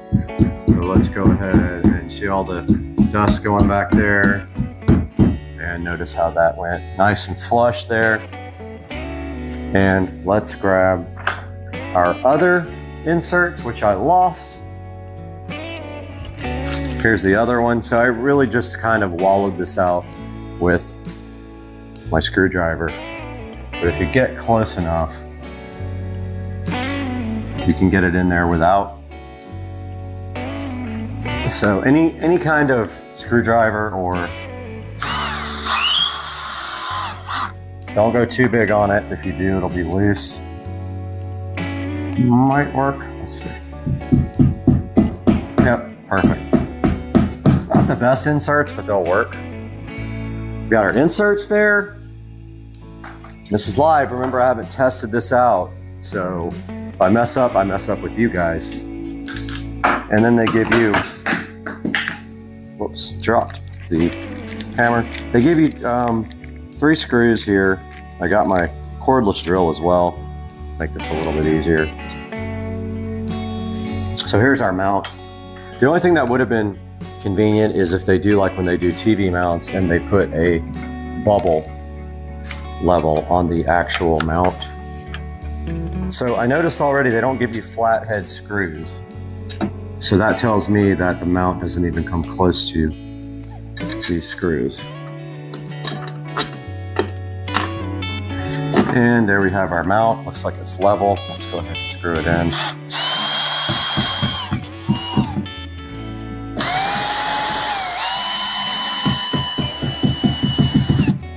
All right, that should be good to go. Moment of truth. Let's mount our Echo Show 15. If we did it correctly. So I'm grabbing that now. I'm taking the power cord out of the back. You can't see this because you're a little ways away. But this should just literally slide right over the mount here. So there's some little ears to line up. I actually dig that. That's perfect. I really got it close to the switch. Wow. Okay, no, actually that's perfect. And it's centered. If you look here, I'm fine with that. I'm good with that. It's a little bit low. You could actually raise it if you wanted to. I mean, technically it could go up an inch or two, but It almost is even with the switch. And I'm gonna leave it like that because when you step back, it looks kind of perfect. Up close, it's weirder, but it's flat against the wall. It's not hitting the switch. It's also covering the top line of the switch, and that's good. So now all we have to do is get our power cable. I would have wanted that a little bit higher in all reality. I don't know how I was off a little bit, but that's live YouTube for you. Go ahead and plug in our power connector. Tuck that into the wall. Remember, this is code legal because this isn't a permanent installation. We're not covering it. So you can actually do this without being against code.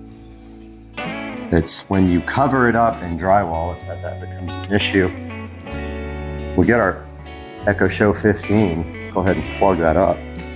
See how we're going to run the power cable. We're powered up.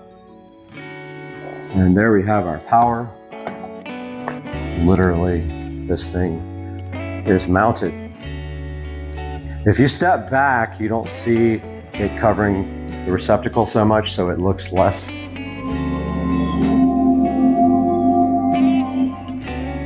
Good sound, I'll tell you right now, the sound is awesome. Let's let this thing boot up and take a look at it.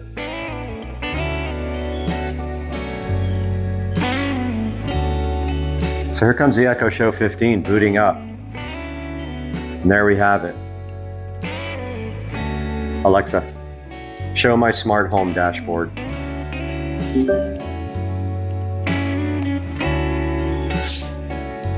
And here we go. We go to the cameras and we go to the, okay. So it wants to verify my account. I am going to go ahead and do that now off camera. Went ahead and put the password in for the Amazon account. And now we see the lovely, beautiful Echo Show 15 here booted up, and it looks awesome on the wall. The only way it could really get better is to flush mount it. So if you did that, you would need to cut a hole here, flush it into the wall, and then trim that hole out somehow. And maybe that's an option for a later date. Alexa, play some non-copyright music.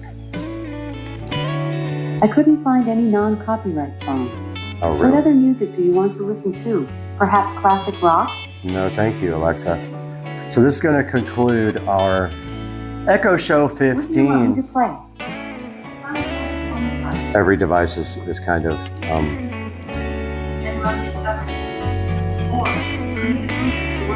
all right, let's do a couple of other things before we exit the video. Alexa, show my smart home dashboard.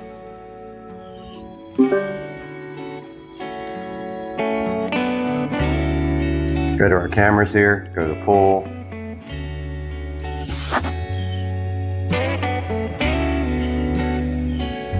I'll see how it acts. And there is a good representation of how the Echo Show 15 works. And of course, it will do everything that any other Echo device will do. And pretty cool, man. The screen is absolutely amazing on this thing. So my plan is to hopefully make this the actual, well, the other devices are going off in the background. Plan is to actually make this guy the main device. I'm still waiting for this guy to shut up. We are back, and we have the Echo Show 15 completely installed in the wall. I played around with some of the settings for a while, took a look at the resolution, which is awesome, and I was playing with the idea of being able to play videos here, and then they would come out on the whole home audio system. Now, I did create an audio group with this guy in it and the dot in there that actually outputs audio to the system, and that does not work when I open up the YouTube channel, unfortunately. So it's not playing the audio from here in the house system. I also played around with Bluetooth. That also did not really work. I haven't put a lot of time into it, but the main point of this is getting this 15 installed so we can show you guys how it looks here above the switch plate there, and how the resolution looks and how this thing acts. And as you can see here, we got our home screen right here, and then if we say computer, show my smart home dashboard, computer, show my smart home dashboard, it should pop up a listing of all the smart devices inside here. There's groups and lights and plugs and switches and cameras. And if we go to our cameras, it does not show thumbnails, but if I hit backyard cam, let's see what happens.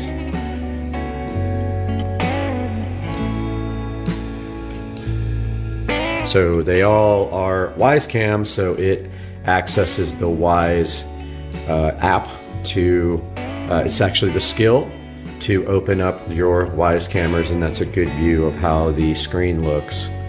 And as you can tell, it is pretty high res. All the information for this guy will be in the description, so you can purchase one. Please use my affiliate links. It helps me out tremendously and supports the channel so that I can buy things like this to review. So far, so good with the Echo Show 15. And that's going to do it for today. If you guys have any questions about this device, hit me up in the comment section, and I hope you guys have a good day. All right, it's my birthday in the Tesla Model S Plaid. Let's punch it. Oh my. Oh, this thing's pretty fast. You need salt fries. Oh, no. Too late. There you go. Okay, I just got a notification that this package was delivered, and sure enough, here is the Marantz Cinema 70S. So let's get this thing inside and get it hooked up.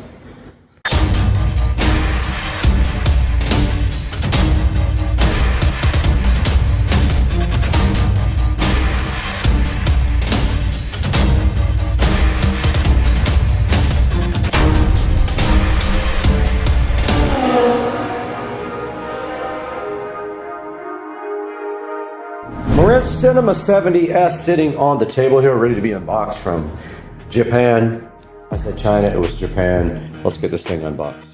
All right, the Cinema 70S with the ultimate presentation package came directly from Japan. I saved about $300 for this brand new Cinema 70S. You can see by the packaging, this thing is always packed nicely. They do the extra mile for the higher end receiver. I got in trouble for saying it was their flagship.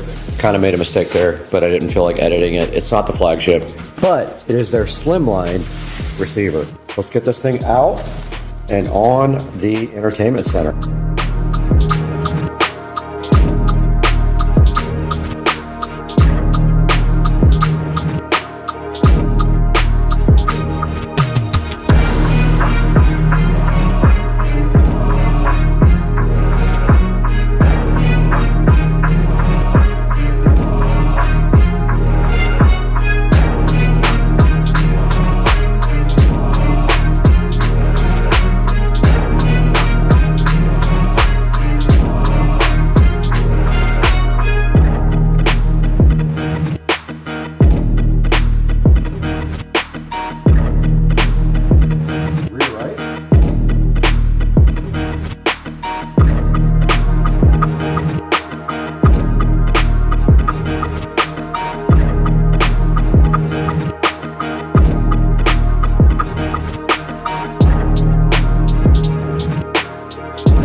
All right, we have a short patch cable here.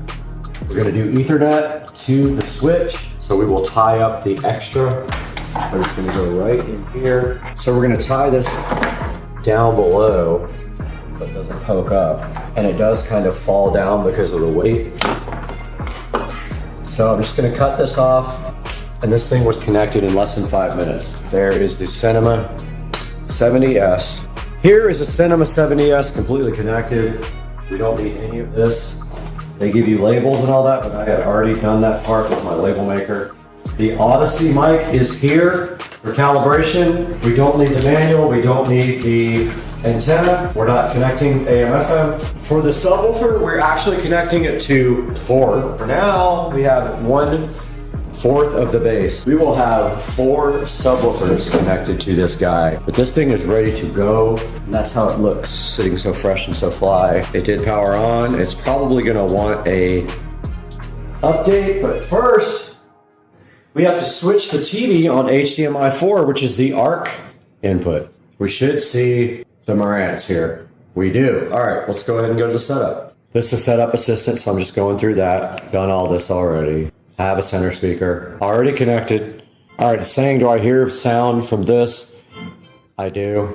So, center is on, front right is on, right surround is on.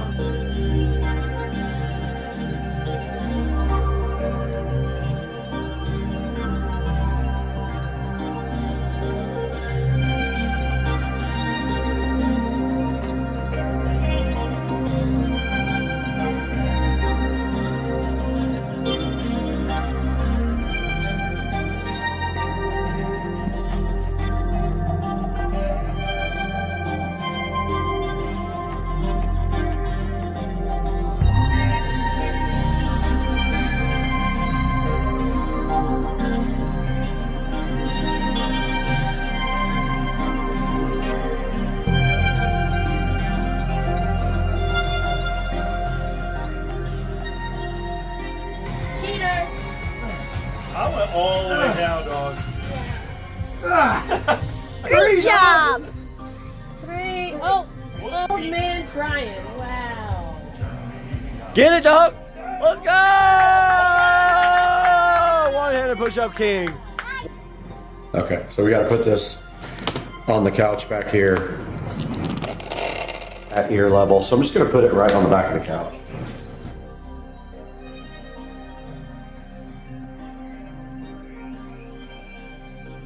Guys, we are wrapping up this project now in the Supercar Street Racing living room, but I wanted to show you guys how this looks with nothing on. So we have the Govee DreamView going on behind the TV. It's called Govee Envision, I believe. I will have a link in the description. The TV is off right now, and you guys can see how that looks. And then I haven't adjusted the light for when it's completely dark in here. It's the first time I've seen everything in the dark. Pretty bright, so I'll probably bring the level down on the background. We can't play anything copyright, so we have all the subwoofers hooked up. We have 4 subs, so we have the 12-inch Sherwin Vega here. We have the Polk audio sub there. We've got the Polk audio sub in the office, and we've got the Polk audio sub behind me in the closet. A total of 4 subs here, and if we go to YouTube, we can look at the Pi Point 1 surround sound, a demo here. The bass is amazing, the sound is great, and just to recap, we have, let's see, Dolby Digital demo. So we have the Mika front up there, front right, front left, the Mika center channel here. The Mika surrounds. The ones in the ceiling are 8s. These are 2 5.25s and a tweeter. We have the Sherwin Vega 15-inch sub powered subwoofer. We have the Polk 15-inch powered subwoofer. Sorry, that's a 10. We have the Polk 10-inch powered subwoofer. And we have the Polk 10-inch powered subwoofer back there in the closet. And this is the Dolby demo. And you can see the Envision. Center channel. Oh, right, it's really loud. Right surround. Left surround.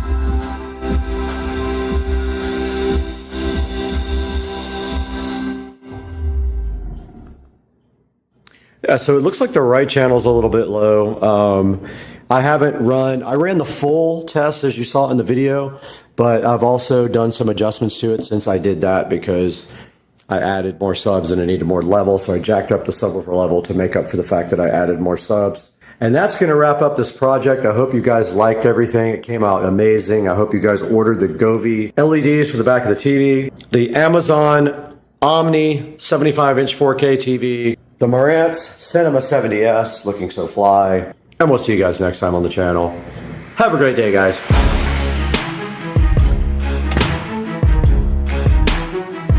Hey guys, welcome back to Supercar Street Racing. You got Brad here on a Saturday morning.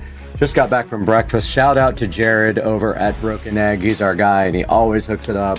Had a great time with my friends, but now it's time to talk about this project here for the living room 5.4 surround sound system. Now the living room had no TV in it whatsoever except a old 52-inch, I think it was, old school TV that only did 1080p. Now what we did is we went ahead and bought a new television. We got the Amazon Omni. When we did that, we also decided to go ahead and put surround sound in the living room. Now we could have done 7.1 or 7.2. Decided to only do 5.1, but we can always upgrade that later in the future.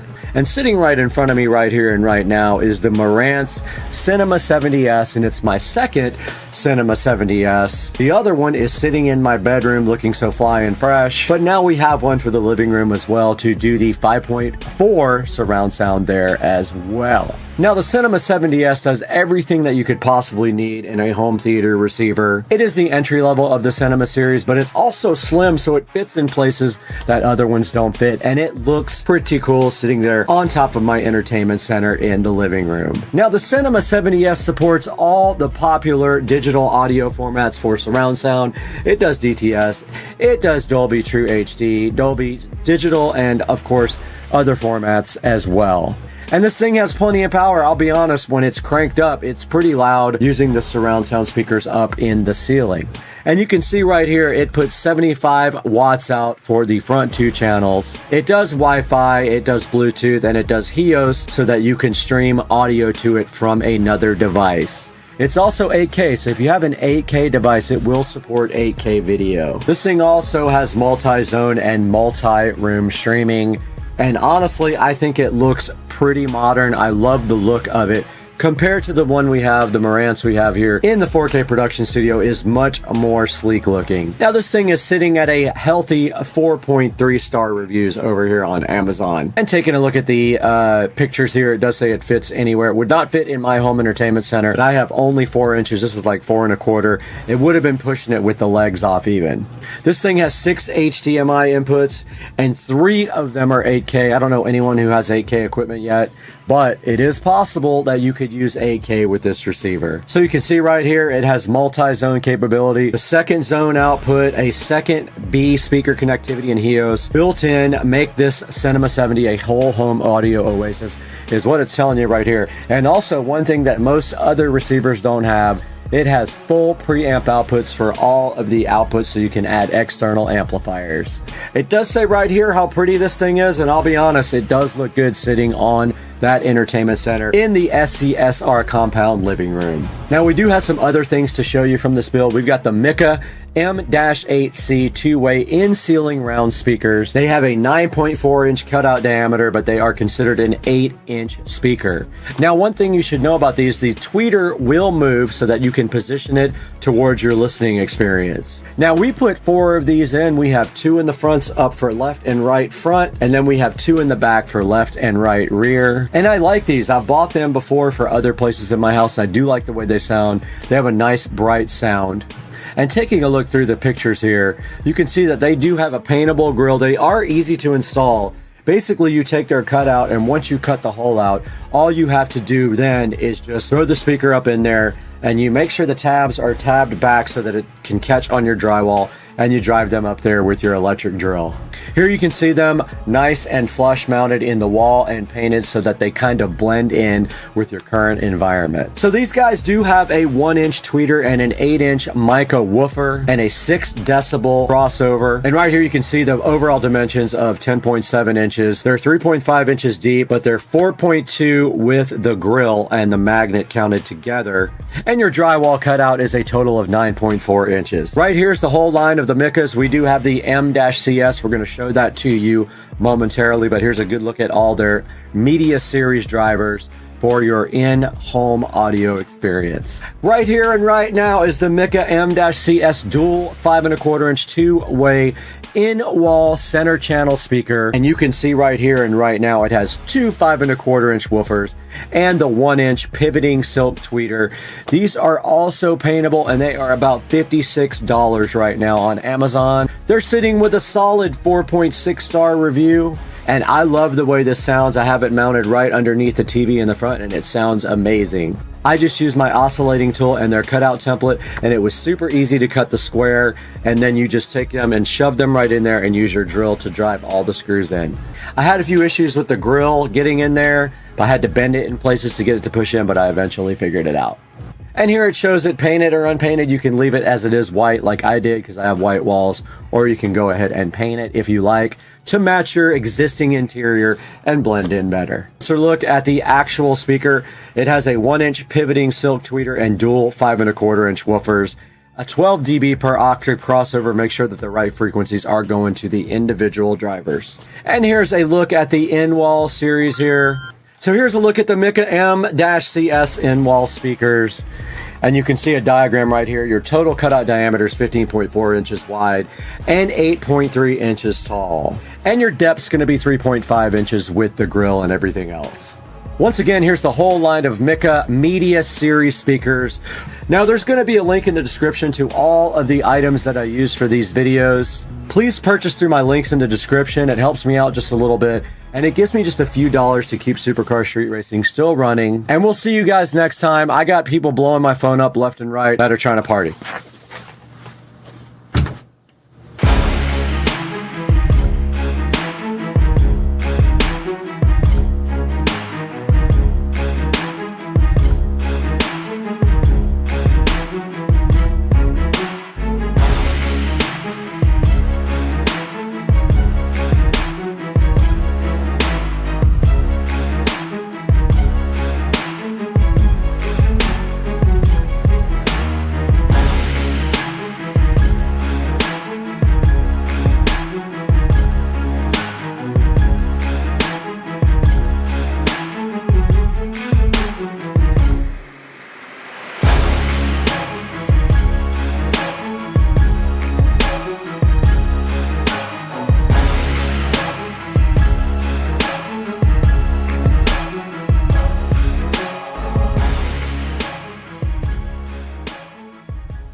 Guys, welcome back, and you are here once again in the SCSR beautiful bathroom that was remodeled not too long ago. And right in front of us here today, we are taking another look, yet another look at some different types of on shoes. And today we have the Cloud Go Wide in size 9 male on Supercar Street Racing.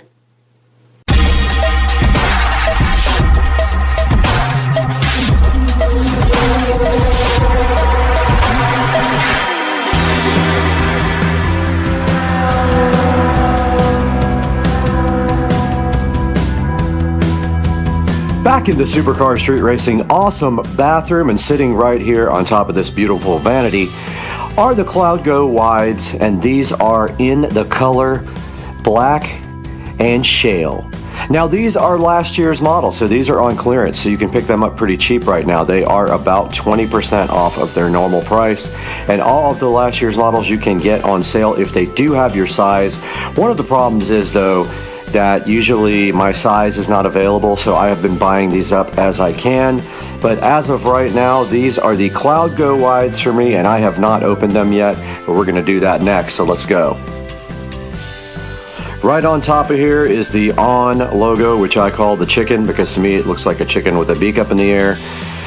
But it is an On, not a chicken, and inside of this box there better not be any chickens, because today we are going to be unboxing the On Cloud Go Wide in size 9 male. And I do need wide shoes. I haven't had issues with any On shoes yet not being wide enough. These are going to be extra wide, which is what I usually buy in my ASICs for doing actual exercise. My On shoes are not for exercise. These are only for fashion. And let's turn this box around and see what the box looks like on the other side. And there we have the chicken logo again. And a reminder, these boxes are all environmental friendly. They are all made of recycle. The Cloud Go Wide's looking so fresh inside this box, I would almost guarantee it. So let's go ahead and open this guy. And inside we always find the on promise here about the 100% recycled cardboard right there. And only water-based inks, no oil-based inks as well, which is better for the environment. And then we have some recycled paper right here with the On Chicken logo all around it. And then we just go and open it just like this. And there is the On, looking so fresh. The Cloud Go Wides, and that is in color black and shale. There weren't many left, and I thought this might be cool, so I went ahead and ordered black and shale Cloud Go Wides. The Cloud Go Wides looking so good in front of you guys today, and that's a little bit what they look like. Now let's get them out of the box here, and then inside of them they do come with a protective shoe condom that keeps them from losing their shape in the box, keeps them fresh in shipping. We'll go ahead and pull that out of the left shoe. And go ahead and unbox the right shoe for you. And pull off the protective shoe, interior shoe condom for you guys. Which it is very stuck. Very stuck. All right, yeah, got it. Now we see a good look at the Cloud Go Wides.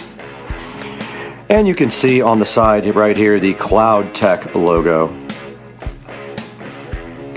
And that is the first look at these. And next we take an in-depth look all the way around the Cloud Go. Starting at the front of the Cloud Go, we can see the On logo in a silverish white, right on top of the black, and this is kind of a rubberish black right here. And then on the front they have the On logo again right there in black, which connects to the bottom of the rubber on the soles. And then right here they've got the Cloud Go logo on the top that runs right underneath the laces. And this is kind of cool. It has another lace up front here, so the front lace is way further up than these laces. And then here's the black breathable material on the sides. Good look at the side. You do see these holes in the bottom of the sole, and the On logo again in like a silverish. It might even match the color. It's a little bit more white than the actual shale color. And then moving towards the back, we've got these fashionable stripes that run both right here and right here. And then they go all the way and continue around the back here and repeat the same pattern on the other side. And on the back there is just a slice up the middle right there from the bottom of the sole that heads up to the top of the shoe. And a good look right there at the top. Checking out the sole, the bottom of the Cloud Go Wide shoes. You can see they're wide right here is why they call them wide. They're size wide. But on the bottom they've got a pretty fashionable mix of the black rubber and the actual shale colored rubber there that continues all the way from one side to the other. And then they have the On logo right in the center in the channel that runs all the way from the front all the way to the back. Not sure what the purpose of that channel actually is, but we'll take a look at that online and see if they do mention what that is about. Right down below me in size 9 are the Cloud Go Wides, and you can see I am wearing my ASICs. These are my everyday exercise shoes, so I had them on from my treadmill session this morning out there in the Supercar Street Racing sunroom. And now we are going to take off these ASICs and give these Cloud Go's a fitment try. Now I do have pretty bad feet. I have pretty bad bunions and I have flat feet. So I'd rather not show my feet, but I will do it for this. And this is the whole point of having a wide shoe. And you can see those go on nicely, and they are extremely comfortable shoes already. I have some Pumas that I put on and they almost kill me, and I had to manually stretch them. But you can see right here with the low-cut ankle white socks on, they look absolutely cool. The Cloud Go.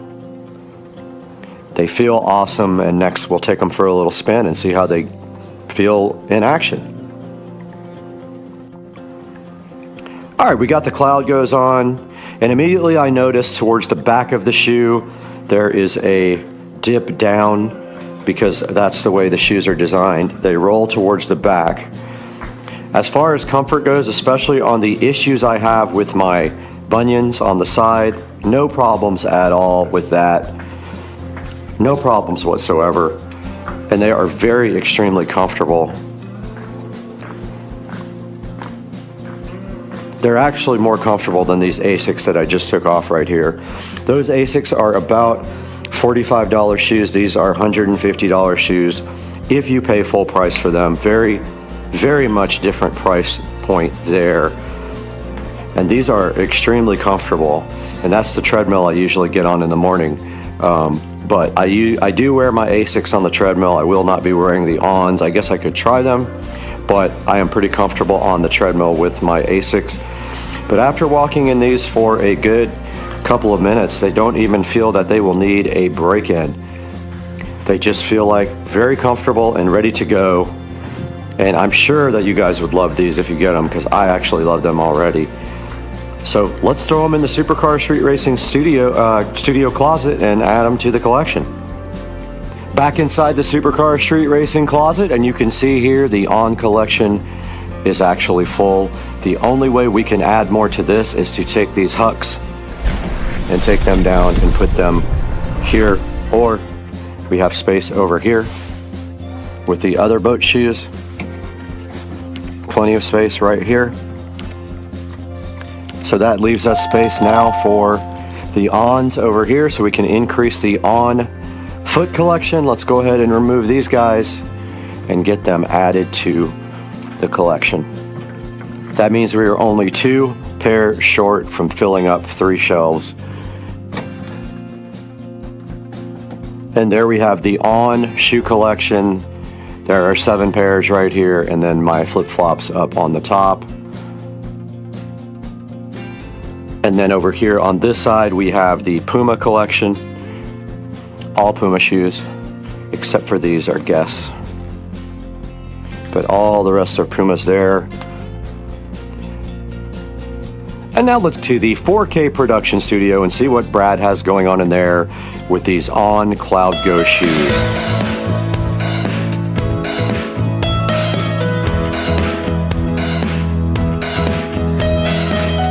Hey guys, welcome back to Supercar Street Racing once again. It's going to be a little noisy today. I've got roofers up on the roof right now. So bear with me as we hear some sounds from outside, but we're taking a look at the On Cloud Go wide shoes you just saw there in the Supercar Street Racing closet, and I have them up here on the screen right now, and those guys are actually $149.99. I got them on clearance for much cheaper, but those are $149.99. There will be a link in the description. I love these shoes so much. Just On shoes in general, I like a lot. So these are pretty cool looking, and I did get to walk around in them for quite a long time, and they are super comfortable.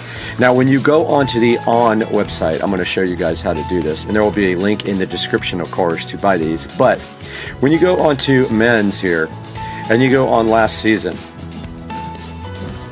we can just click on shoes. And I could not find them on the clearance section anymore, but I will try one more time here, because that's where I did buy them. Here are all the ones that are on sale right now, and when you go into these, make sure that you check if they have your size. If they don't, it won't allow you to even check the actual shoe. Like for instance, this Cloud 5 Ready. If I go in here, these are reduced by 20%, but if I hit my size, they do have my size in that. So that's what you have to make sure of when you buy their last season shoes, that your size is available. And taking a look on Amazon, Cloud 5. just going to put it in cloud shoes here. And there are all of the on cloud shoes right there on Amazon, and I will put a link in the description for these guys. And please buy through our affiliate links and like and subscribe to the channel. It helps us out greatly when you do that, and you don't even have to buy what is in the description. You can buy anything you want if you click on that link, and it gives us just a little bit of money. Get your on shoes, they're awesome. I have about 10 pairs now and I love them, and we'll see you guys later, because peace out.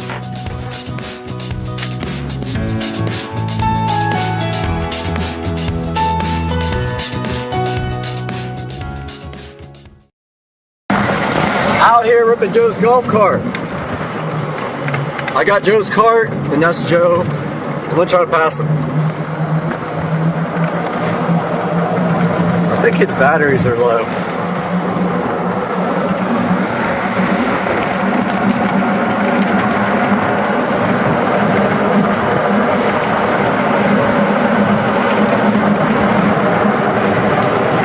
Going to Joe's new house.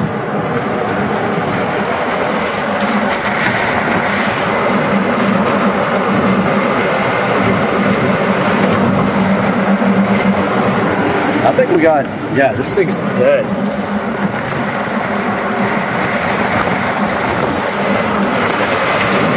Oh, the wind got us. Holy crap.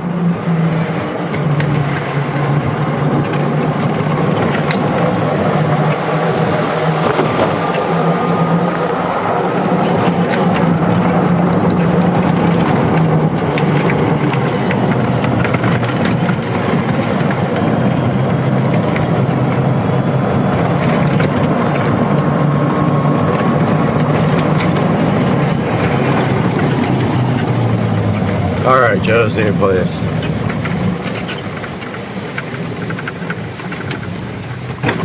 Can't get in yet.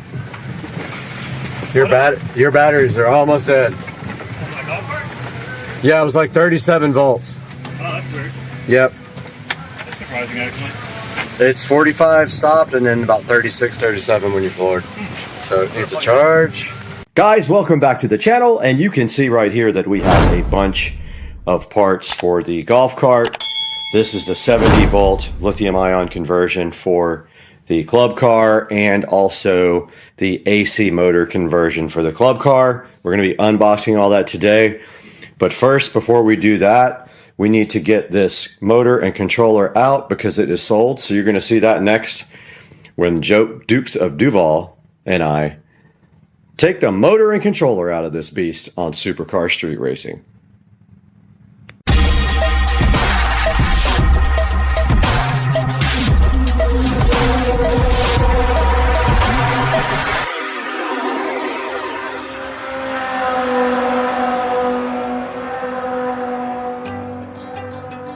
Alright, hey guys, welcome back to the channel.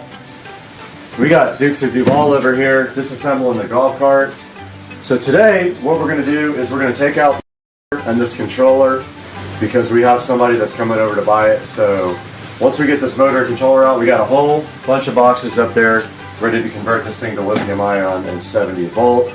First things first, we'll get the subwoofer out, we'll get the motor out, we'll get the controller out, and in about an hour, we'll have someone here coming to pick up the stuff, and we can put that, however much money he's going to give me, towards the $6,000 worth of 70 volt lithium ion sitting right up there. So what do you think? Should we get to work? Let's get it done. Let's do this. Yeah, alright guys, so we got this Curtis controller. So this is probably the original controller and solenoid, and most likely had been programmed because the cart would do 30, 32, 33 max. So we're gonna go ahead and get this out of here and document what we're doing, and then hopefully figure out how to put everything back in the future. We'll be taking out the charge port. The entire charge port and the charge port housing will come out, so we'll have to remove these hex bolts here. This whole panel will loosen up. We'll be able to pull that controller or that charge port out, and then there'll be a male plug for a standard extension cord. You plug your extension cord right into it, and you have an onboard charger that sits here, and this bay will be mostly empty, and we'll shed a couple 100 pounds. We'll be able to do whatever we want with the bay. So what do you say we get the the controller out of here, man. Let's do it. All right, so what do we need? 8? I think it's, well, 8 mil? yeah, try an 8 mil.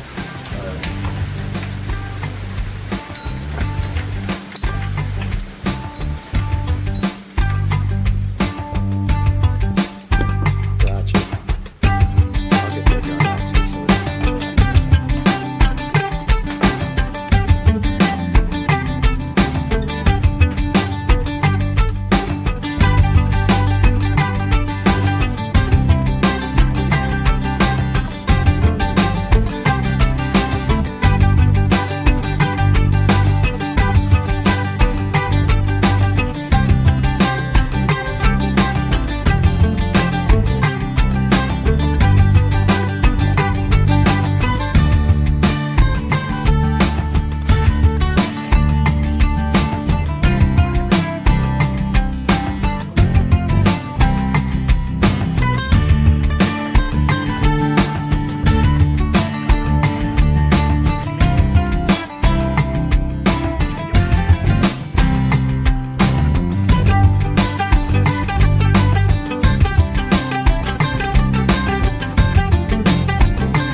Guys, we are back in the garage at Supercar Street Racing, and you saw that we have removed the controller here. You saw us do that in the video, and we have also removed the motor, which was not fun. That thing is very heavy. Getting that new one in is going to be interesting.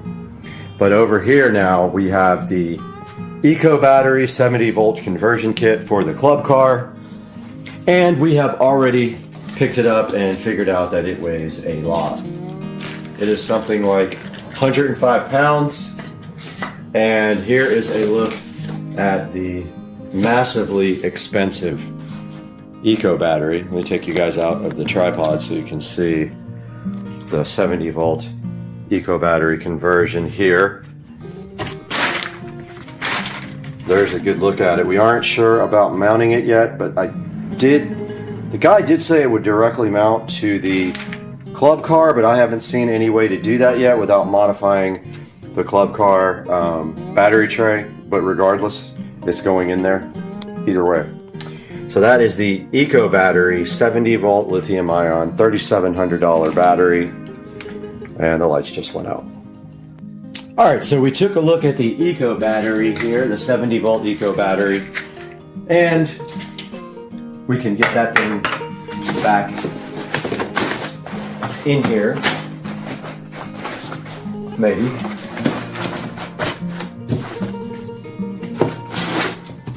And take a look at the next box here. This says Novitas on it. I have not opened it yet. It is open because someone opened it in my crew. But this says Novitas, and let's see what's in it.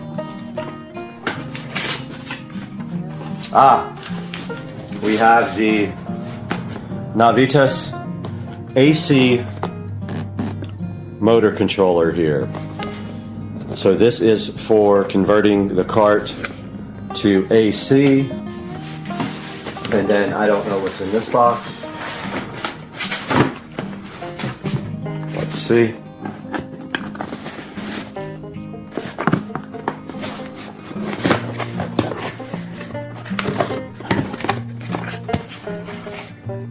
Oh, nice cable, some connectors, and the on-the-fly programmer are inside of this next box. The programmer is right here, but you can actually use Bluetooth to do that.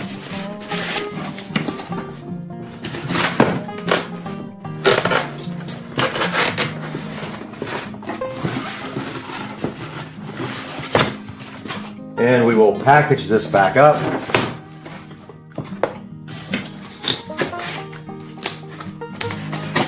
And move on to the next box.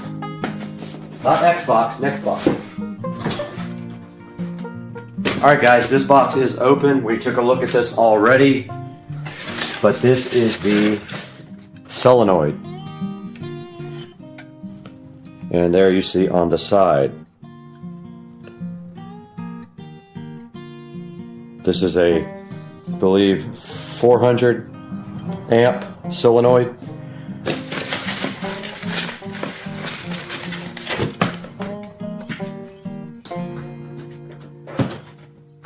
This is the Eco Battery install kit for the Precedent.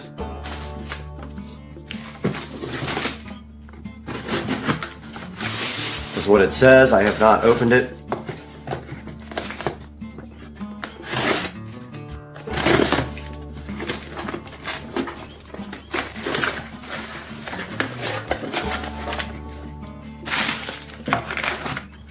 We have something inside of this bag. I'm not sure what. That might be the battery mounting kit. That's probably the battery mounting kit that we didn't know about. Alright, we have the Eco Battery mounting kit opened here, and I am just popping open this plastic condom here to see what this is, because we were wondering how you mount it. And it is definitely a rail kit for the Eco Battery. There are the mounting rails for the battery. It looks like very nice powder coated pieces.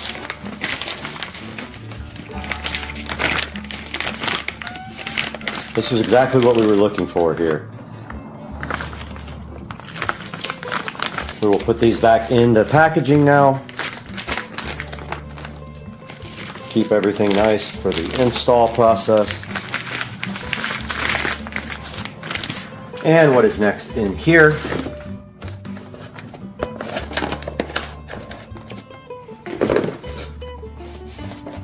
We have this box next.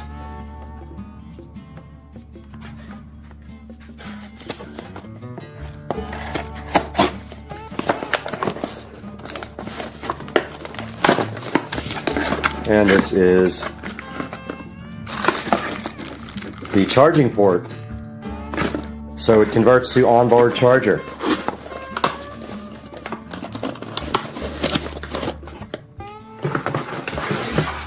And the last box we have here might be the gauge.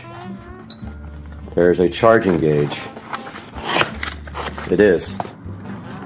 This is the charge and voltage indicator panel that goes and mounts on the front. So we have to figure out where we're going to put that actually. And that is all in that box. And there's 2 more big boxes to open. Here is the next box here. This is a very heavy box.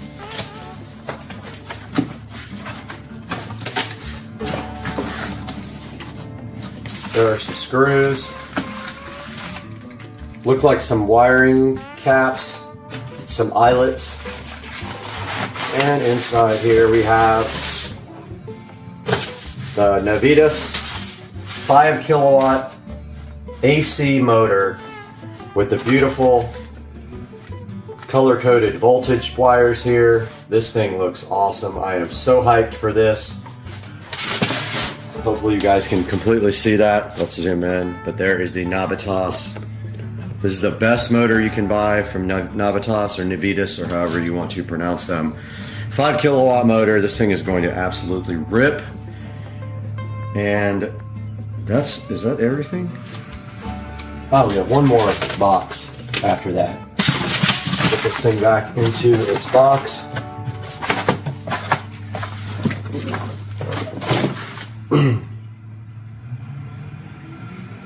This is the Eco battery charger. It says it on the side, but what I have not seen is the 12 volt voltage reducer.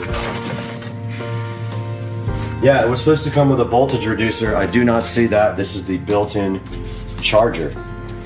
Let me contact the company about where the voltage reducer might be. That's interesting. Yep, this is the onboard charger, so you no longer keep one in the garage, you keep this on the cart. So yeah, there's something missing. The voltage reducer is not here. So I'm gonna give them a shout and see where that is. Just got off the phone with Ryan about the missing item, and apparently Eco Battery has been neglecting to send this part out for the last couple of orders he did, so he is going to get the voltage reducer to us. We already have one. I'm hoping it will accept 70 volts. It says 60 max on the, and this actually says 48 on the input here. I'm hoping it'll go up to 70 because it does say 60 online, so I don't know. We might burn it up and I don't really care, but the new voltage reducer, the 70 volt voltage reducer, is a 30 amp. This is a 60 amp, so we might have to buy a 70 volt voltage reducer for the stereo system. So we are missing a part, and we have to go get the cables today. They are in the mail to the wrong place, just like all this stuff was shipped to the wrong place. So I'm keeping an eye on the mail for that. And guys, this has been part 2 of the 70 volt lithium ion conversion video on Supercar Street Racing. I hope you guys subscribe, and I will make a playlist for this, and we will see you guys next time. Guys, we are back with another batch of on goodness here on Supercar Street Racing, and today we're going to be taking a look at the Cloud Stratus. So stay with us.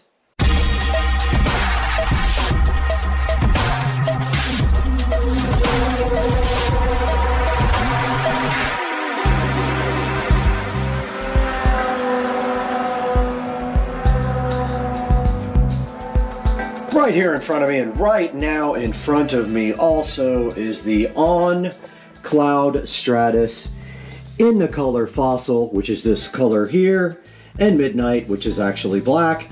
We got them in size 9 for male, and we're going to be opening these up today and seeing how they look, checking them out, all the details, try them on, walk around, let you know how I feel about them. And that's all coming up right now. And right here in front of me, we have the Cloud Stratus in Fossil and Midnight. You can see right here on the label indicating Fossil and Midnight. And the old but reliable but familiar On box, looking so fly. And of course, On boxes are always recycled. And themed, just like all the other On products, there's a nice cloud on the outside of this recycled packaging. Now this was ordered directly from On, from their factory.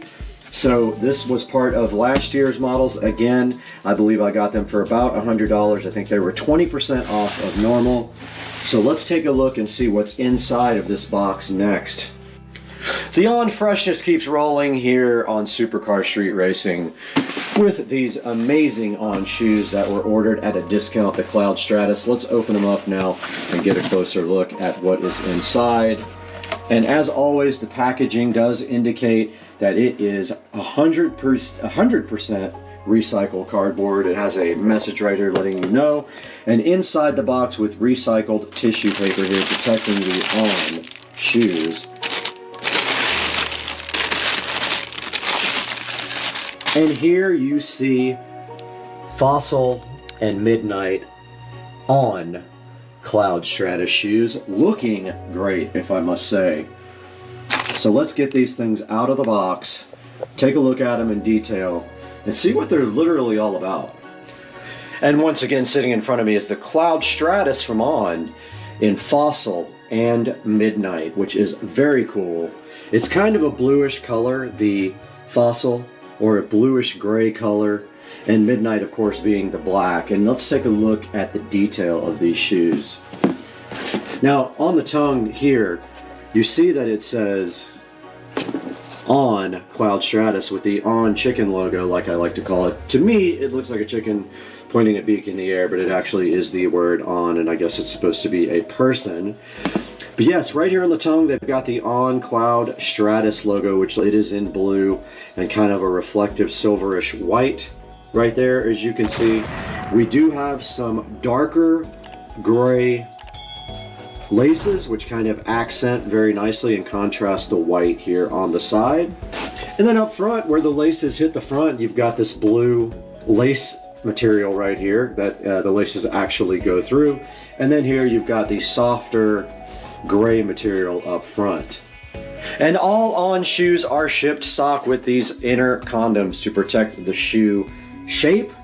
In shipping, I have removed that so I can feel the softness of the material, and yes, it's pretty soft right here on this grayer part, and I guess that's what you would call the Fossil color there. Even though there's some other tones on here, like looking at the side, we have the On chicken logo again in a reflective pattern here, reflective material. So I guess when you're walking, you'd be able to see these at night. And then right above here where the laces go through, there is a light blue patch of material and then a white patch of material here where the laces go through, with some nice contrast to the gray here. And on the side, we see the Cloud Tech logo down here, which is this, I guess, this mesh thing here that the shoe is on the bottom of the sole. And they do have these kind of springy looking holes on the side. And the Midnight material flows around from the back to the side there, if you can see that. The back of the On has the O right here in black. You can barely see it there, but it has the O from the On logo. And then below that it says Helion in the white section, which I'm not sure what that exactly means. But it's right here on the back, and then they have this notch cut out in the back as well. And that rounds out the back of the On Cloud Stratus. Now here's a good look at the bottom of the On Cloud Stratus, and you can see under here it says Speedboard right there, and has the On Chicken logo again on the bottom. And the bottom of the shoe is a black and white looking pretty good, if I must say so myself. But the key to the On shoe is always going to be how it fits. And so far, On is one of my favorite shoes I have ever purchased, and I haven't really had one that wasn't a great fit and great comfort level. So in order to test out these shoes and see what the comfort level is, what I usually do is go take them for a little walk, try them on, let you know how I feel about them, and then we go online. We'll take a look at the On website and show you how to order the Cloud Stratus if they have your size left, because these are last year's model, so they are at a deep discount. All right, let's get these things tried on and get a walk around going in them. We are out here in the Supercar Street Racing living room with the On Cloud Stratus in Fossil and Midnight. And they are down here right now, and you can see I already have my PFG boat shoes on. I'll be taking these off, putting on the Cloud Stratus, and giving them a test drive. And I just want to remind you that I have pretty bad bunions, so I'm pretty self-conscious about even showing my feet, but in order to make a good review, we need to do this. So first things first, inside of the shoe, there is also this nice cardboard dime for free, no charge. Let's get these Cloud Stratuses on my feet. I wear them unlaced, actually leave them just like they come from the factory, and I wear them unlaced. And already they are pretty comfortable. They're not as comfortable as the last ones that I reviewed, but they are comfortable. And I definitely do feel, I usually buy extra wide shoes because of the bunion problem, but I don't feel any problems here because this cloth feels pretty flexible, so it allows this part where I have issues to kind of just flex out. I have put on the On Cloud Stratus and I am ready to get up and walk around in them. They fit a little tighter than the last ones I had, no big deal. They are incredibly comfortable though.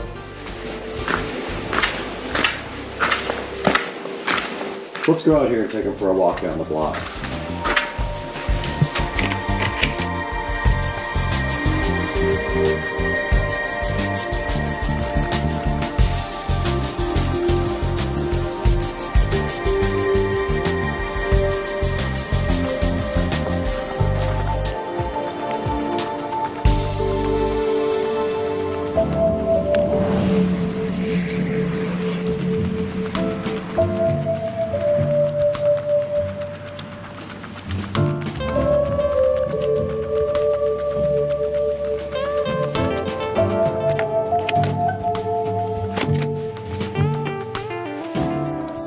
We're back in the Supercar Street Racing closet with the On shoe collection here, and guys, it is time to round off the On shoe collection, but first we have to make room for the last pair to round off this 3-shelf collection. So let's take these flip-flops and move them elsewhere. They can sit there, and the On Cloud Stratus can go right up here. And you can see the On shoe collection has been complete with 9 pairs of shoes there. And then once again over here we still have a bunch of our Puma shoes and also some flip-flops, or Puma if you like to call them that. And now let's take this thing out to the Supercar Street Racing 4K production studio. Talk with Brad online about how to get your pair of Cloud Stratus shoes from On. We're here once again in the Supercar Street Racing 4K production studio, bringing you high quality 4K videos.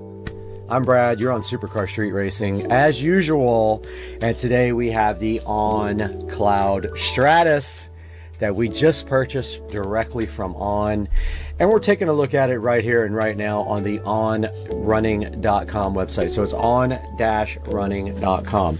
Now there will be a link in the description to these as well on Amazon, but if you go directly to the On website, you can purchase your own On Stratus shoes. Now right here we see the On Stratus are reduced by 40% right now. So you got to get on there and get your On Stratus ordered. And they're actually Cloud Stratus. I call them Stratus. They are Cloud Stratus shoes. And if you look right here, they have quite a few left. Let's see, so my size is 9, so they do have my color here. They're calling this white and black, but it looks like a little bit of an off-white. If we go to Fossil Midnight, they do have my color available in that. So if you go to the On website and you go to shop, and you go to last season on men, last season, pick any of these shoes that are up on the screen right now, and then when you get into the actual shoe like the Cloud Stratus, if your size is grayed out here for that color, you won't be able to order that shoe. So for example, we have the Fossil and Midnight, and let's see if that's even available. So that's this one here. There are still plenty of sizes available in Fossil and Midnight. These are kind of fly. These are Frost and Niagara. Plenty of size. And these are actually $100 right now. So they're 40% off of their normal cost. So it's a great time to go buy some used freaking On Cloud Stratus shoes right now. Here is the Lake and Fire, or actually Lake and Flare. These are white black. These are just all black.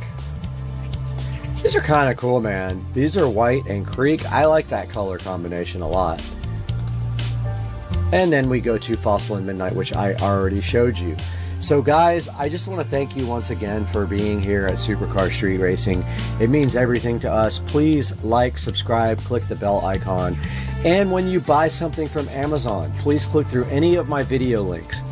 You don't have to buy what's in the link, but if you click through one of my links, I still get a little bit of credit, and it helps keep the channel growing, and it helps keep Supercar Street Racing on the map, which is very important right now. We've been growing this year.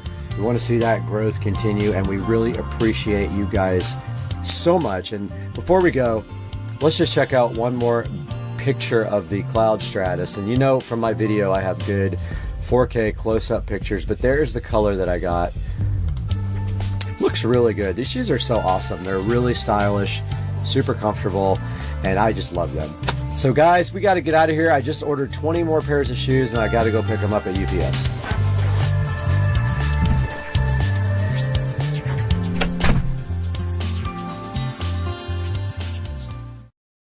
Hey guys, welcome back to our Street Racing, and we are taking a look at my old 15-year-old racing videos. This is part 2 of a I don't know how many part series until we get through all of them. So let's take a look today on Supercar Street Racing.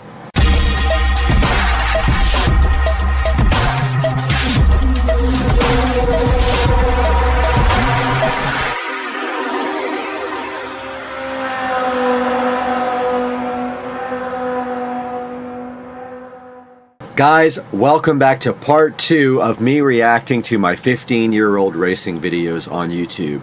Now, all of these videos were shot with my single turbo Supra, 1993 and a half hardtop Supra with a single turbo that made anywhere from 600 to the wheels to almost 815 to the wheels. And I think we got some bangers today because I have a few of them already pulled up for you. So let's start with this one. So this one says Street Racing, bolt-on Ford Cobra, and it doesn't even make sense what it says, which is hilarious.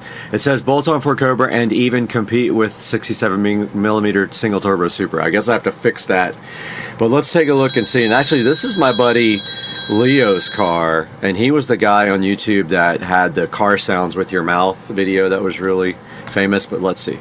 Oh, actually, no, this is Tony's Cobra. Okay, let's take a look. Oh, I had to replace the music in this one. Let's see what happens here. So there's my old 67mm setup.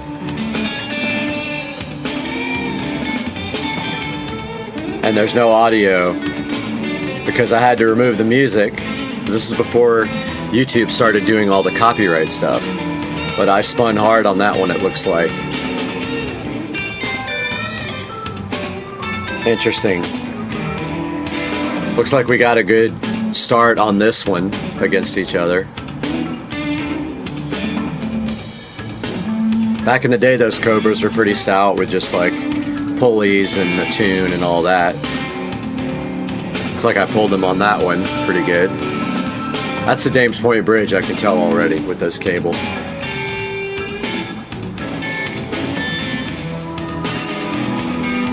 So it looks like he pulls out a little bit on me, and I never get it back. And I missed 5th gear as well. I wish this had the audio. I remember it was really good, but YouTube said something about copyright, and I just had to replace everything.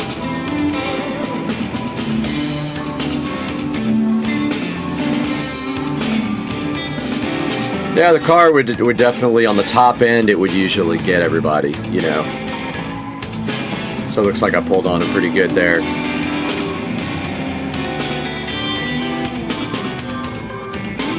And I think that was it. I think John, my buddy John with the Evo, was actually recording this. And if we go back and look at this video again.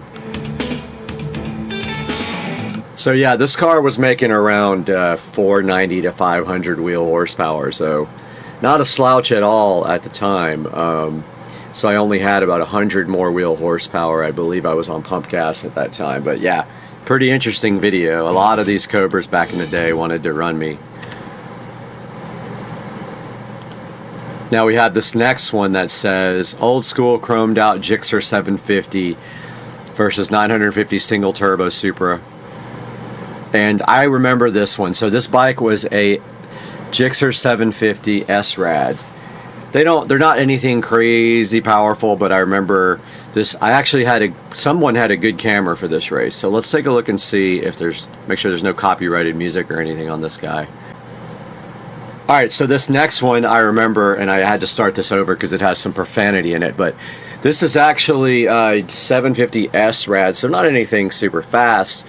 And I do remember we had a decent camera for this, but of course, downloading these videos from YouTube, the quality has come down quite a bit. But I just cut out like 30 seconds worth of solid curse words because I know I'll get nicked on the advertising revenue. But let's see what happens here when my 67mm Supra takes on this modded Gixxer 750 SRAD here. Make sure we stop it at the end in case there's profanity. Looks like we got 3 bikes tagging along here too. I don't remember this.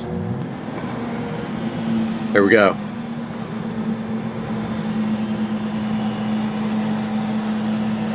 So it looks like we're just going from a roll. I don't know what speed we're doing.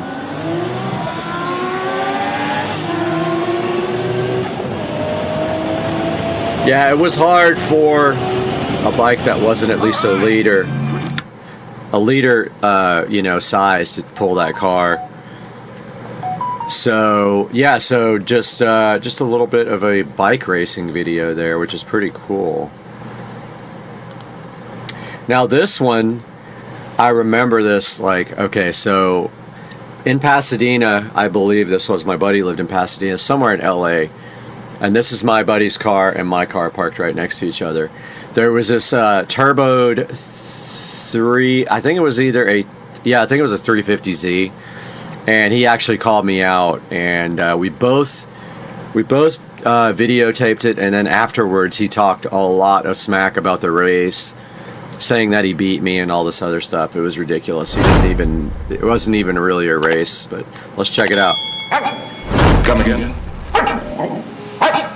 You know I don't speak Spanish. In English, please. This is actually my buddy's Supra. Huh? You pooped in the refrigerator. Yeah, we probably can't even have that in there. I need NOS. No. My car topped out. Ah, no, this is just my buddy's Supra. This is not the guy with the, or maybe it is the guy with the 350 later on. This is my buddy's Supra with stop fuel and a single. Still pretty stout. Again, the video quality is absolutely terrible.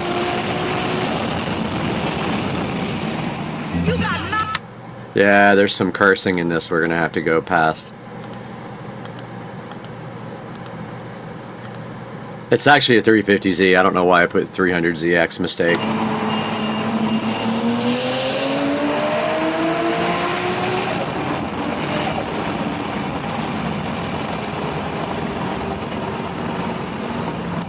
Yeah, see, so I can't play this part because it's got tons of profanity, but this is my buddy racing the 350Z Turbo. And then me versus my buddy in his Supra.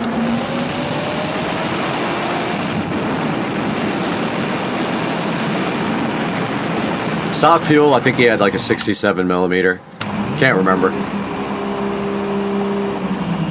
I gave him the hit on this one. I'd say we're about 150 to 200 wheel horsepower difference.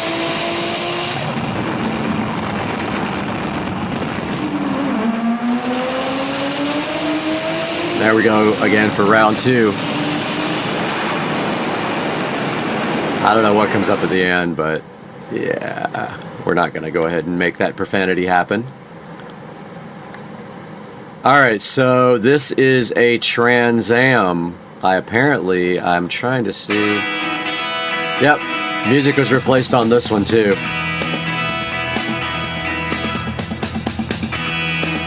This is a pretty quick Trans Am running 150 shot, so.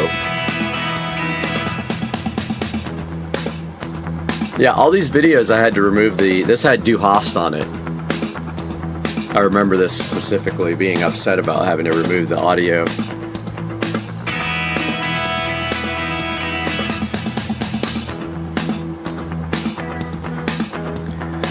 This car was pretty stout at the time.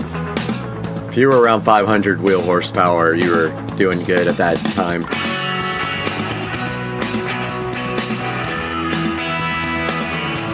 So here I think is the best race out of all of them. And I would pull on him on the top end for sure.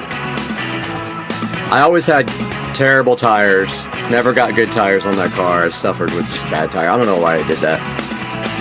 Had BF Goodrich, I think, comp TAs. This is my buddy's Evo 8. Me with no boost controller turned on. Probably was about 350 horsepower, the Evo. Not to the wheels, just I think straight up. Alright, so let's take a look at another one here. That was all I queued up, but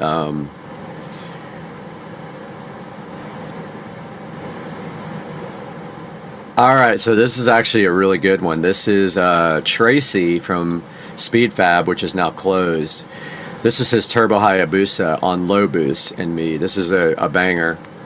When we were a motorized bicycle company, right after the ad, we'll take a look at this. So this is a guy who did a lot of work on my car back in the day. This is Tracy from Speedfab. I think he works at Stage 6 now. I don't know. I saw him on there the other day. But yeah, let's see what this is about. The power of dreams. Dang. You got shocks, pegs, lucky. Nice Busa. You ever take it off any sweet jumps? You can barely see what's happening in this, but he just absolutely walks me. All you can really see is lights.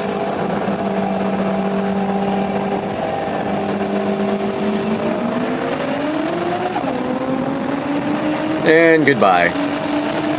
It literally is just a bunch of blocks. You can't see anything. But that's him walking on me. And 170. Absolutely no chance of taking this. You got like 3 feet of air that time. Yeah, that's cool. Alright, I think we have time for one more. Let's see.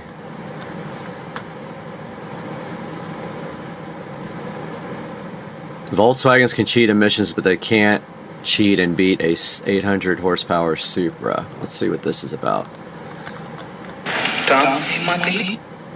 We're gonna go past all this because there's bound to be profanity in it. Okay, so let's go back to this so we can just see. Alright. Yep, so we were racing a GTI with upgraded turbos, fuel system, and the stock block at 22 pounds. And I had cams, 67mm turbo, and 850cc injector. Let's see. So this is me on low boost.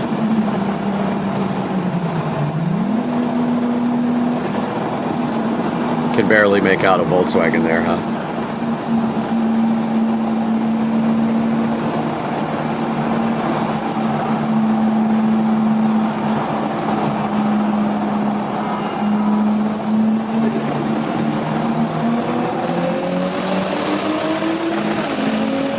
Obviously, that thing was no match for the Supra back in the day. Even though the video is horrible and you can't see anything. It really was bad in the beginning, honestly, even though this is a copy of a copy.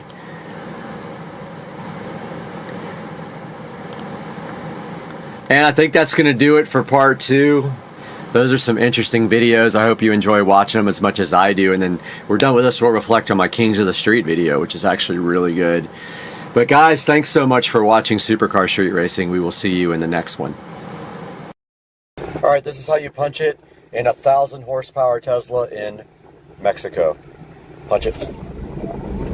Oh my God! What the hell?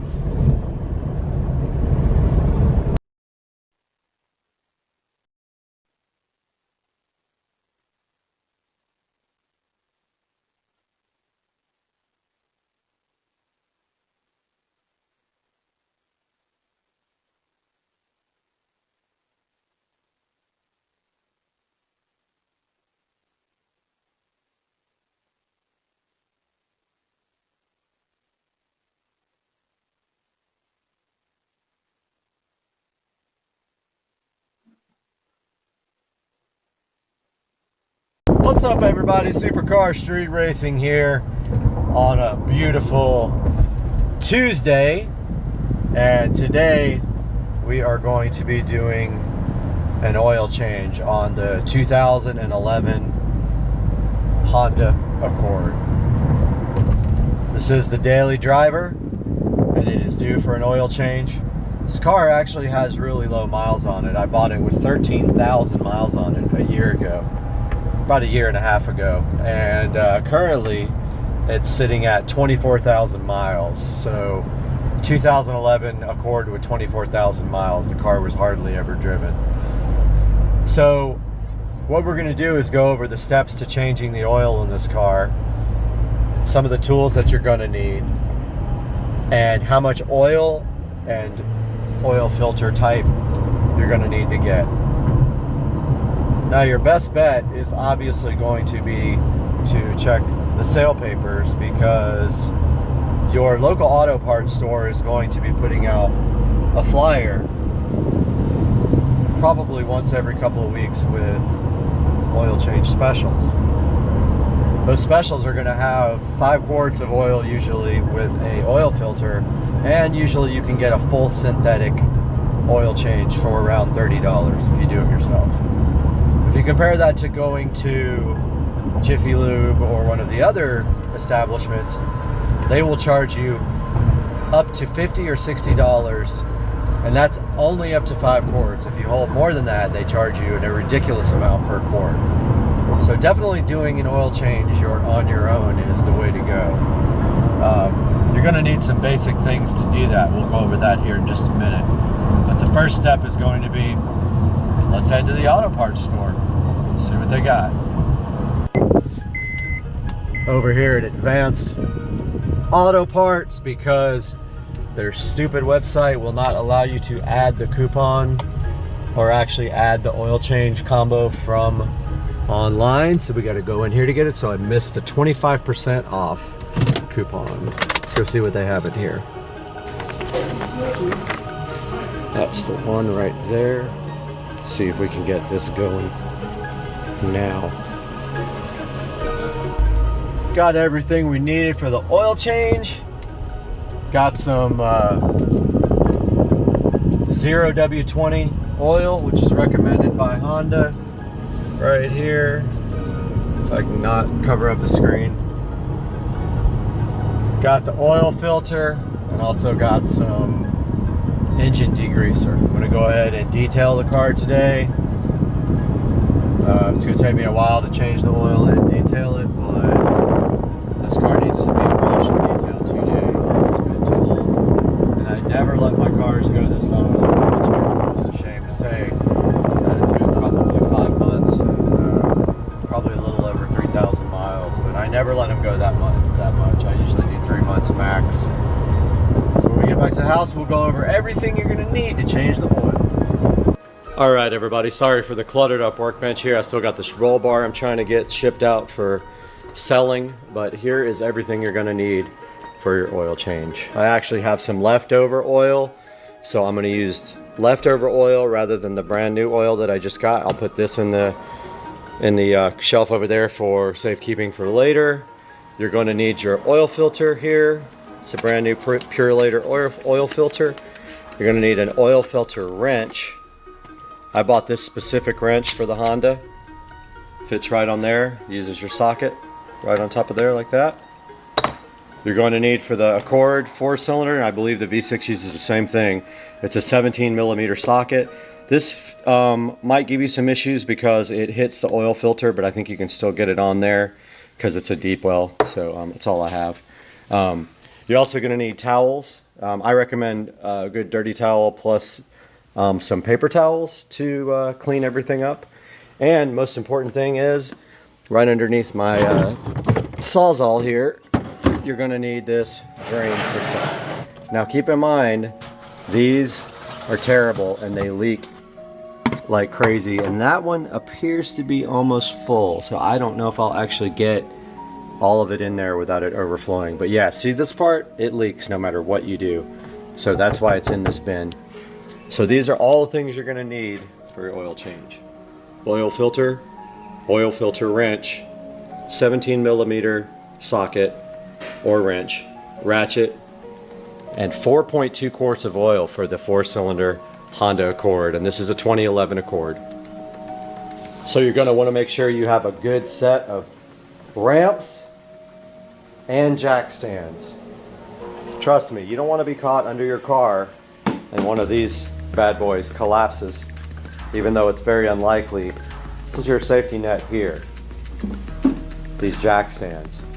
So what you want to do is run these jack stands up under the car after you roll the car up on the ramps. Take your jack stands, push them all the way up against the tire as far as you can get them under there, like that. It's right in the center though. Give them a good push so they stick. Right in the middle, like that. Make sure they're straight. Align straight with the tires.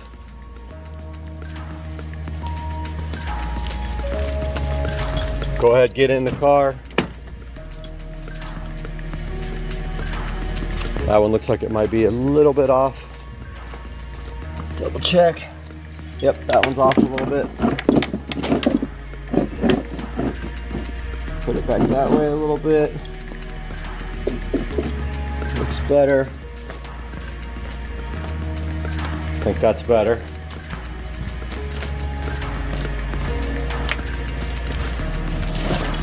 Go ahead, start the car, drive it up on the jack stands.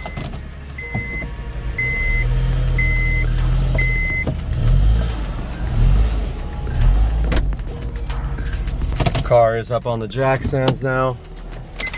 Put your emergency brake. That wheel looks good. And that wheel looks good. Next, take your jack stands. Put them up under the jack point there. And just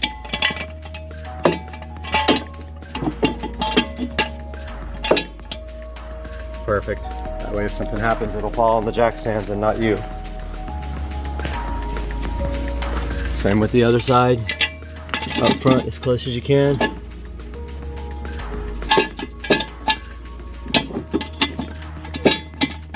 It's about as good as it's going to get right there.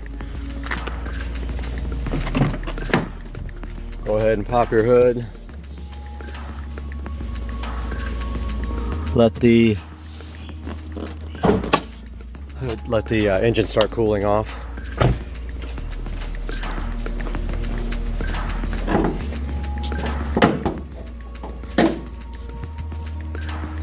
Got the hood pop now.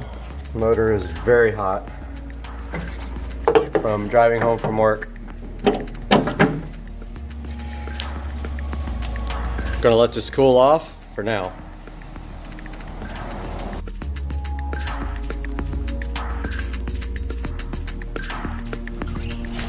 Take off the oil drain plug, let it fall right into the top of this drain bucket, and of course you're going to have to adjust your drain bucket. This is why I have the pan here underneath. Look at that dark oil coming out. This little pan's kind of hanging down, or a little cover, engine cover. So it's going to take a while to drain out, and as it drains it's going to really be straight underneath the flow. So I'm just going to pull that back. It's going to take a good at least 10 or 15 minutes to drain. It'll help if you take off the engine cap, oil cap, as then the engine can breathe better. Go ahead and take off the oil cap.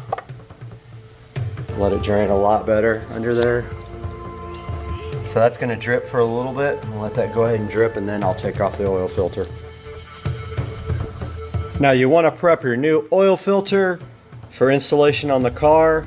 A lot of people fill this with oil before they put it on. I never have done that in my entire life, but you want to make sure that you put oil around the O-ring there so that it, the gasket, so that it seals good. If you feel like it and your oil filter is in a position where you can do this, if your oil filter is not straight upside down, you can't do this because it'll dump all over you. But you can fill your oil filter with some oil if you feel paranoid about that getting to the motor. A lot of people think, oh, it's going to dry start. I've never had an issue in 30 years of oil changes with not putting oil in an oil filter, knock on wood. So that's how you get your oil filter ready for installation. Alright, as you can see, there's no more oil draining on here. I'm going to get this drain plug out of here, right there. I'm going to clean that up, put it back into the drain plug, and tighten it fairly tight. Don't use a torque wrench on it, but you'll know how tight is tight. Get it snug, and then maybe like a quarter of a turn if you can after that. Alright, I got the drain plug all back in right here. Drain plug is back in place. Going to clean that area up. Make sure there's no oil left on there to burn off. Now I'm going to remove that oil filter. About to take the oil filter off. Got to get your oil filter wrench. Get the new oil filter.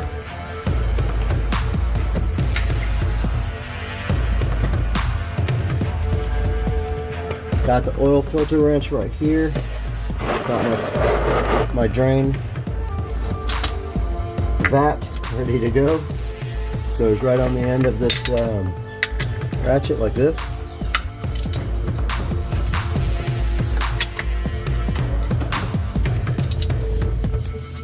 Now it's not going to be very tight because when you put oil filters on, you hand tighten them. But oil is going to come out of this when you remove it.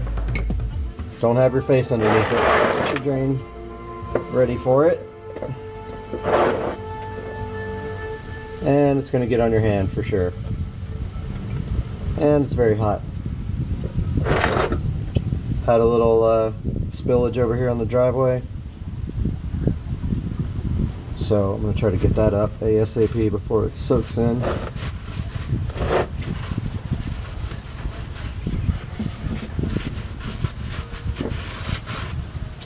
So yeah, it's going to make a mess when you have these like this. Go ahead and let it fall into your drain. And just know that you are going to get dirty doing this part. That's what I got the old towel here for, so I don't get oil all over the driveway. Although I did spill a tiny amount, I usually don't, but I super failed that time. Oh yeah. I did get it everywhere. Go ahead and wipe it up as soon as you can so it doesn't seep into the concrete, but pretty much it'll stain once it's on there.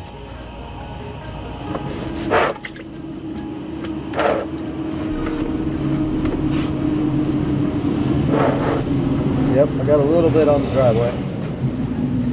I can get that off with acid though.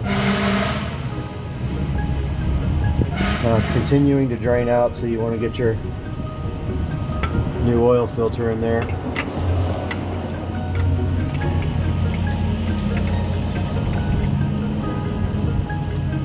Now, your new oil filter, just remember, it's supposed to be hand tight. I'm using this because it's so slippery, but that's plenty right there. That gasket seals everything. You don't need to go crazy on it.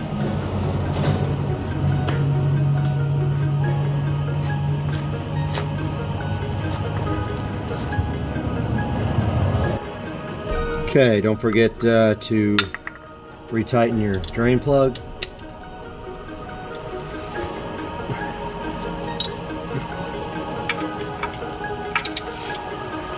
So this one needs to be quite a bit more tight than your oil filter. Just like that. Good enough. Still some oil dripping. So I'm going to go ahead and wipe off everything up here that got coated in oil.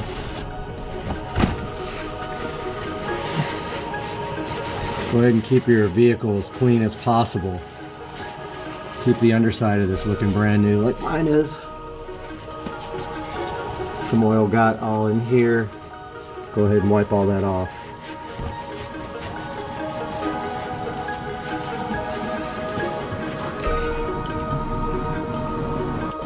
Next step is to fill the car with oil. I don't recommend this, but I am using different kinds of oil and different weights of oil. It's your call. I don't have an issue doing this at all, never have. I'm going to be using 2 quarts of this and 2 quarts of Mobil 1, but they're both full synthetic.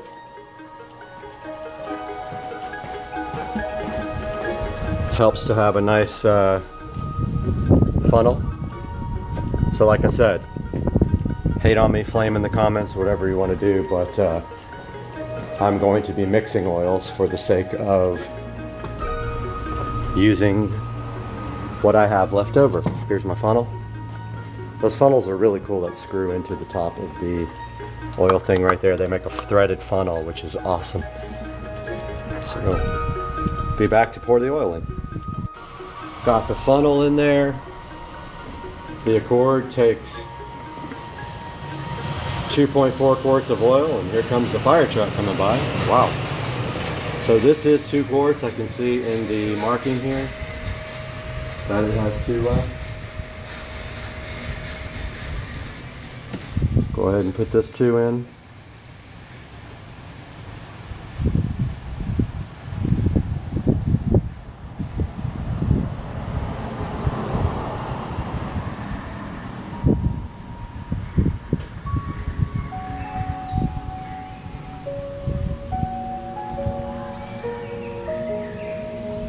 There's 2 quarts there.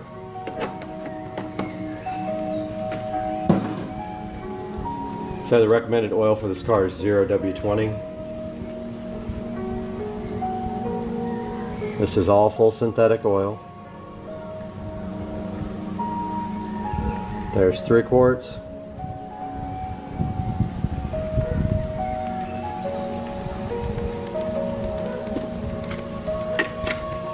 Also helps to have a nice trash can handy for all this. Mine is actually in the back. And here is the 4th.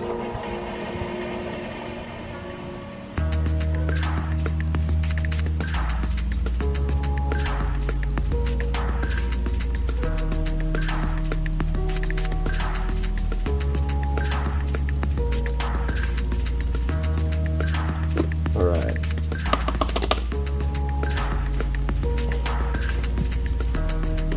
Go ahead and put your oil cap back on.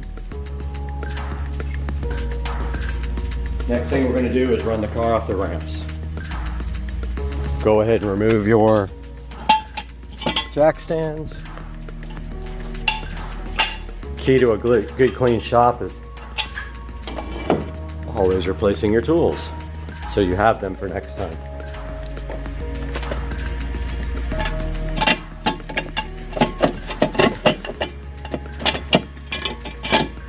And of course, this one's being a pain.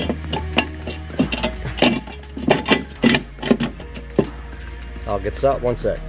Have to pull on that lever to get that one out.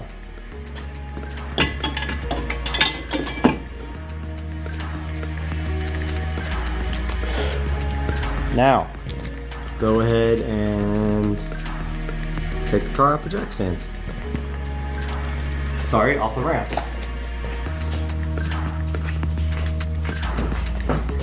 When you're doing this, check for an oil pressure light or anything irregular.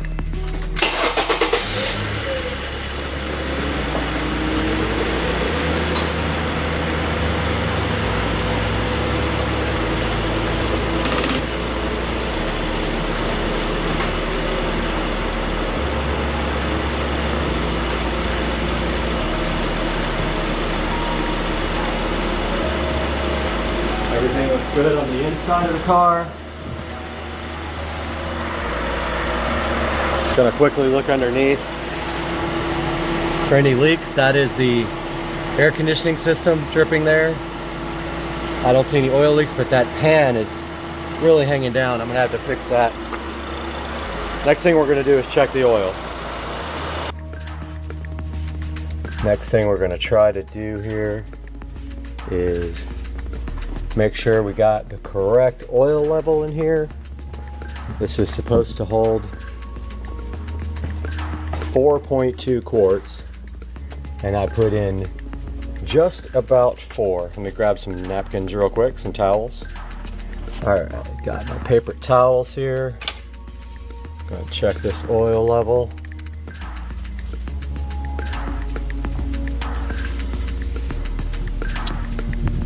See what's going on, if we got enough in here.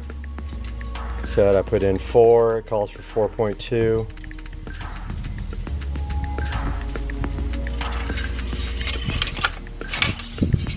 And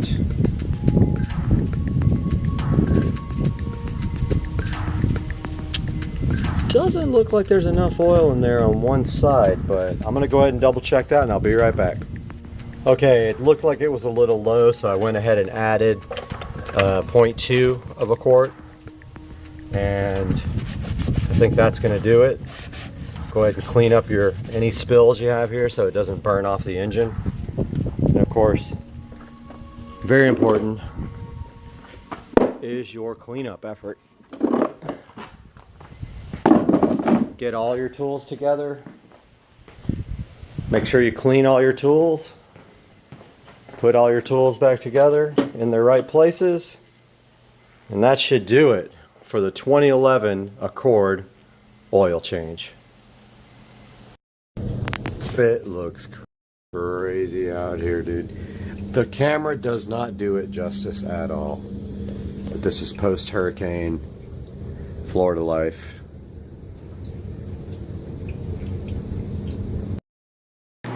Guys, welcome to Supercar Street Racing. You are back again on the channel, and we are so happy to have you here.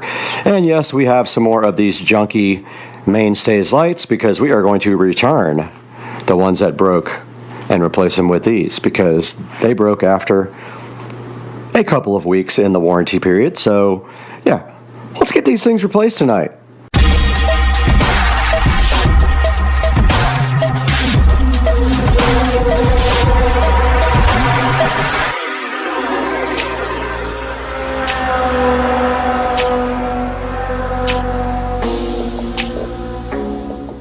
Ladies and gentlemen, back on Supercar Street Racing once again. We have a project, and that is these lights are absolute garbage and they don't last more than a couple of weeks, some more, some less.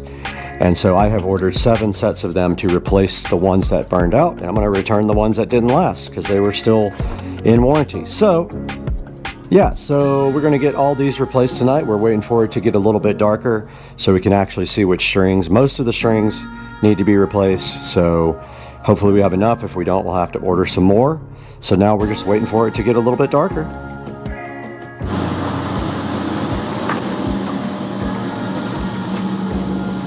All right, we're out here in the Supercar Street Racing backyard with one mission tonight, and we're actually waiting for Dukes of Duval to come over and help. But we're going to be replacing all the light strings that are bad. I keep looking to see if he's sneaking up on me, but we have all the new strings right here, so we got to get all these unboxed, make sure that we save the extra lights from them, and then go replace all of the fixtures that have issues. So let's get one of these guys unboxed real quick. They're kind of a pain.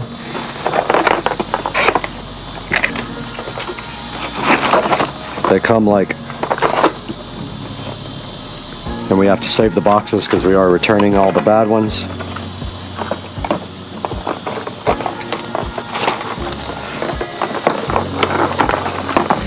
And that's not too bad.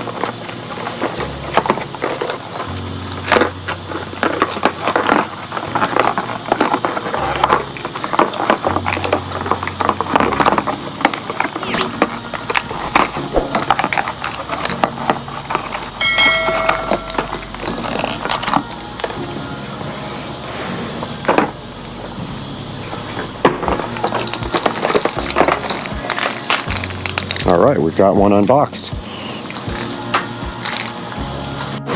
And right here next to the Supercar Street Racing studio, we have our first set that we might be able to fix. We'll try new bulbs first on this guy right here and this guy. See if that does it. If not, we will have to replace the whole string, and they do come with spares. They come with 2 spare bulbs.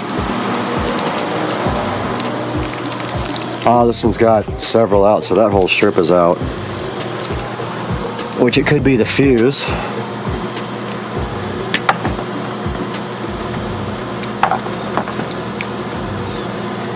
We're gonna need pliers for this.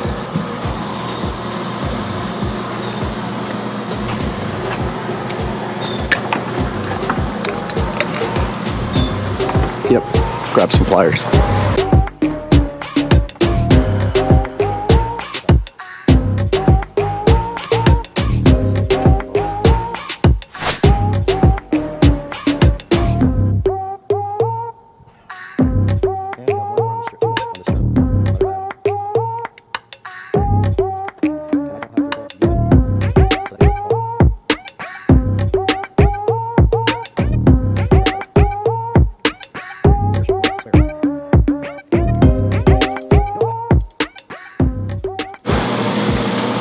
All right, we got company to help fix the lights, and so this whole string is bad. We're gonna replace this whole string and then start moving down the line.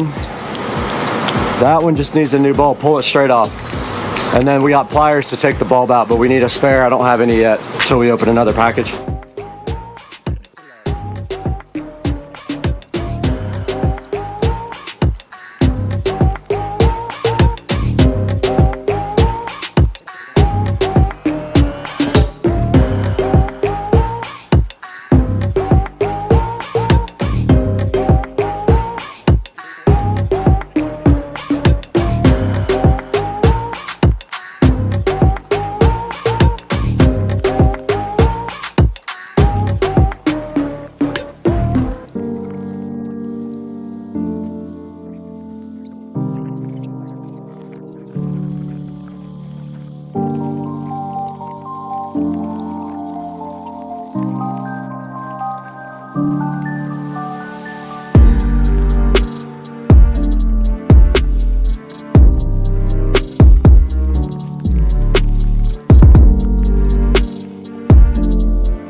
All right, we got Dukes of Duval out here, and it's a nice, cool night, and we just finished repairing the string lights on the fence. And so how was that? Was that pretty easy?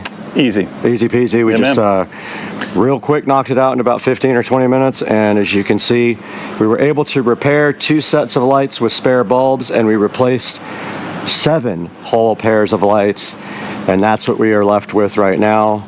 And now later I have a light down there on the dock that got hit by a tree limb that I have to replace, so I have a spare for that. And that's going to be it for this one. That's all this was just getting the backyard lighting all back into shape, and we got that done. So all right, I just wanted to give you guys one last look at the night shot here. Now we are on the GoPro mic. I don't know how good this is going to sound, but this is a shot of the yard at night, and I don't know how good the GoPro also will do at night video, but here is how it looks with all the fence light replaced and a new lamp under the patio. Now, I just ordered the replacement globe lights for the under the patio that go around here, and they go all the way down here and around the house. So we will be putting those up here, and they go literally all the way to that side. So those are on order, and I hope you guys enjoyed the video, and I hope you enjoyed our beautiful night backyard shot here, and we'll see you guys next time on the channel very soon. Welcome to part 3 of the Avon E90X install video. We were just talking about File Manager, but I was just going to show you guys that this has an SD card slot right there, right on the side there, right there. You can see the kind of the reflection of it. Does have an SD card slot, and mine has a 128 gigabyte SD card in it, which is very nice. Yes, you can move applications to the SD card. That was my biggest thing, being able to move apps. So File Manager is ES File Explorer. Let's go to Car Info. No, let's not. Actually, Car Info is your factory navigation system. If you want to go to that, you hold down menu for 3 seconds, and it switches over to your factory nav, where everything works like it did before. So we hold down nav or menu 3 seconds again, we go back to Android. Let's look at some more of these settings here. Browser is basically, I believe, Chrome. And you can see here I had a bunch of malware installed, but we got rid of that finally. But yeah, so that's Chrome. And let's go back to the menu. The next set of menus. So this is video. This is a video player. DVR, so you can record your dash cam and either your front or your rear view camera. Settings takes you to a settings menu that looks like the BMW settings, but this is actually the settings for the unit, and this is where you set up what navigation app you want, your language, and by the way, the iDrive control works. The time, by the way, use original time and set it up in your Android settings. This is how you set the volume levels. This is how you set up your rear view and front camera. This settings actually takes you to the Android settings, just like an Android phone, and then this takes you to the nav screen, where you can then, the nav setting screen, the actual unit, where you can go into factory setup by hitting 1314. Okay. Inside here are the settings to the navigation system, and this you use your finger. Now this is important here. Car type. The only way I could get this looking correct when you switch to BMW is to put it on this. So if you have an E90X, you can try all these settings until you get the one where the resolution looks right when you switch back to BMW.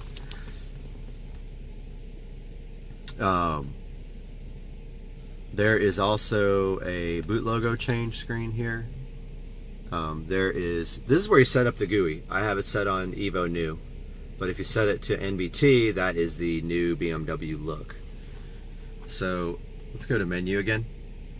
So dashboard is interesting except for one thing. So dashboard is where you get information about your car, and you can see it actually works. But the problem is that it's in kilometers per hour and liters. I mean, come on, dude, get that correctly. This unit is for the US. It doesn't, you need a switch for miles per hour, okay? So hit back. Phone link is where you use your telephone, and apps is just like it says, it's your ta-da Android apps. And you can see some of the stuff I've got loaded on here. I did try to root this. I was not successful. And in the process, I installed a billion malwares on it, which I removed later. So yeah, I have all my BMW apps here. The iDrive does not work on this screen. But, so you have a BMW, you probably, and it's an E90, you probably know about MHD and you probably know about XHP. So let's talk about having MHD available to flash the car. So let's hit that. Of course, resolution looks weird until it boots up. Now, here's MHD. Now, let's look at, now every time it boots up, it asks me if I want to use a USB cable, which is annoying, but it does it every single time. So let's look at where we would flash. So here's the maps. And I'm using that E85 mix down at the bottom for corn. And let's hit the back button. So yeah, this is the MHD flasher. And in the next video, we're going to talk more about that.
All right, we're out here in Mexico again, scouting out a location for a high-speed pull here that I've never done.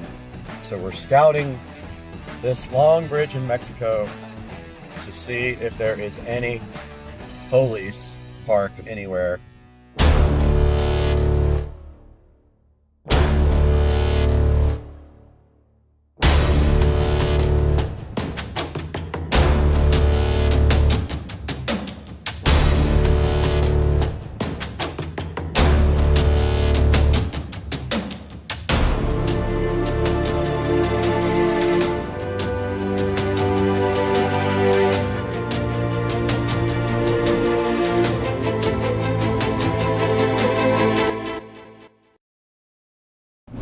So we're scouting this long bridge in Mexico to see if there is any police parked anywhere before we come back down. And there is a dude riding some kind of weird something on the other side. But so far, this Mexico bridge is pretty good for a short pull in Mexico. We'll see what happens once we get to the other side, but I'm looking for Mexican police officers parked on the side of the road here, and does not appear that there are any parked here, so we'll try it in Mexico. All right, we're coming over the top of the bridge now, and there should not be any reason why right here on this stretch right there we can't open it up a little bit and maybe get out by ourselves. There's a nice, probably quarter long, maybe a little bit longer than a quarter strip over here where it goes uphill a little bit, but this car doesn't take long to hit top speed, so we'll see. I've never done it, and this is a abandoned road in Mexico that it's really easy to get up to speed on, so let's see what happens. Today, our sponsor on Supercar Street Racing is a returning sponsor. Red Star Tech, who we've worked with a few times already, was so kind to send us this presentation clicker here for PowerPoint. This presentation clicker is so cool. It has multiple controls on it that allow you to provide a control for your presentation. It also has a presentation pointer, as you can see right there. And it has triple action controllers here. Holding these buttons down in various different ways will allow you to do different things on the controller right here. This thing is plug and play, and it works with almost any operating system. You don't need drivers or anything like that to make it work. And it does cool things like volume and blanking the screen. What's really cool also is it has a little storage at the bottom for your USB adapter, so it makes it easy to carry around in your briefcase, and then just pull your little USB Type A out from the bottom and plug it directly into the machine you're going to be working on. Now, Red Star Tech has been a longtime sponsor of the channel now. We did some earbud reviews for them last time, and now they brought us their presentation clicker to check out. Please order it directly through the description in the video and support Supercar Street Racing and Red Star Tech with their presentation clicker. More online here from them in the Amazon link. I'll put it in the description. Thanks again, Red Star Tech.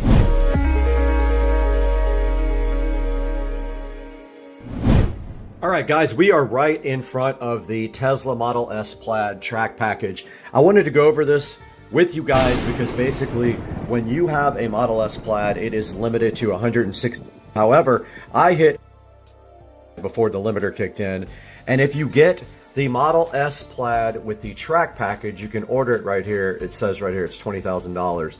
Or you can just get the carbon ceramic brake kit, and it is unclear in the writing here if you can get it with just the carbon ceramic brakes, because it says top speed 200 achievable with carbon ceramic brake kit and proper wheels and tires for those speeds.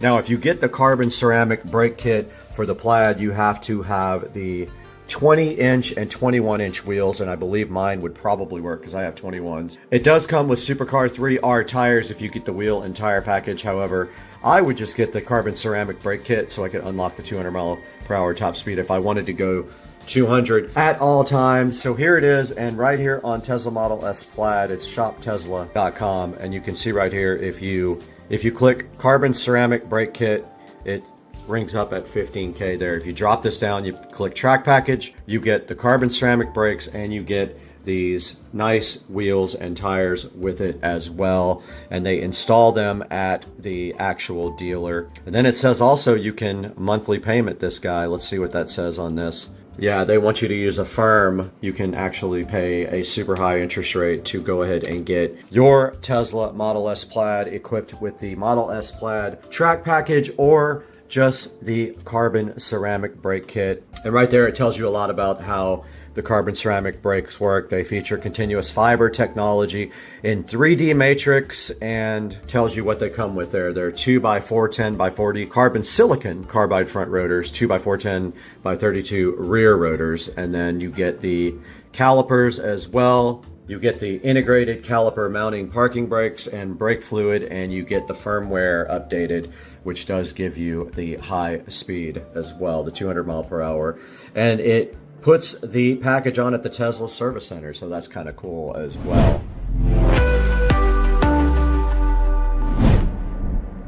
All right, we're not gonna want any traffic anywhere near us when we do this, so we're gonna let this go by and then flip a U-turn at this light here.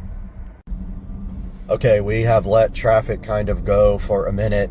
We have a straightaway right here. I'm gonna just do a roll-on pull and see right when I round this corner and see what we can get the car up to. And hopefully there's no Mexican police officers on that side. So let's roll into this now. That's full throttle. That's 100, 10, 20, 30, 40, 50, 160, 165, and that was the top speed. 165 is the speed limiter. I hit the top speed, and now we are coming off and on the brakes, which are terrible. I smell the brakes. That's the first time I've ever hit the top speed. I believe it's 165. And then this car has awful brakes, so I didn't push them too hard. And that was it, guys. That was about 30 to 165. All right, I double checked online. The top speed of this car is 162 miles per hour, and we did achieve that just now in the deep South Mexico terrain. And you can see it didn't take long to hit that top speed, and that's the first time I've ever gotten it up to that fast. So that's the fastest I have ever gone in this car, and it was kind of fun, you know, to see what this car can do.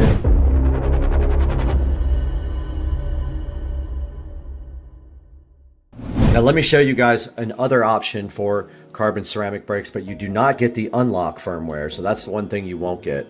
All right, the last thing I wanted to show you guys here is another option here, like from T Sportline, and they do offer this Brembo Gran Turismo kit for the Model S and X Plaid. It is $54.95. You can select different options here, and they do go up or down. That one says unavailable. The GT is unavailable. Only the GTS is available. It is $54.95 right now. That gives you another option. It does come in a bunch of different colors as well down here, as you can see. However, this will not unlock the top speed if that is what you're after. Just simply getting these big brakes from T Sportline will not give you the Model S Plaid top speed. You have to have the firmware also unlocked in order to do that, and you cannot get that done by anybody that I am aware of. I think that you can only get it from Tesla.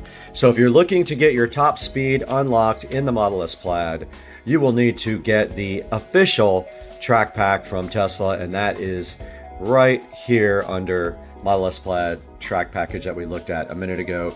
You will spend $20,000 for the wheels, tires, and brakes, or $15,000 for just the carbon ceramic brake kit.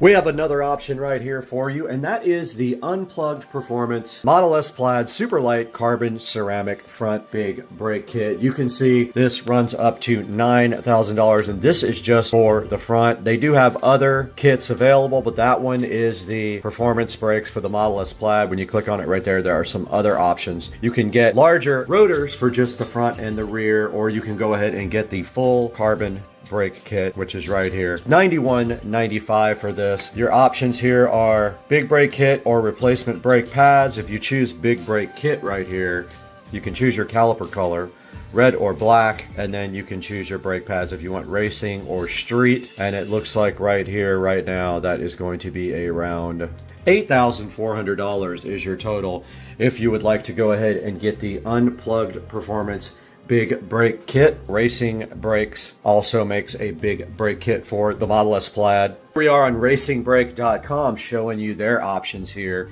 There is a $16,000 carbon ceramic brake kit there.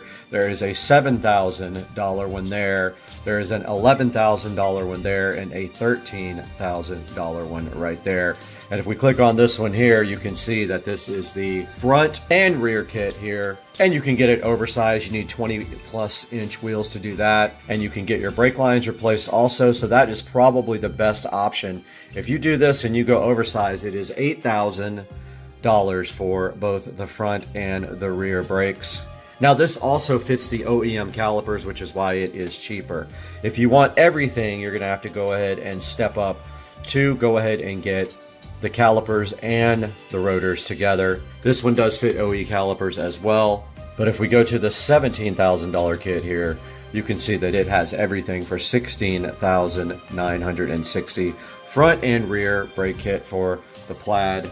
It's going to have everything you need to go ahead and get your car up to big brake standards, and it is cheaper than getting the track package, but you do not get wheels and tires with it. The Tesla option for the Plaid is $15,000. This is $16,960, but you are getting some of the best brakes made. I had these on my SL65 AMG, and they were absolutely awesome. Way cheaper than that for the AMG, but of course you're paying for two. You're paying for the front and the rear, and you're paying, of course, for the Plaid, and with all of the inflation that we've been having lately as well. And I hope you guys enjoyed the video. We'll be doing some more stuff like this with the Plaid, racing some things and things of that nature. So hang out and please like and subscribe. We'll see you guys soon.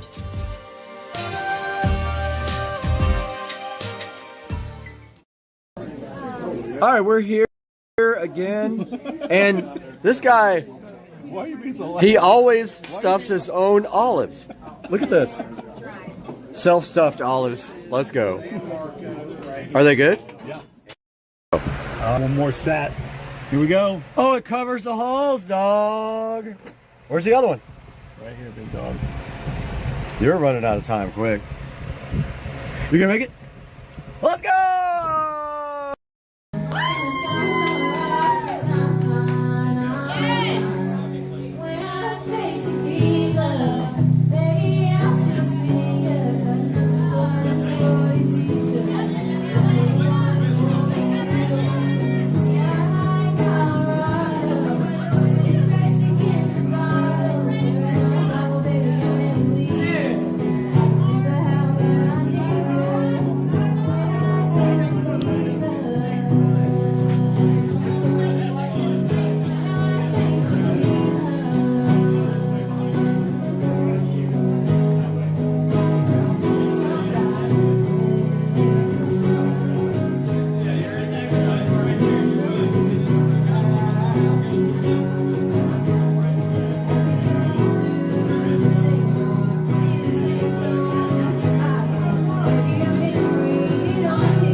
Hey guys, welcome back to the channel, Supercar Street Racing. I'm Brad, and what we are looking at today is part 4 of the golf cart audio install, and I am going to insert some clips over that to kind of explain what's going on in the clip this time, because there's not a lot of dialogue. It's just me working, and I didn't give a good explanation of it, so you'll see that now on Supercar Street Racing.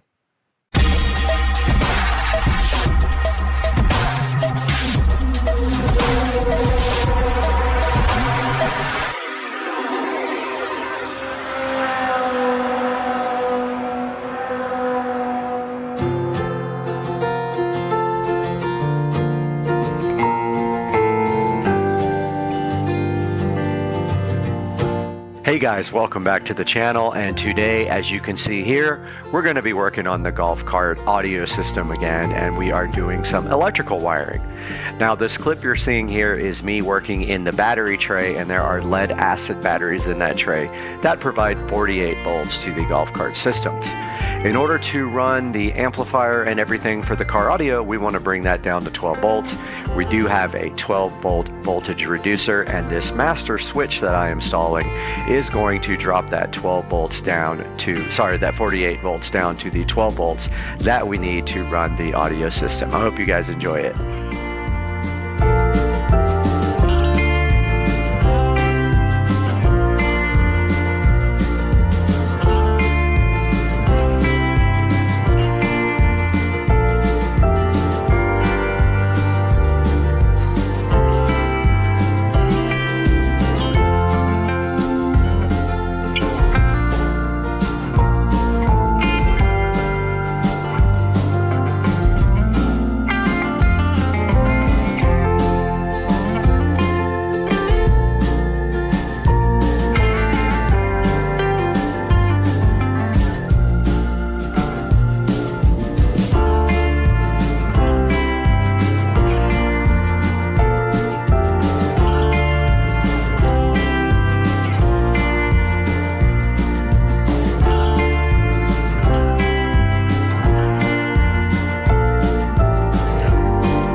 All right, we got the power switch in, and now we're going to do some more work on power and things like that.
Right here, what you're looking at on the screen now is my Blaupunkt Epicenter. Comes with a remote control for the base knob, and it has a little LED on it. Well, I was going to put this in the dash, but I decided to put it in the back because you really don't adjust it that much. I mean, it would look cool in the dash and all that, but I decided to put it right behind me. I could reach back and adjust it if I ever need to. So what I did was I removed the Epicenter volume control from the actual metal mounting plate, and I removed the LED from that as well. And now I am soldering the LED back to the wire. I made like a longer wire to connect the LED to the little circuit board, and I'm soldering that, drilling the hole for the LED, and mounting this stuff in the back of the golf cart.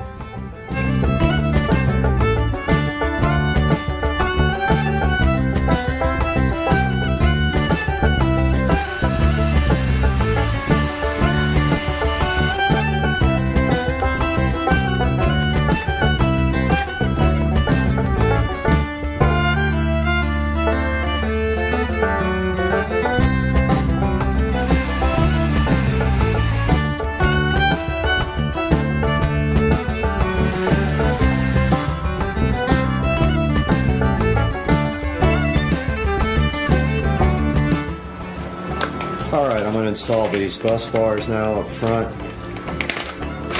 One for positive, one for negative, so we have a place to actually run wiring.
Kitty, I think you have these shoes on the wrong way. What? Oh, now you don't care about them? Bye-bye. He left. All right, welcome back to the channel. Today we got Dukes of Duval here, and then behind the camera, introduce yourself. Hi, I'm Wayne. Wayne is behind the camera doing all the videography today. And we got this brand new to us golf cart we're going to be working on. So Joe, tell us a little bit about what you found here. Well, obviously the first thing I recognized that the batteries were bad. They were about 7 to 8 years old, which is a pretty decent lifespan for a set of Trojan batteries. Right. Typically what you get out of them, but they start to fall off about 5-6 years. So to get that long a lifespan out of them is pretty good. So I knew that was the first thing we need to replace. But this is 36 volts, so you got to get 6 volt batteries times 6, and we knew that we needed to replace them. So just had a guy come over, drop them off. A lot of guys will do delivery service, so just called them up. They came right over to help me just remove the batteries. Typically they'll help you kind of reinstall the batteries, but in this case, once we removed the first battery, which I kind of knew was going to happen, it was going to be ugly underneath. So we're going to have to show you guys the clean. It's on. We're going to have to show you guys the cleanup here. That's coming up in a minute. But let's talk a little bit about what this is right after this.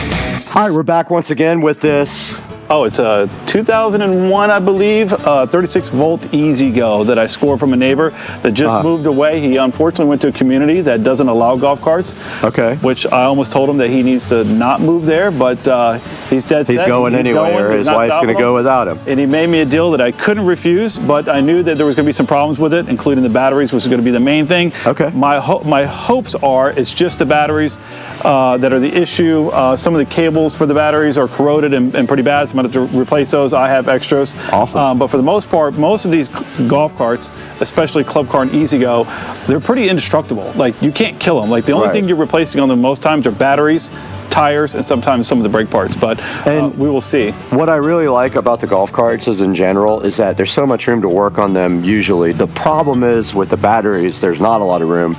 And when you get down in the battery compartment, it's pretty cramped up. And what you guys are going to see here in a minute is probably going to blow your mind. It might be the thumbnail.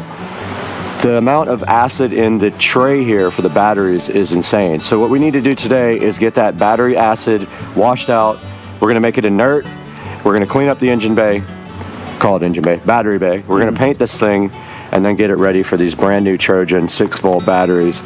Now, I don't even know if they do a lot of the same golf carts today with the 6 volt batteries. Do they still even do these? No, I think it's pretty much 48, they've done away with that. 48 volt is pretty much, I mean, you might be able to find some, but they're 48 volt now. And you're going to see also that the lead acid, the traditional lead acid battery is also kind of going to the wayside for lithium now.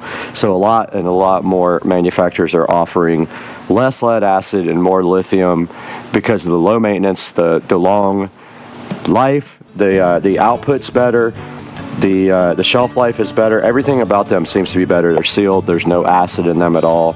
So let's take a look at the battery tray though now and show these guys exactly what's happening. Yeah, and before we say that, a couple things. One, I like most people are kind of on the brink of wanting to get lithium, but the price just still isn't right for me. Right. So for this cart and the price that I pay for these batteries, it just made sense to continue to go with a flooded battery. I think that probably the next set of batteries I put into a golf cart will probably be a lithium battery. A little bit of work sometimes to make that conversion. So in this particular case, I didn't want to pour my heart and soul into doing that. I just wanted to replace them. The other thing I would say about this particular golf cart, which is made by Easy Go versus Club Car, is that they're made with regular metal in a lot of their parts. To me, it does rust, and it's kind of a turnoff. So I'm a Club Car guy. My main golf cart is a Club Car, and so what you'll see is the effects of having lead acid flooded batteries with the overflow of the acid that happens and trickles over onto the metal, which causes some pretty good corrosion and other issues. So we'll see that in just a second. And I think like in the future, we might be able to convert this guy over here, this golf cart, to lithium. And when we do, I think we need to do a frame off restoration on this thing and like paint it and do all the stuff. That seems aggressive. This car's in great shape. We'll just do a simple lithium change out on it. So yeah, let's get it done. All right, let's get it going. Dukes of Duval here with his new golf cart. And you guys need to see this is what happens. So when you put water in these things, the water boils over as the battery makes as it's voltage. Yeah, as it's charging. And as with it's that, charging. some of the acid releases simultaneously. And so look at this. So this stuff right here, I guarantee you don't want to mess with it. I had it on my garage floor. It soaked into the carpet, and then it got into my clothes, and it burned my actual skin from my clothes. Yep. It'll put blisters on your body. My garage. Yeah, so earlier when I was taking the batteries out or getting ready to start, this sits on top to hold it down if you want to point it down here. Sure. And the second that I went to just kind of mess with it, it completely came off. So this took these bolts, these hanger bolts or whatever you want to call them, and completely corroded them to nothing. So did you order hanger bolts already, or do we have to? Nope, Okay, cool. Already ordered these. Okay, we can great. keep this because the plastic doesn't go bad, so we'll reuse this. And then, so the plan is to go through this thing and completely get all this off of here. Okay. And then we're going to neutralize the acid, and then we're going to come back and we're going to probably sand it down a little bit, and then we're going to spray paint it. Okay. Hopefully get a good coat on it, and hopefully see if we can prolong the time that this battery bay has, because over time it'll eventually get so bad that a lot of people have to come in here, cut this out, and replace the whole one, and that's just a pain. So, all right. So what's our first step? We need to roll this thing outside somewhere where we can get this stuff out. Yep, exactly. Are we just going to spray it out with a spray just gonna hose spray it for out now? Okay, yep. Cool. All right, let's do it. Yep. All right, so we're getting suited up here for surgery and inspection of the the battery cavity. So we're getting our gloves on here because this stuff is very toxic to your skin and to your respiratory system. You really kind of want to wear also breathing protection. But what we're going to do right here... That's only for people that were born after 2000. Right. If you're born before 2000, you're good. You don't need any of that. You're a lot stronger in the lung area. Yeah. So what we're going to do right now is brush all this stuff off and then sweep it up and put it in a bag and dispose of it properly because it's battery acid. Yep. And if you see, it's going to come right off, but when it does come off, we're going to also be able to see that the frame is corroded. And that stuff might need to get something else to scrape. I'm thinking, yeah, we're going to need a scraper as well. I didn't bring one. Do you have one? Oh, I got everything. All right, cool.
All right, so we kind of knocked off the top layer of this. Pretty thick stuff, pretty nasty. We've got quite the pile of acid debris down here, and now we're going to go back with this stainless steel brush and go ahead, and this wire brush I should say, and try to knock some more of it off. Let's do it. I'm getting away unless you got a mask.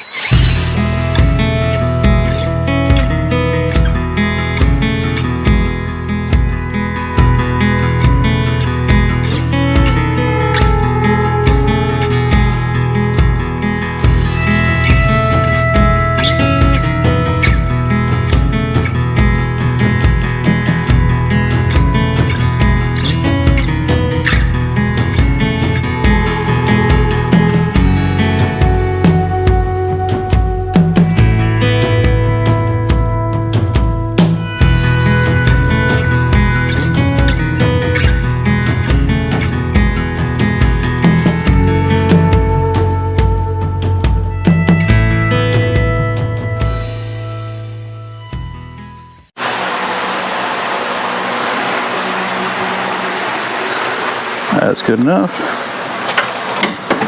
Okay. All right, we're back out here in Dukes of Duval garage, and we have a whole bag full of goodies here that I brought over to work on the golf cart. More importantly, look at all of this corrosion. So this is what he knocked off of the, and it's hard to imagine that came out of the battery tray. Battery tray, right? Easy go. You got to figure this out. So we're going to send this to all the small children in the neighborhood. That cleaned right up, so that will be put in a plastic bag and be inert now. And then we brought over some stuff. We got some baking soda to make the acid inert. So we'll put that with water, mix it up with water. I bought a spray bottle to put that in. And some black paint. It's engine paint.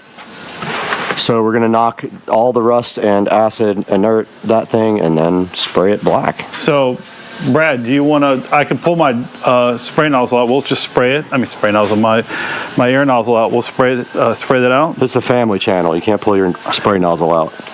This isn't OnlyFans. All right, so now we kind of got it. The top layer, we grinded it down pretty good. I think from this point, we're just going to blow it out with the air chuck, and then from there, we'll see if there's any other bigger spots that need to be addressed. But after that, then we'll neutralize it, which hopefully will be pretty quick, and then let it dry, and then we'll paint it. Sounds good to me. Let's get to work.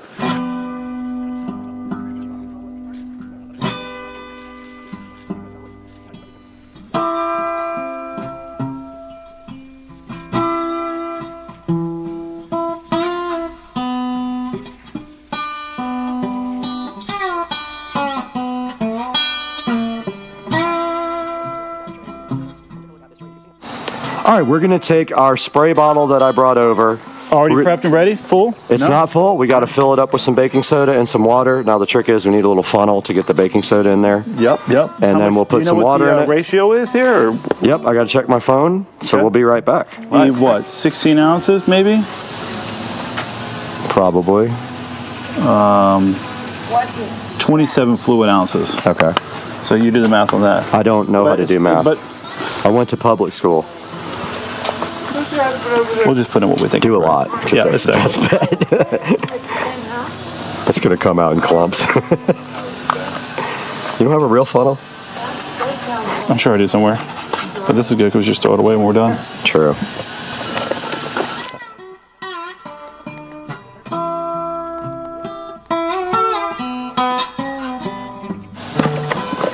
All right, so we're just pouring the baking soda right now, and we're going to just pour a generous amount in there because, you know, it's so much per pound, and we have a small 27 ounce spray bottle.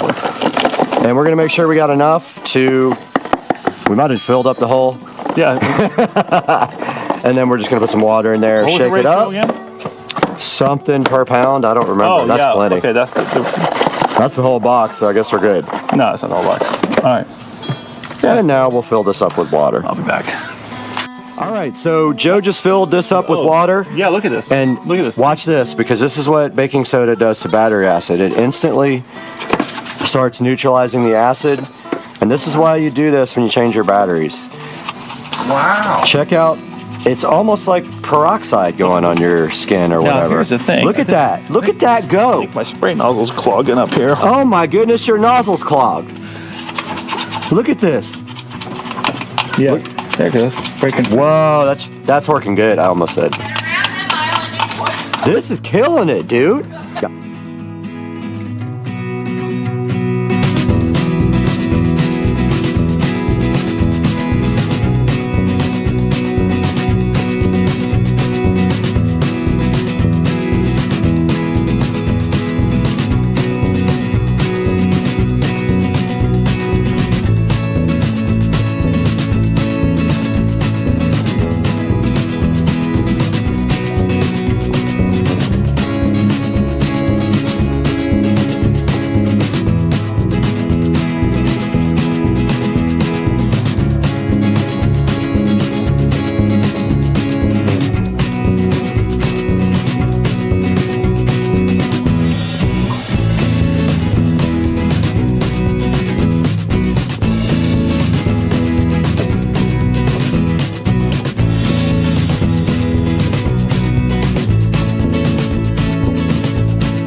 Hi, we're back out here with Dukes of Duval, and Wayne is also joining us, and Carter. And so we've let this thing sit. Yes, and you. And we've let this thing sit for a minute, and look at this. Where are the... Yeah, we need the lights. All right, Joe, look at this. Yeah, pretty impressive that it's eating up a lot of the rust. Carter, look at this. Look at That's this. so cool. That's nasty. Now watch, he's going to just knock the... Yeah. It's really easy. Right? So, look at all that come off, and that's after 2 applications of baking soda and water. It's taken all the rust off, all the acid off. Back up. You guys already know this is going to be perfect when we get done. So the next step here is we're going to get the air compressor out again. And this isn't a regular air compressor. Look at this thing, man. I mean, it's not a beast. It does a trick. We're going to blow this off now. Try to get it dry enough to paint.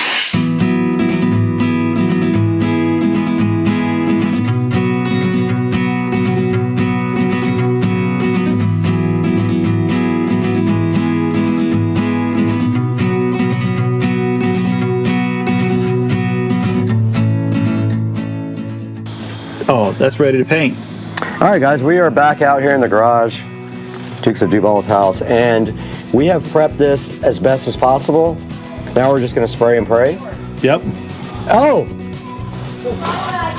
And we're about to paint this.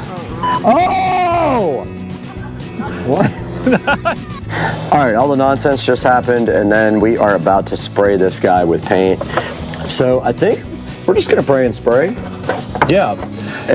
You know, I was just going to say, they make a product, and we're not trying to do all this, called OSFO, and I believe that it will turn like, it's a product that will turn like rusty metal to galvanized by just like painting it on or spraying it on or whatever. Really? That's kind of sick. It actually is pretty sick, but we're not going to do all that. I would call this the aerosol overhaul.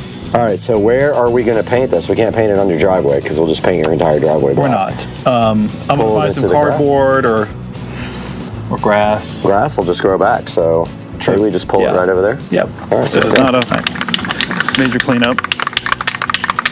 So, what kind of paint is that, by the way?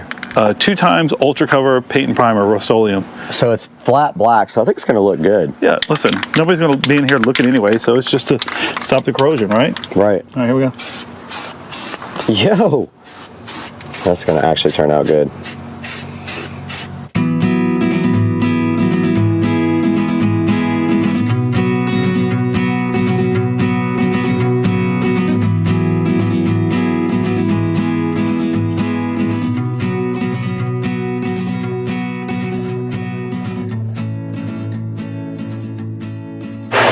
All right, so we got this thing drying. It's ready to go. This stuff dries in 5 minutes. So we're going for round 2 right now. Second coat of paint will be the final coat. And then I actually have to go have some fun. Yeah, so we'll pick up on this tomorrow. Tomorrow? You want to finish it tomorrow? Yeah, we're not ripping this thing tonight.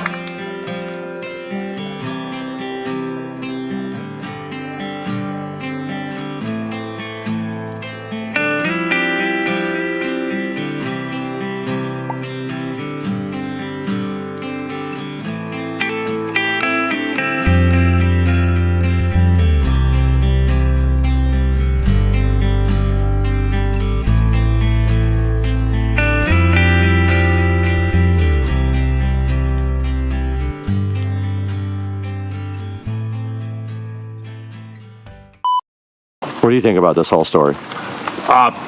She's my CEO, and I believe everything she says.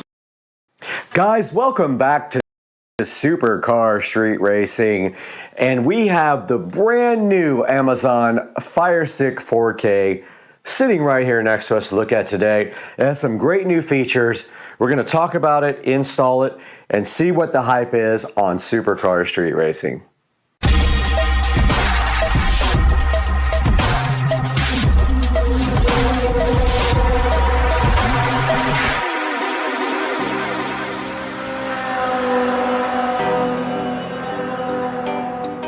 Right here next to me, and you can see in this big orange box looking like a big orange fruit, is the brand new Fire Stick 4K. We have it here on Supercar Straight Racing, and it is going directly into this TV.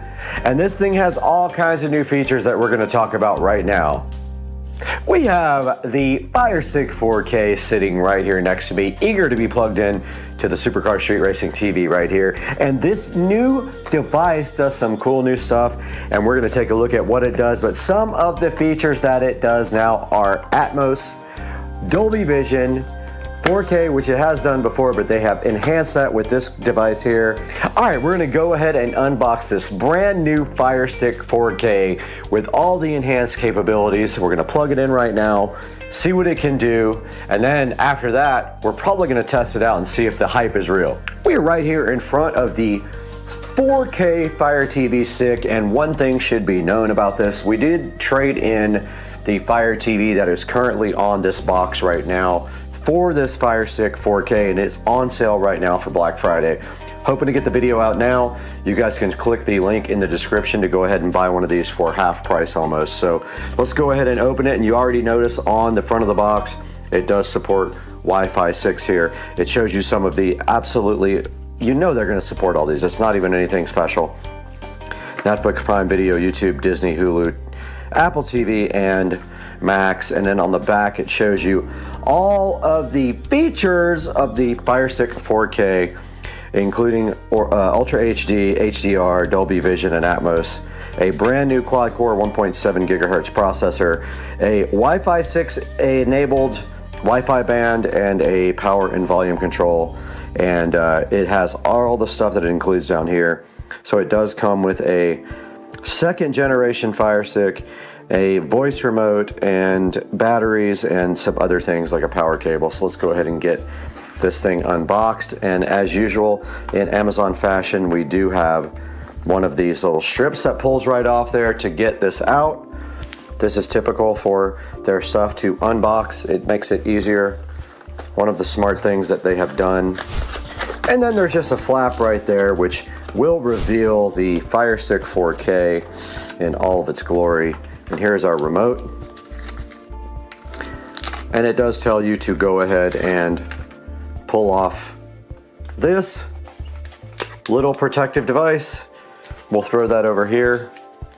And then we pull it open like this, and there are no batteries in it. They said they gave us batteries. Let's see if they lied or not. And inside of the box, we do have a nice little hello manual. We do have the Fire Stick 4K, and it's protective, sort of looks like recyclable condom. And they have changed the actual shape of it. It's now more rounded. It used to be squared off. This is a power cable, so it looks like they still haven't switched to USB-C, which I was hoping they would already do. This is still the older USB connector. And then inside there you have an extension, so if you aren't able to plug your Fire Stick directly into the TV, you get a little extension which goes right onto the end of your TV. And then of course you would plug this in right there. And don't worry about the weight, they've already verified it is not heavy enough to break most things. There are some other things in here that do not want to come out.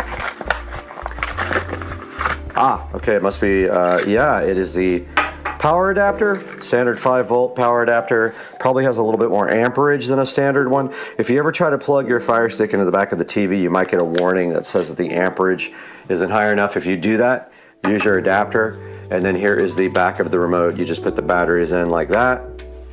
Go ahead and slide the remote together like that. Take the protective film off of your power adapter like this. If I can get it. If not, I'll force it. Just like that, it peels right off. And then take your power adapter wire and plug that right in the top there. And the other end goes right into the Fire Stick as such, just like this. Like I said, if you're going to use the USB port on your TV, try it. If you get a warning message on the screen from your Fire Stick, you'll have to plug it into this adapter and go straight into the wall. And so that's what's included with the Fire Stick 4K from Amazon. Now let's go ahead and take a look at installing this on the current television, which will wipe out the screen that we're doing right now. Okay, behind the TV you can see right here, we do have the old Fire TV. It's not even a Fire Stick plugged in right here, and we do have the USB connected to a LED strip. So what we're going to do right now is remove the old Fire TV and decom it. So it is plugged in right here to this power supply, and it is sitting here plugged into no HDMI now, so we can just pull this right out.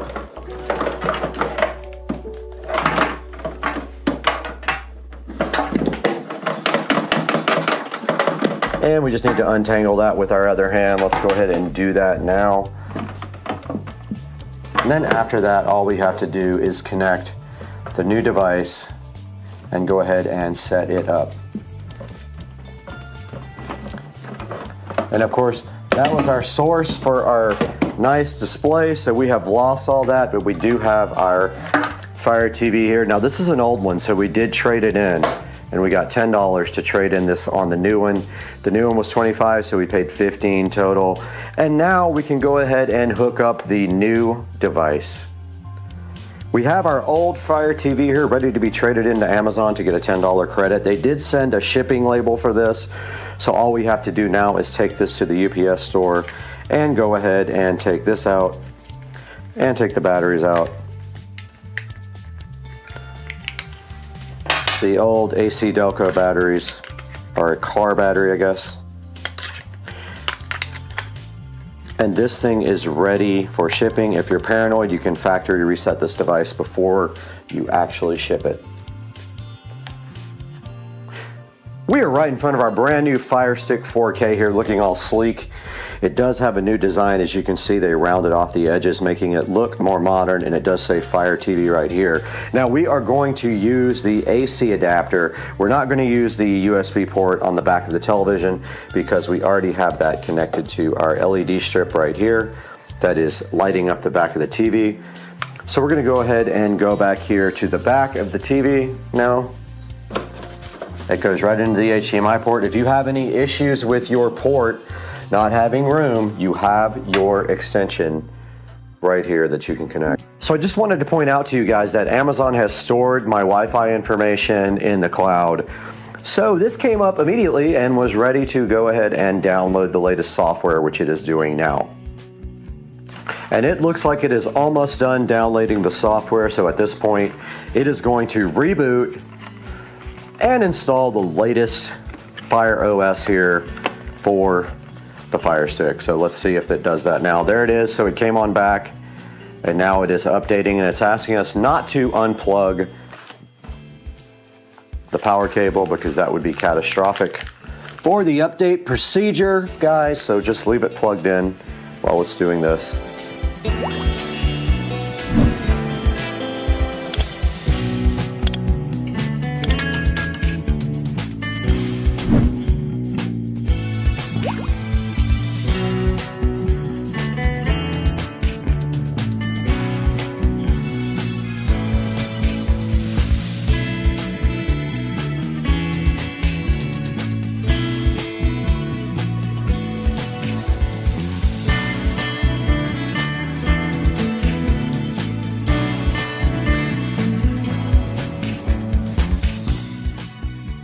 All right, so it will actually let you restore your device to something you have backed up. So I'm looking for a device here that I think is suitable. We can do the home theater one. This is probably fine.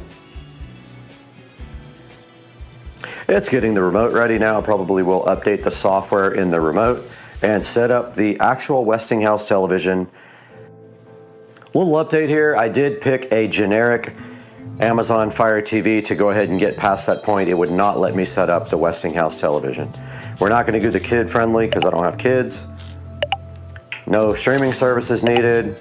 No parental controls needed here.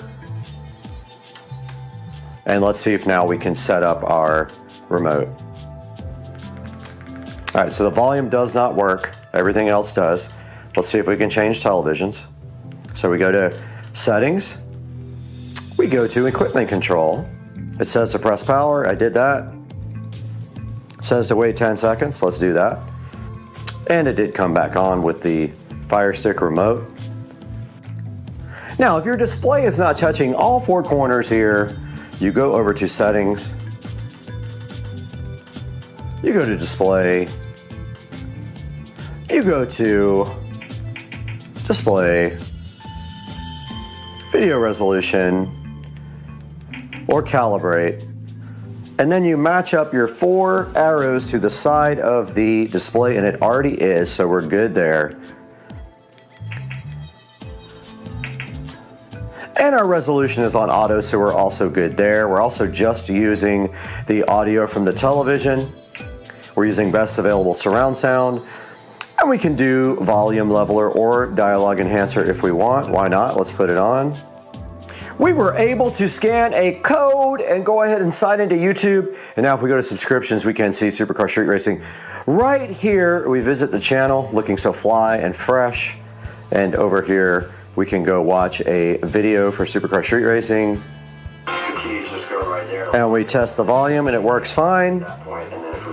So we have installed YouTube. Now the one secret thing we want to show you guys is coming up right now.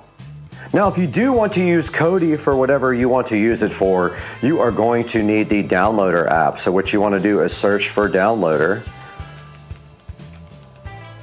And there it is. And you're going to want to head and install that. So you're going to go to downloader and install it. I already have it. You have to click allow. And then you go here to Kodi.tv.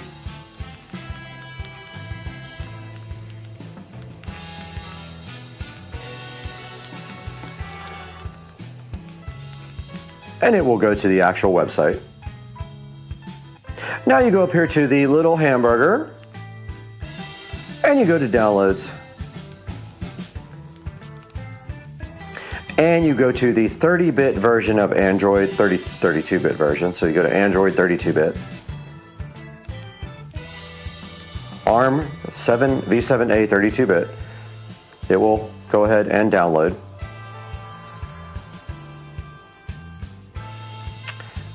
And it is 71 megabytes, so you just let that go.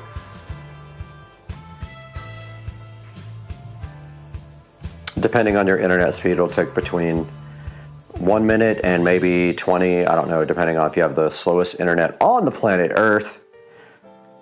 And this is almost done, and when this gets done, it will not let us install it because we have not enabled the app permissions or the debug mode. You'll see this error pop up here momentarily. Most likely. So it says we can't, so we have to go to settings.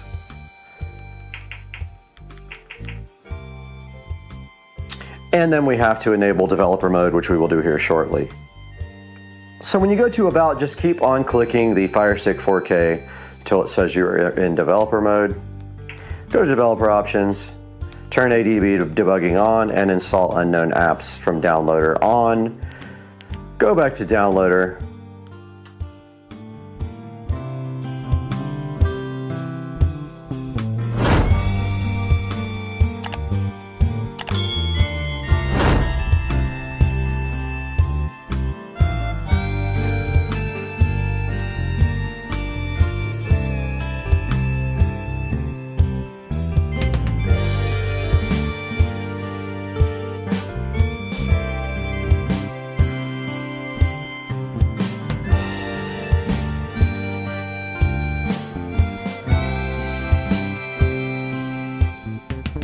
All right, you guys just saw this brand new Fire Stick 4K from Amazon deployed right here on this TV. And if you look on the back, some of the features we just checked out are press and ask Alexa. It does 4K, it has HDR, it has Dolby Vision and Atmos, a quad-core 1.7 gigahertz processor, Wi-Fi 6, and volume controls built in. Now that we've done that, let's throw it back to Brad at the Supercar Street Racing 4K production studio.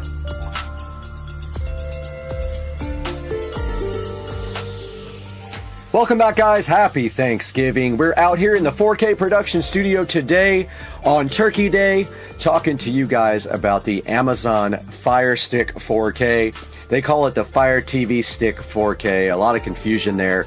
They do make a Fire TV as well, so don't get confused. This is a 4K streaming stick that will plug into any television, and it will also control your television volume and on off, and also a receiver if you have one. So this is the Fire Stick 4K right here, and it is $24.99 right now, 50% off. I'm going to put this up today, put a link in the description so you guys can buy it today. It's a great device. Today it is on sale only Thanksgiving Day. I think it ends tomorrow after Black Friday. So today and tomorrow you can buy this thing for $24.99.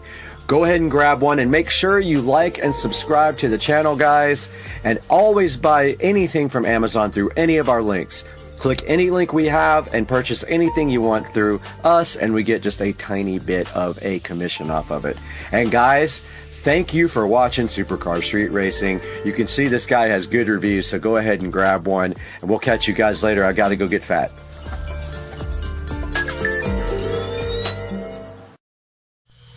Hey guys, how's it going? Supercar Street Racing here again, and it's Saturday, and it's time to talk about the LG Signature washer and the LG Signature dryer we got here. So these are probably two of the more expensive, if not the most expensive, home line of washers and dryers made, and there is a reason, because these are the top of the line that LG offers you.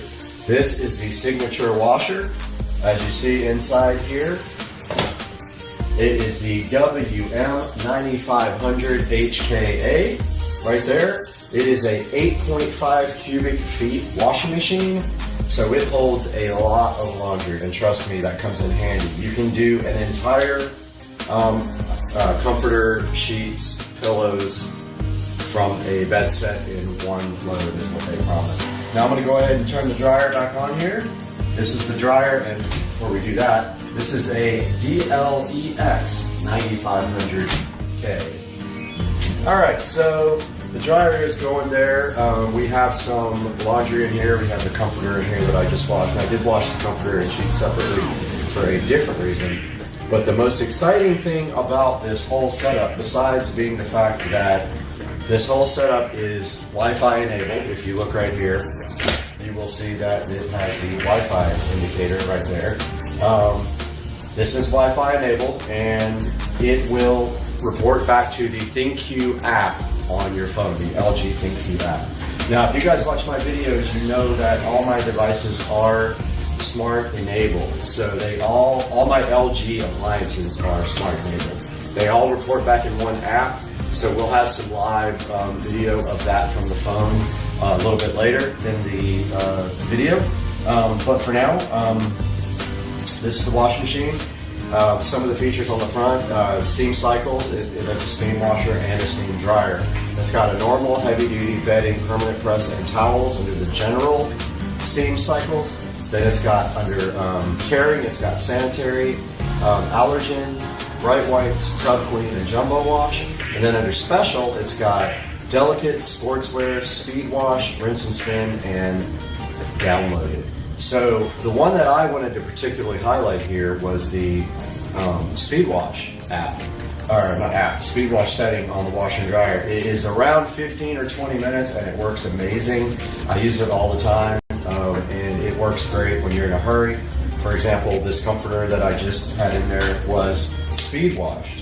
Now for the other cool thing, so like I said, it has the steam setting here. It's got the smart grid technology. It's got a delay wash. So when you're connected to Wi-Fi, you can add garments if it's locked by pressing this button. Here's your typical temperature settings: extra hot, hot, warm, cold, and tap cold. It's got extra high, high, medium, low, and no spin. It's got a soil, heavy, normal, or light mode. And then it has a grid mode with signals. It's got a turbo wash feature, a cold wash feature, an extra rinse feature, and of course, if you hold this, it's supposed to put the drum light on. Let's see.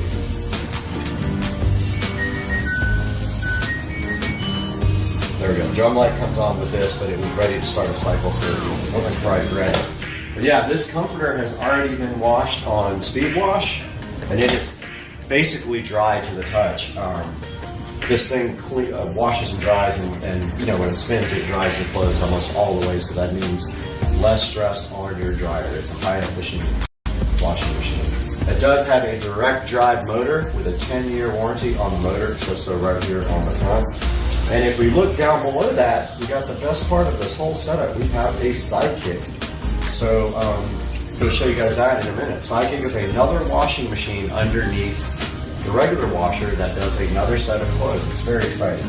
Now taking a look at the dryer here, this is also a 9 cubic foot dryer. It actually will hold more than the washing machine. And it is a turbo steam dryer, so it uses steam.